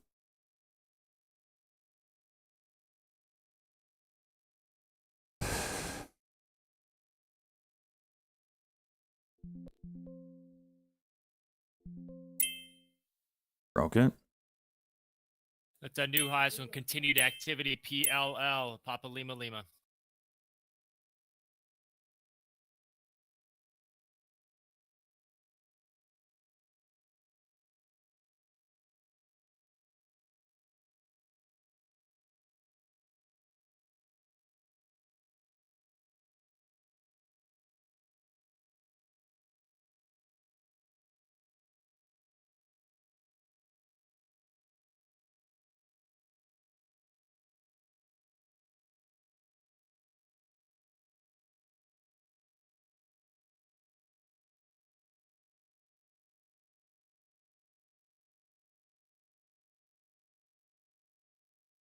Peas juice and watch USAR for. Why is my platform freaking out here?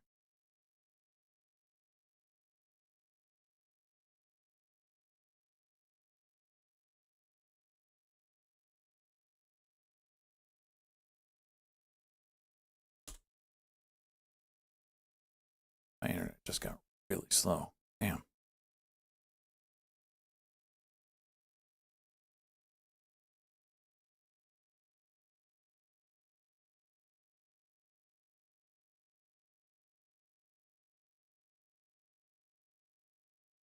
Ticker EOSE Echo Oscar Sandy Echo, another stock seeing heavy activity. So they're like rotating around here.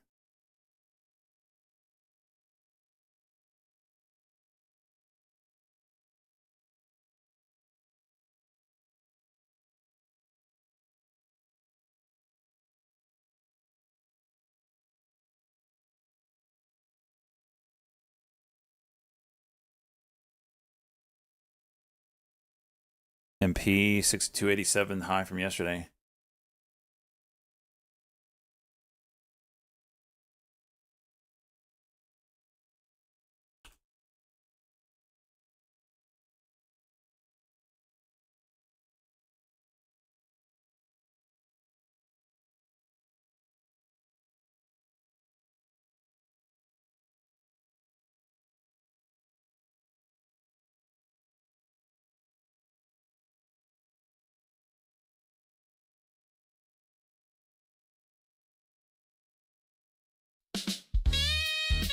Oh, for crying out loud.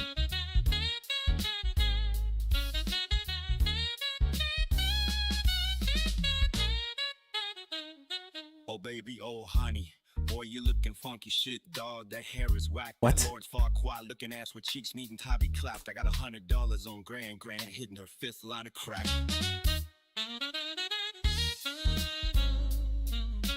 The hell?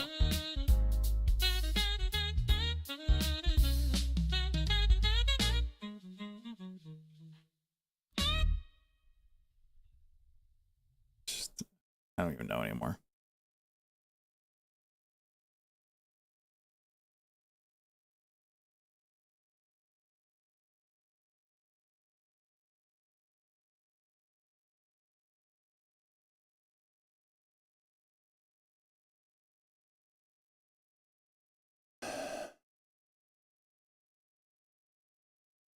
Hopefully this isn't short-lived. I want to see continuation out of that. That's a pretty big deal.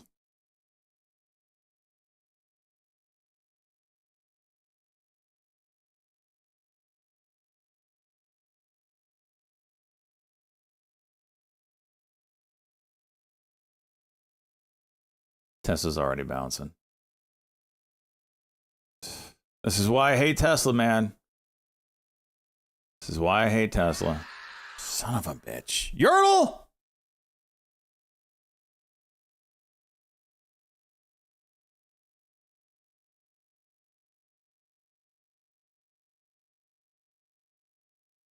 I have 60 of these? What? I didn't mean to have 60 of them.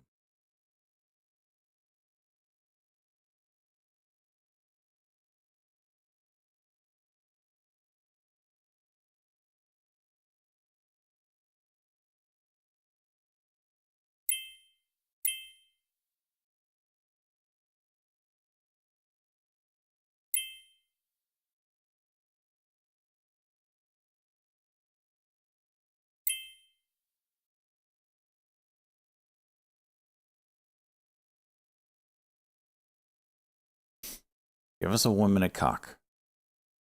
MP, come on.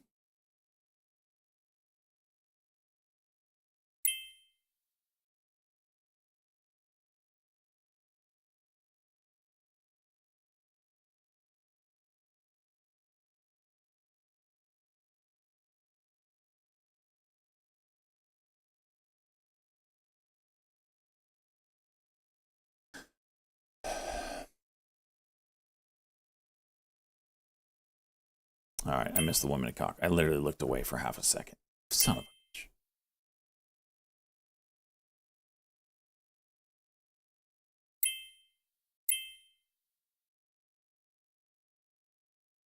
Why doesn't Apple fall in that news? Are there batteries elsewhere? Oh, we're talking. I think it's car battery. Well, I don't know. Battery material.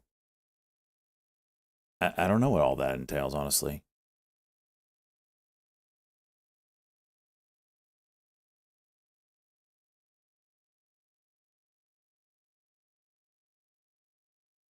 Why is XRP mooning? Crypto in general. It's not just XRP.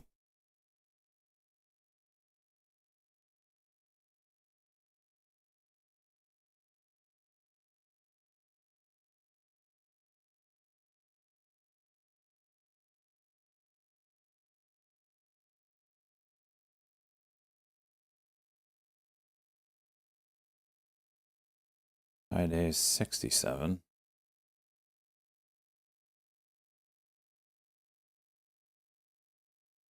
With the continued heavier activity, USAR, domestic rare earth producers. Whoa, that thing shot up 40 cents. New highs, USAR.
PLL almost at high a day. Watch that break.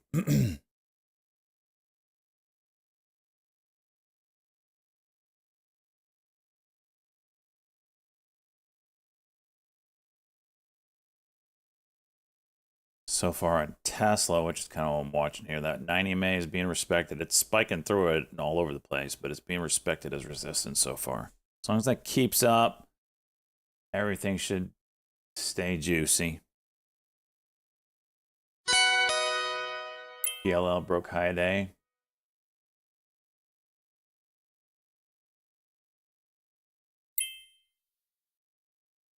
MP looking a little toppy here. I need one more pullback, fortunately.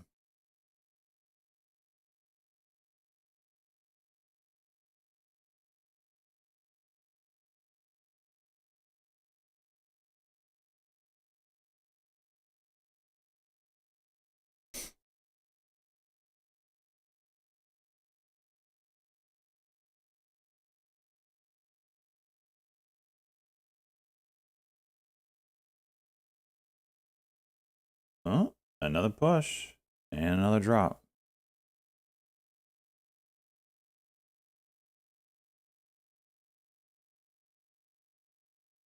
Into a cuck. So that's a cock cuck. That's actually pretty bad. For a pullback. It's a 5-minute cock though. So there's that. Tesla pushing lower.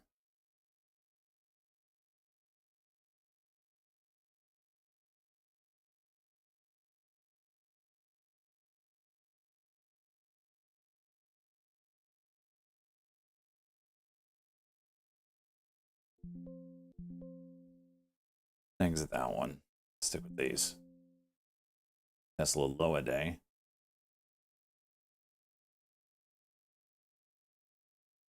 This is 17.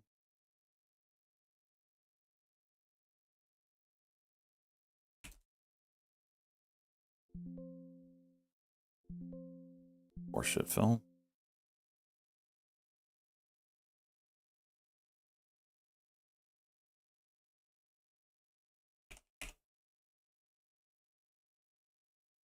DPRO broke.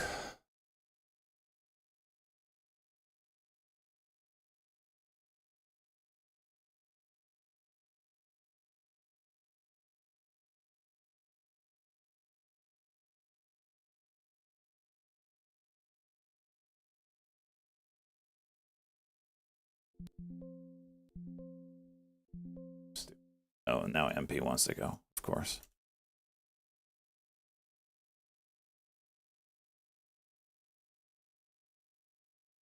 Wild trading on this thing. Damn.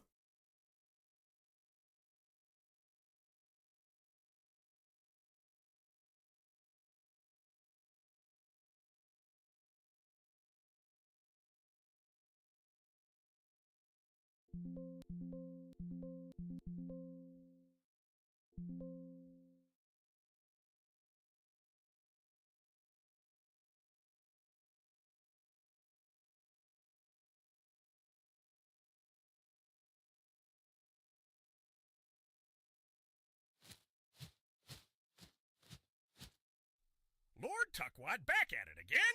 You're raking in the cash Son like of a Grand bitch. Grand rakes in honeys. I'd paint you like a French girl, but Grok's got that handled.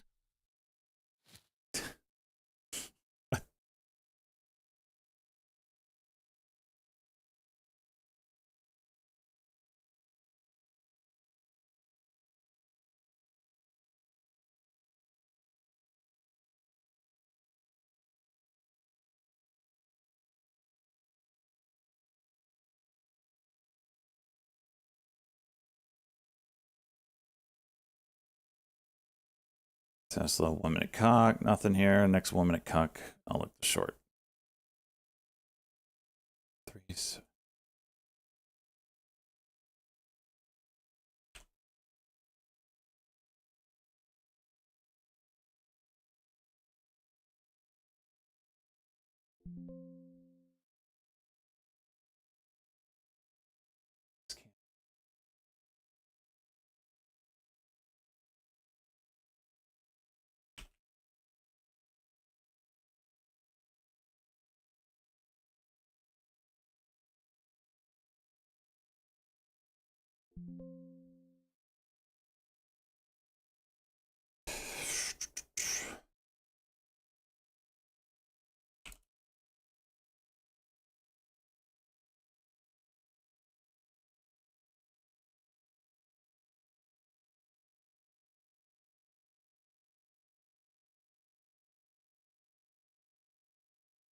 Yep, 5 minute cut, can't do shit. Okay.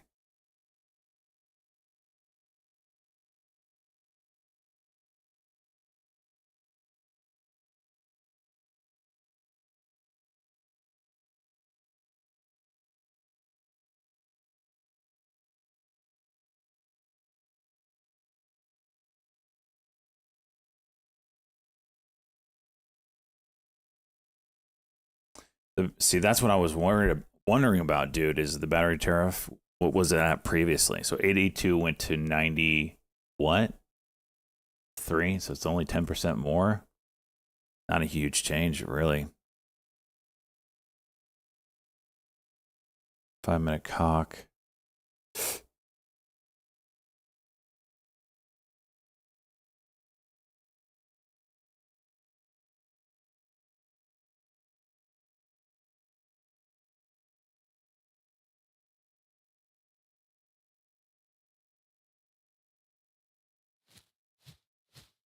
Oh my gosh, Ertl. Did you know SJ has an OnlyFeed page? It's true. And you can use code Piggly Wigglies at checkout for Oh a free my big gosh. toe pick. I'm a platinum member.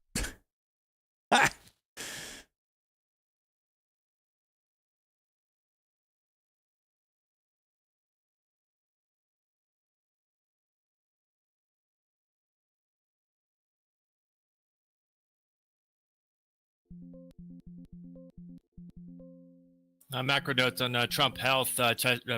White House says Trump has been diagnosed with chronic venous insufficiency. What is that? In venous insufficiency? In venous? In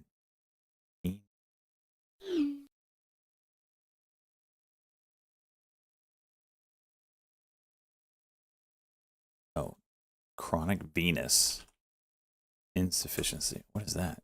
Leg swelling? Venous insufficiency is a condition where veins have trouble sending blood from the leg back to the heart, often due to damaged valves. This can lead to blood pooling in the legs, causing various symptoms and complications.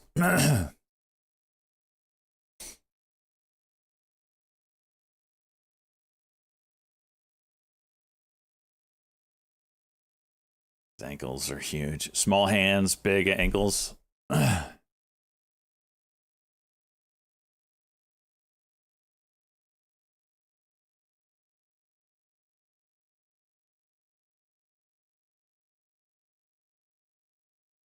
Watch this DPRO, boys.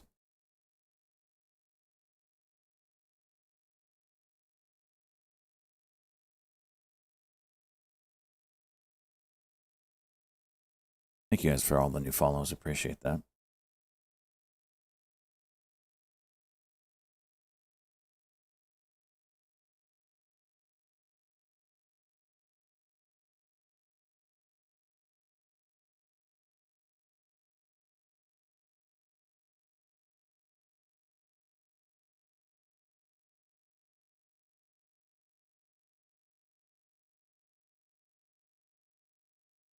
$77 is a big level.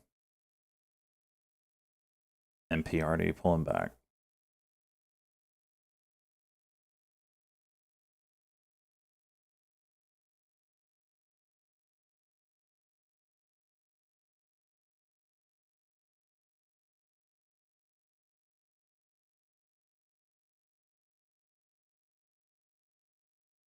Give us the juice.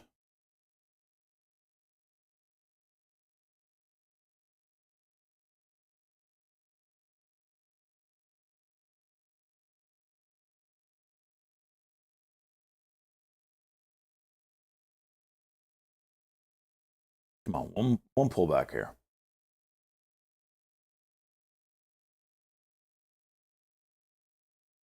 Trump's live? Huh? And they concluded what they found. Carolyn Levitt. I care about. She ain't gonna break the new. Oh, they're asking her about Epstein? Oh, that could be fun. Like it's the biggest story that the American people care about. The president has been working so hard this week on Tuesday. They do. That is the biggest thing the American people do care about. $90 billion in investments for the Commonwealth, for the people of that state. After that, he came back to the Oval Office at 8 p.m. He went in there to whip votes to get the Genius Act signed into law. And because of his efforts, that bill is now going to be signed. This guy just gets trunks for free for being old. Jeez. They make a penis pump, but for legs. Oh my gosh. The president is in the East Room of the White House mourning with parents who have lost their children because of fentanyl, signing a bipartisan piece of legislation. And not a single cable network in this country took that event live and covered that event like they should. Those are the issues the president cares about. What could be more important to the American people than helping families who have lost their children? Those are the issues this president is going to remain focused on. I understand he wants to move on from this story, but you do have some prominent figures, including the Senate Majority Leader, the House Speaker, voicing support for the files to come out. Representative Massey collecting signatures that would force a discharge petition for a vote on the floor for this. It doesn't seem to be going away. What is stopping the administration Freaking any sensitive information, hentai shit. putting out what is appropriate so that the American people can decide and then let this story die? Well, in terms of redactions or grand jury seals, those are questions for the Department of Justice. Those are also questions for the judges who have that information under a seal. And that would have to be requested, and a judge would have to approve it. That's out of the president's control. He has said, in agreement with some of the leaders on Capitol Hill, that if the Attorney General and the Department of Justice come across any other credible evidence, they should provide that to the American people. The president has said that, and he agrees with them on that. Why did you fire Maureen Comey? The Department of Justice did, and I would defer you to them. Dasha. Has the the White House been directly in touch with some of the MAGA influencers that are still not satisfied with the administration's handling? And has the message to them been similar to what the president has said, which is sort of either let this go or we don't need your support? Well, look, the president and this team are always in contact with the president's supporters, with voices of many kinds on both sides of the aisle. I think that's part of the reason this president is a great president. Oh, for crying out loud. Nay. The hentai king over here. He has led this country, not just over the past 6 months to historic success, but also through his first 4 years as president. And as the leader and the creator of the MAGA movement, he has led XRP Juice Master 3000 based on instinct and in the best interest of the country. And as I always say, the American people should trust in President Trump. John, go ahead, John. Thanks a lot, Caroline. The president on Monday announced that if there's not compliance with Russia within 50 days, there would be increased tariffs. Can you explain how that works, first of all? What happens if Russia doesn't end its war with Ukraine? All right, here we go. Well, in 50 Hi, Day. days, Come on, the baby. president clearly Give laid us the out juice. Not a ceasefire agreement or a peace deal within that time frame. If Russia refuses I hope to something. I legitimately hope when you order your agree fast to a food from ceasefire, DoorDash today then that they it comes will back face very cold. steep tariffs, All and right, they will also Nene? face secondary sanctions. So countries that are purchasing oil from Russia. I literally closed my will eyes be- and my position will be, went down. Sanctioned as well, and of course that will do deep damage to Russia's economy. And I would just add that the president wants this war to end. Literally through did cock diplomatic and cuck solution. He's as been I closed pushing my eyes. forward. Now take a Rumble This argument. administration has CEO spent is tweeting many Rumble hours, is in the process and of a putting lot of together time trying a to super solve elite this war very MLAI far team. away, but Shows the a Rumble president are wants to seeing stop heavy the activity. killing. MLAI He wants to team? save lives. As Reagan, far as the first part go of ahead. What you were saying, Caroline, the Reagan, first go part, ahead. I have 2 questions. It's just about, Okay. if I may, just I'm about getting the dicked on all tariffs, these. the first part. Ah, the move started here.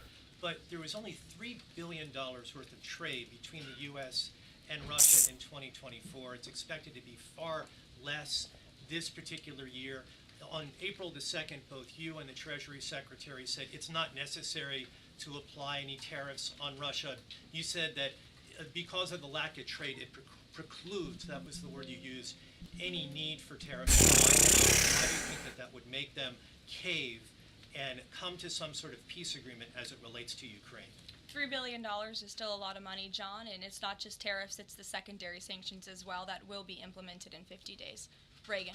Thanks, Caroline. I have 2 questions for Sure. you. First on Congress. It didn't. I don't know. 330 is not the level. All-time highs. All-time highs is the robe. Republicans signed on to what she's calling the Dignity Act. I'm curious what the White House's position is on the legislation and if the president would veto this. We're at 332 and From juicing. my understanding, the White House nor the president has actually read through this legislation. We've been focused on, of course, the One Big Beautiful Bill, which passed, which is another historic accomplishment of this president in record time. The Genius Act this week, the rescission Beauty, package. that's gifting been it focused out. of the Let's White go. House, but, the president has made it very clear he will not support amnesty. for Throwing that on my illegal face, aliens. Yordle? I want to Appreciate give you a chance that. to respond to the CEO of NPR. She's claiming that the cuts to their network will, quote, be a real risk Beastie to the Brew. safety of the country. What did I just call you? Murkowski has argued that public broadcasting stations save lives. Could you respond to these concerns? The NPR CEO said cutting NPR will be a risk to public safety. I am not sure how NPR helps the public safety of our country, but I do know that NPR, unfortunately, has become really just a propaganda voice for the left. Just a few examples for you. In 2020, NPR refused to cover the Hunter Biden laptop scandal and the run-up to Keep his the word. election. It's all-time They said highs, Jake. their That's what I assertions said. don't amount to much. We're nowhere near Writing that. They did not want to And I'm missing waste the DPRO. listeners' and readers' time on stories that are just pure distractions. That does not sound like an unbiased opinion. That sounds like that Phil was it! And this is a taxpayer-funded organization. In 2018, that same CEO that you're talking about called the president in the Oval Office, who nearly 80 million Americans elected, she called him racist. Shared a photo of herself wearing a Biden for President campaign hat, serves on the board of a Soros-funded activist group. In 2020, PBS's White House correspondent at the time characterized President Trump's speech then at Mount Rushmore as a love letter to white resentment, promoting the myth of America. In 2017, PBS devoted an entire panel talking about what it means to be woke and white privilege. In 2023, PBS's Washington Week Roundtable covered up Joe Biden's clear mental divide. That's actually quite the clip. I would encourage all of you to look at it. These are not honest news organizations. These are partisan, left-wing outlets that are funded by the taxpayers. This administration does not believe it's a good use of the taxpayers' time and money. Ed Lawrence. Yeah, thanks, Carol. I want to ask you about the Federal Reserve. So, does the president believe that the slightly restrictive monetary policy Beastie Brew, now you gifted out a sub. cause an Let us know why. economic slowdown? And What if did you he doesn't- trade? Did you trade? Could the stance of the monetary policy is slightly restrictive? Does the president believe that that stance, the slightly restrictive stance, could cause an economic slowdown in itself? I haven't heard the president discuss that specifically, but what I do know in regards to the Federal Reserve is the president's been very transparent about his displeasure with both the policies and the management of the Fed, and he spoke about that to all of you pretty extensively in the Oval Office yesterday. And last month, one more if I could. Last month, the Canadian Prime Minister said the president had agreed to a July 21st What is deadline this? sort of work What am I towards a about to trade open up? agreement. That's 4 days from now. Could there be a trade agreement with Canada in 4 days? Well, It's the look, we'll shorts. see. The trade team continues to be very active in our conversations and discussions with Canada. The president himself has said, unfortunately, our neighbors to the north have been pretty difficult to deal with when it comes to matters on trade. But in trade, generally speaking, as you know, 25 countries have received letters thus far from the president directly with his big, beautiful signature on them, from Japan to Korea, South Africa, Kazakhstan, Malaysia, just a few countries, and Canada also received a letter for 35%. With that said, if countries want to have legitimate further discussions, the Trump administration and the president's trade team are willing to have further talks, but these letters these countries have been receiving are the deals. And as the president has said, those deals will be made. They are tailor-made to each and every country based on the United States' concerns and what's in the best interest of the American worker and the American people. Charlie, go ahead. Dip and rip. Come on, No, do it. I called on Charlie, but Deanna, you can go ahead too. Go ahead. The president said that he floated the idea of a special prosecutor in the Epstein case. Can you Back to confirm that? Epstein.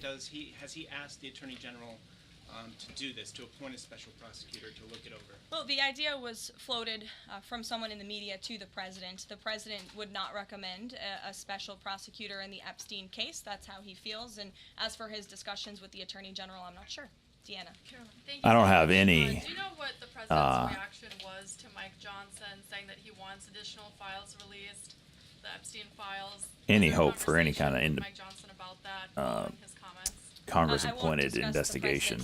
Private conversations with the Speaker. They did of a the House, wonderful but as job I on answered 9/11. Jackie's question earlier, the president has said if the Attorney General and the Department of Justice and the FBI have any more credible evidence in regards to Jeffrey Epstein's crimes, they should put that forward. He has called on them to do that. Not to let you know, it's an opera With a few days. browser I'll go to all of stocks. you, starting with the lady in the blue. OpenAI's With a few days to the president is August 9th deadline. tweeting How are the our first negotiations AI in with Europe access to a going? text There's browser, some visual sticky browser, and a points. What are terminal. they? Can we expect Roll out some ChatGPT a delay, team today. or should we expect a deal? Company rolling out Well, I believe the deadline Freaking A, browser dude. product first. announcement. As for the European Union, they continue to be very eager in Deck that one up negotiating pretty with hard. our country for obvious reasons on ways to lower their tariff and their non-tariff barriers that we have long said harm our workers and our companies. So, Is there faith the in anyone in president's trade Congress? team There you go. Now you're seeing the light. Would he accept or would he put forth a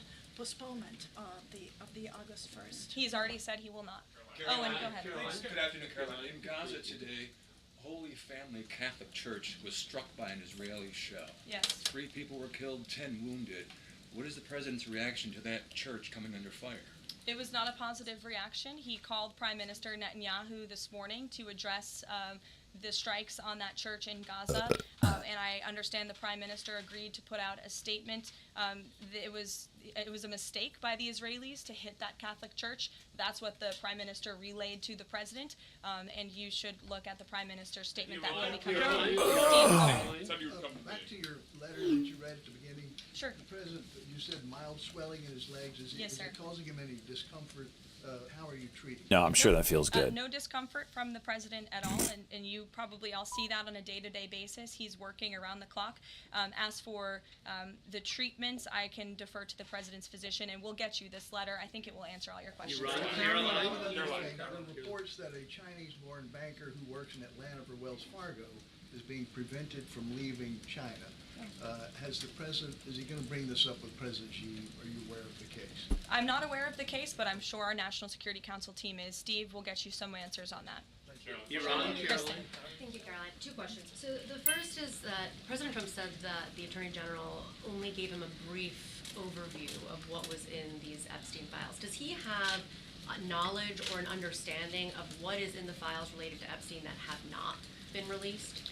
Not to my knowledge, and that's a question for the Attorney General, as I said, and the President has told the Attorney General if they have any more credible evidence, they should release it. Is that evidence, would she have to run that by the President before she released it? I don't think so. He said if she has any more credible evidence, she should release it. Your Honor. Go ahead. Thank you. Go ahead, yes. Great. Thank you, Caroline. Two questions. One, today. And you can go ahead, Andrew. Don't worry. Today, tens of thousands of folks are rallying nationwide to honor the legacy of Congressman John Lewis. Meanwhile, Republicans in Texas reportedly are working to redraw congressional maps at President Trump's urging. Watch the 61-42 level. Reconciling his call to action for Texas Republicans with the legacy of Representative John Lewis. Jeez. I'm not quite sure how the two Heard me things say are it. related. I think the president would agree that John Lewis served our country for many, many years. It has nothing to do with the redistricting efforts that are currently underway by Texas Republicans to add seats to their legislature. They have the right to do that. The president spoke to the congressmen and women who serve the great state of Texas about it, but it's up to them and it's up to their legislature to get that approved. And Caroline, this is the second question. And Go does ahead. the president support the Justice Department's request for just 1 day in jail for the officer convicted in Breonna Taylor's killing? And what message does he believe that sends to her family and to other families seeking justice in cases of police violence? I haven't talked to the president about that case. Go ahead.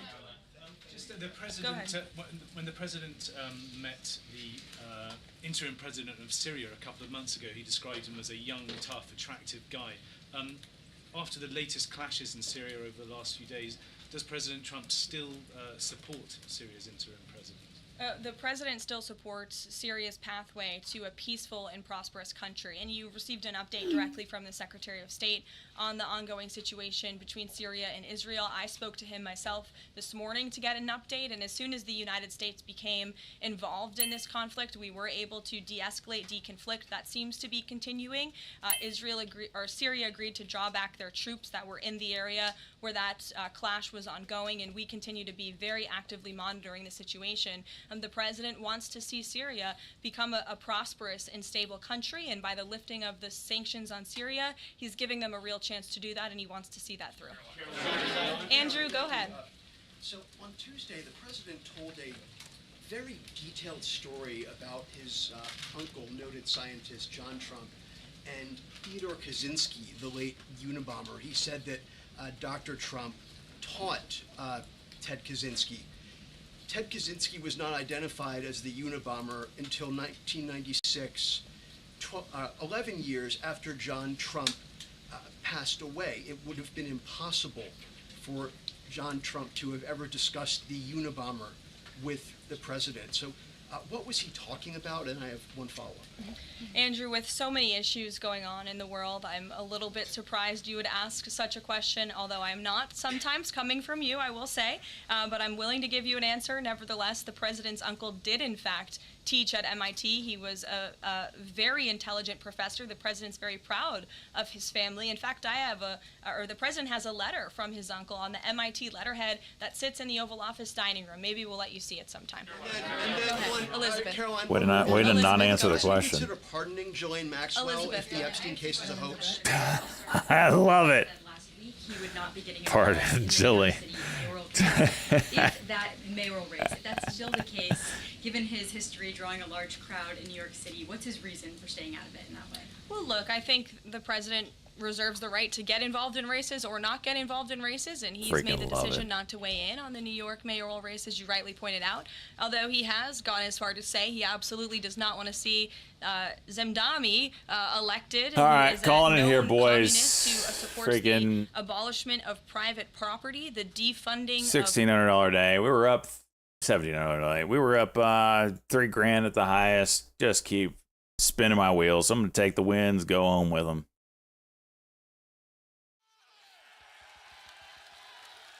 What am I doing? What are you doing, Vega? Hanging it up. It's 2 o'clock. Things aren't really opening up. What are you doing?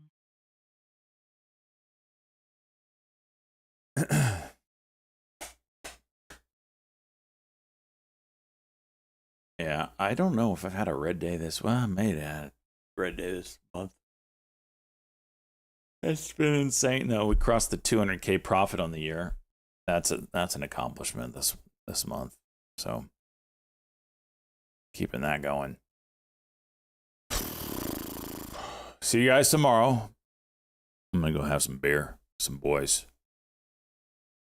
SJ's on the list. No, I'm not cool enough to be invited to that island. I mean, obviously I would have said no, but the invitation would be nice.